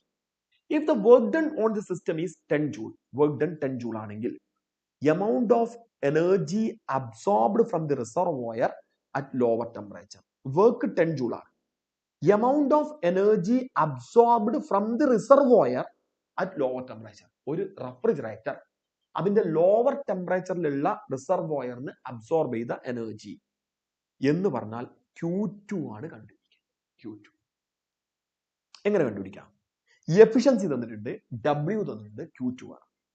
ഞാൻ പറഞ്ഞു ബീറ്റ ഈക്വൽ ടു എഫിഷ്യൻസിന്റെ ടേമിൽ നമ്മൾ ഇതിനെ എഴുതിയിരുന്നു. അതെങ്ങനെയാണ് എഴുതിയത്? ബീറ്റ ഈക്വൽ ടു 1 മൈനസ് ഈറ്റ ബൈ ഈറ്റ എഴുതിയല്ലോ. ഈ ബീറ്റയ്ക്ക് പകരം ഞാൻ Q2 by W എന്ന് കൊടുത്തു, which is equal to 1 minus eta divided by eta. Q2 ആണ് കണ്ടുപിടിക്കേണ്ടത്. Wന്റെ വാല്യൂ 10 ആണ്. ഓക്കെ. എഫിഷ്യൻസി 1 മൈനസ് ഈറ്റയ്ക്ക് പകരം 1/10 ഡിവൈഡഡ് ബൈ 1/10. ഓക്കേടാ. Very good very good very good very good. Q2 divide by W is equal to Q2 divide by W പകരം നമുക്ക് എന്ത് ചെയ്യാം? 10 എന്ന് കൊടുക്കാം, which is equal to 9. That is Q2 is equal to 90. ഓക്കേടാ. ഇപ്പോൾ ഞാൻ ഈ റെഫ്രിജറേറ്റർ പറയാൻ കാരണം റെഫ്രിജറേറ്റർ ഒരു സെപ്പറേറ്റ് ടോപ്പിക് അല്ല, ഹീറ്റ് എഞ്ചിനോട് കണക്ട് ചെയ്ത് കിടക്കുന്ന ഒരു സാധനമാണ് കേട്ടോ. ഓക്കെ. ഇനി നമുക്ക് ഇത് നിങ്ങൾ ചെയ്തു നോക്കുക. ഈ ഒരു സംഭവം നിങ്ങളെ ജോലിയാണ്, നിങ്ങൾ ചെയ്തു നോക്കുക, നമുക്ക് ഈസി ആയിട്ട് ചെയ്യാൻ പറ്റും കേട്ടോ. ഓക്കെ. നമുക്ക് ഇനി കൈനറ്റിക് തിയറി ഓഫ് ഗ്യാസ്, ഇതിന്റെ ഒരു കണ്ടിന്യൂസ് ആണ്, സെപ്പറേറ്റ് നമുക്ക് ഒരു ടോപ്പിക് ആയിട്ട് ഡിസ്കസ് ചെയ്യേണ്ട ആവശ്യം ഒന്നും ഇല്ല, ഒരു സിമ്പിൾ കേസാണ്. Okay. First question, in the VT diagram നമുക്കൊരു VT ഡയഗ്രാം തന്നിട്ടുണ്ട്. What is the relation between P1 and P2? ഓക്കേടാ. ഇത് ഒറിജിനിലൂടെ അല്ലേ പോകുന്നത്? ഒറിജിനിലൂടെ പോവുകയാണെങ്കിൽ വളരെ രസകരമായിട്ടുള്ള സംഭവമാണ്. ലിസൺ, ഇതിന്റെ സ്ലോപ്പ് എന്താണ്? ആക്ച്വലി V/T അല്ലേ? ഓക്കെ. അപ്പൊ ഞാൻ ആ സ്ലോപ്പിന് V/T, PV is equal to nRT, V/T is equal to nR/P, slope proportional to 1/P എന്ന് എഴുതാം. സ്ലോപ്പ് കുറഞ്ഞാൽ പ്രഷർ കൂടും. ഇവിടെ സ്ലോപ്പ് കുറവ് P1 ആണെന്നുള്ള കാര്യത്തിൽ ഒരു സംശയവും എനിക്കില്ല, നിങ്ങൾക്ക് ഉണ്ടാവില്ല. ഓക്കെ. അപ്പൊ സ്ലോപ്പ് കുറഞ്ഞാൽ പ്രഷർ കൂടും. Therefore the answer is P1 greater than P2 അല്ലെങ്കിൽ P2 less than P1. A option. Very good very good very good answer കിട്ടിയിട്ടുണ്ട്. എടാ അടുത്ത question, equation of 5 gram of oxygen at a pressure P and temperature T occupying a volume V. Equation of എന്താ? 5 gram of oxygen അല്ലേ? Ideal gas equation എഴുതാൻ പറഞ്ഞു. Ideal gas equation PV is equal to nRT ആണ്. PV is equal to n പകരം mass in gram divide by molar mass into RT. എടാ ഇതൊക്കെ simple question ആ ചോദിക്കുക കേട്ടോ. PV is equal to 5/3, sorry molar 5/32 അല്ലേ? RT. Okay. Next one. A molecules of given mass of gas have RMS velocity 200 meter per second at 27 degrees Celsius and 1 into 10⁵ Newton per meter square pressure. What is the temperature and pressure of the gas are respective? Sorry, what when the temperature and pressure of the gas respectively 127 and 0.05 into 10 raised to 5, the RMS velocity of the molecule in meter per second. എടാ ഈ ക്വസ്റ്റ്യനെ 2016 ഒരുപാട് ആളുകൾ തെറ്റിച്ചൊരു question ആണ്. നിങ്ങൾ മനസ്സിലാക്കേണ്ടത് ഇവിടെ നിങ്ങൾക്ക് pressure തന്നത് നിങ്ങളെ കൺഫ്യൂസ്ഡ് ആക്കാനും വേണ്ടി മാത്രമാണ്. RMS വെലോസിറ്റി പ്രഷറിനെ ഡിപ്പെൻഡ് ചെയ്യുന്നില്ല. അതാദ്യം മനസ്സിലാക്കാം. RMS വെലോസിറ്റി ടെമ്പറേച്ചറിനെയാണ് ഡിപ്പെൻഡ് ചെയ്യുന്നത്. നോക്ക്, VRMS is equal to √3RT divided by M ആണ്. M മോളാർ മാസ് ആണ്, 3R ഒരു കോൺസ്റ്റന്റ് ആണ്. M molar mass same gas ആണെങ്കിൽ മോളാർ മാസ് കോൺസ്റ്റന്റ് ആണ്, 3R ഒരു കോൺസ്റ്റന്റ് ആണ്. അപ്പൊ നമുക്ക് VRMS പ്രൊപ്പോർഷണൽ ടു √T എന്ന് എഴുതാം. എടാ ഇവിടുന്ന് V2 divided by V1 is equal to √T2 divided by T1 എന്ന് കൊടുക്കാം. V2 ആണ് നമുക്ക് കണ്ടുപിടിക്കേണ്ടത്. V1ന്റെ വാല്യൂ ഞാൻ മനസ്സിലാക്കിയത് 200 എന്നാണ് തന്നത്. √T2 127 ഡിഗ്രി സെൽഷ്യസ്, കെൽവിനിൽ കൊടുക്കണം 400 kelvin, divided by T1 27 degree Celsius, that is 300 kelvin. ഇതിങ്ങനെ ക്യാൻസൽ ചെയ്തു. Now we can write V2 is equal to 200 into √4/3. That is V2 is equal to 400 by √3. എടാ കുറെ എണ്ണത്തിന് എ എന്ന് ആൻസർ വന്നിട്ടുണ്ടല്ലോ. തൊട്ട് മുമ്പത്തതാണോ എനിക്കിപ്പോ കിട്ടിയതാണോ? 400 √3. ഇതൊക്കെയാണല്ലോടാ. ഞാനിപ്പോ നിങ്ങൾ എന്ന് ടൈപ്പ് ചെയ്ത് തൊട്ട് മുമ്പത്തെ ക്വസ്റ്റ്യൻ ആണോ അതോ ഇതിനാണോ? ഇതിന്റെ ആൻസർ 400 √3 ആണ്. തൊട്ട് മുമ്പത്തത് എ ആണ്. അപ്പൊ തൊട്ട് മുമ്പത്താവും അല്ലേ? ഓക്കെ, സെറ്റ് ആയല്ലോ. ഇതാണ് ഇതിനകത്തുള്ളത്. നെക്സ്റ്റ് വൺ, അടുത്ത question. Relation between pressure and kinetic energy per unit volume of A gas is. Pressure and kinetic energy, relation between pressure and kinetic energy. എന്താ നമ്മൾ ചെയ്യണം? നിങ്ങൾക്ക് അറിയേണ്ടത്, ഇത് നിങ്ങൾക്ക് അറിയുമെന്ന് ഞാൻ വിചാരിക്കുന്നു. gaseous pressure is equal to 1/3 rho v square. ശരിയല്ലേ? വെയിറ്റ്, ഇതിന് പ്രഷർ is equal to 1/3 ഡെൻസിറ്റിക്ക് പകരം mass by volume into V square bar. ഇങ്ങനെ എഴുതാം. എടാ P V is equal to 1/3 V square bar എന്ന് കൊടുക്കാം. ശരിയല്ലേ? Sorry, 1/3 M V square bar. ഇത് half M V square bar ആയിരുന്നെങ്കിൽ അതാണ് ആവറേജ് കൈനറ്റിക് എനർജി അല്ലേ? Half M V square bar ആയിരുന്നെങ്കിൽ. അപ്പൊ ഞാനൊരു കാര്യം ചെയ്തു, P V is equal to 2/3 into half M V square bar. കുഴപ്പമില്ലല്ലോ. അപ്പോൾ 1/3 എം വി സ്ക്വയർ ബാർ തന്നെയാണ് കിട്ടിയത്. ഇതിന്ന് P V is equal to 2/3 E എന്ന് പറഞ്ഞാൽ ആവറേജ് കൈനറ്റിക് എനർജി. എടാ ഇവിടുന്ന് pressure is equal to 2/3 E by V. ഈ ക്വസ്റ്റ്യനിൽ ഒരു പ്രശ്നമുണ്ട്. കൈനറ്റിക് എനർജി പെർ യൂണിറ്റ് വോളിയത്തിനാണ് അവർ ഇ എന്ന് കൊടുത്തത്. ഞാൻ ഇ ബൈ വി എന്ന് എഴുതിയതാണ് അവരെ സംബന്ധിച്ച് E. Therefore we can write pressure is equal to 2/3 E. 2/3 E. ഇതാണ് സംഭവം. 2/3 E. ശരിയായോ? That is the answer is A. Okay? A. Next one. അടുത്ത question. Match the column 1 and column 2 and choose the correct match from the given choice. Root mean square speed of the molecule is. ഞാനത് വരച്ചിടാം. Root mean square speed, √3RT by M. Pressure exerted by gaseous molecule 1/3 nm v square bar. അറിയാലോ? Average kinetic energy of a molecule. Average kinetic energy of a molecule. ഒരു മോളിക്യൂളിന്റെ average kinetic energy 3/2 kBT. Total energy of 1 mole of diatomic gas. എടാ ഇന്റർജി കണ്ടുപിടിക്കാനുള്ള equation നിങ്ങൾക്ക് അറിയാം, N into F/2 RT ആണ്. Diatomic ആണെങ്കിൽ എഫിന്റെ value 5 ആണ്, ഡിഗ്രി ഓഫ് ഫ്രീഡം 5 ആണ്. Therefore U is equal to 5/2 nRT. ഇതാണ് സംഭവിക്കുക. ഓക്കെ, ഇനി എല്ലാം നമ്മൾ മാർക്ക് ചെയ്തു, ഓപ്ഷൻ നോക്കുന്നില്ല. ഞാൻ അടുത്ത ക്വസ്റ്റ്യൻക്ക് കിടക്കുകയാണ്. ഓക്കെടാ. Next one. Average thermal energy for monatomic gas is. എടാ average thermal energy of a monatomic gas. നിങ്ങൾ law of equipartition of energy കേട്ടിട്ടുണ്ട്. ഒരു ഡിഗ്രി ഓഫ് ഫ്രീഡത്തിൽ ഉണ്ടാകുന്ന എനർജി 0.5 kBT അല്ലേ? നമ്മൾ നോക്കേണ്ടത് നിങ്ങളെ കയ്യിൽ ഒരു മോളിക്യൂൾ ഉണ്ടെങ്കിൽ അതിന്റെ ഡിഗ്രി ഓഫ് ഫ്രീഡം എത്രയാണ്.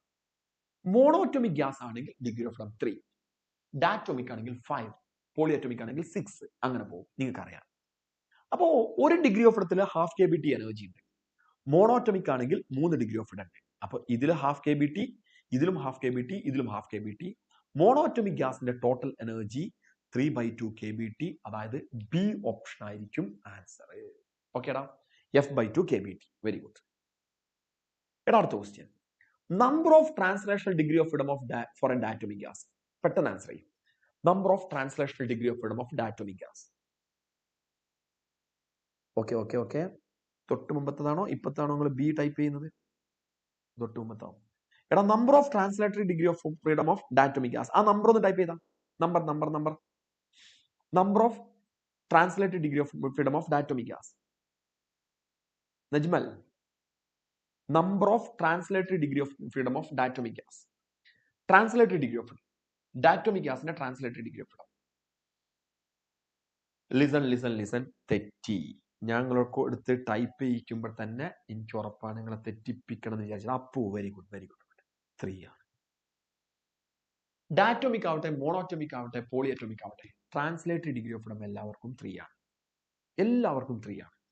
ഡാറ്റോമിക് വരുമ്പോൾ അതിനോട് കൂടെ 2 റൊട്ടേറ്ററി ഡിഗ്രി ഓഫ് ഫ്രീഡം വരും. അപ്പോൾ ടോട്ടൽ ഡിഗ്രി ഓഫ് ഫ്രീഡം 5 ആയി.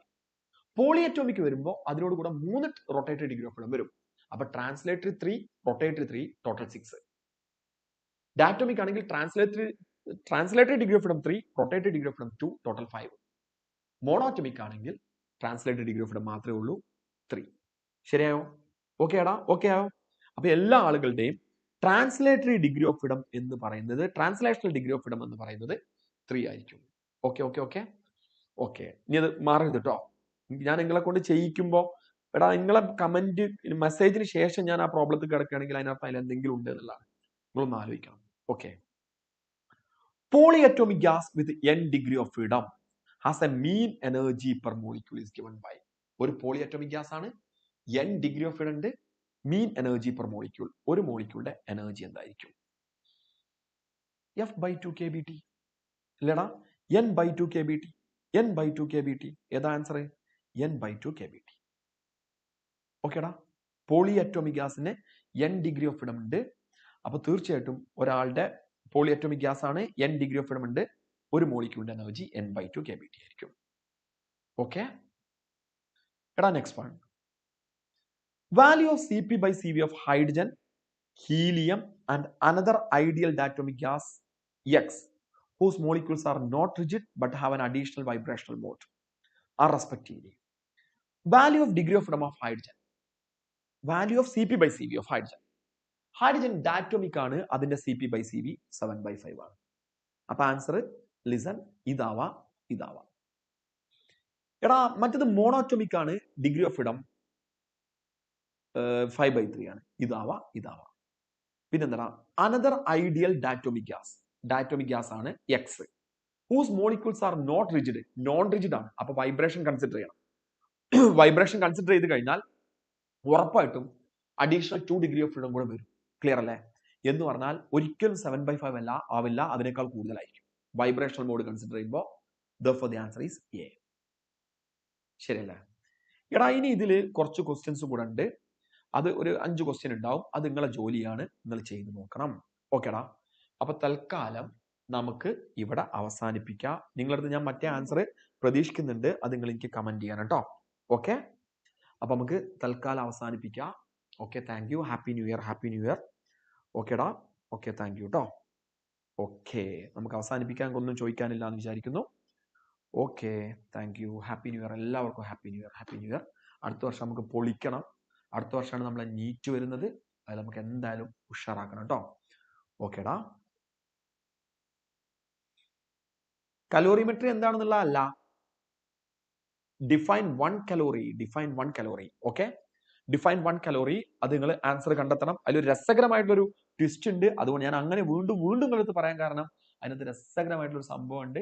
അത് നിങ്ങൾ ഐഡന്റിഫൈ ചെയ്യണം. അതിനു വേണ്ടിയിട്ടാണ്. Okay, thank you. Happy new year. Okay.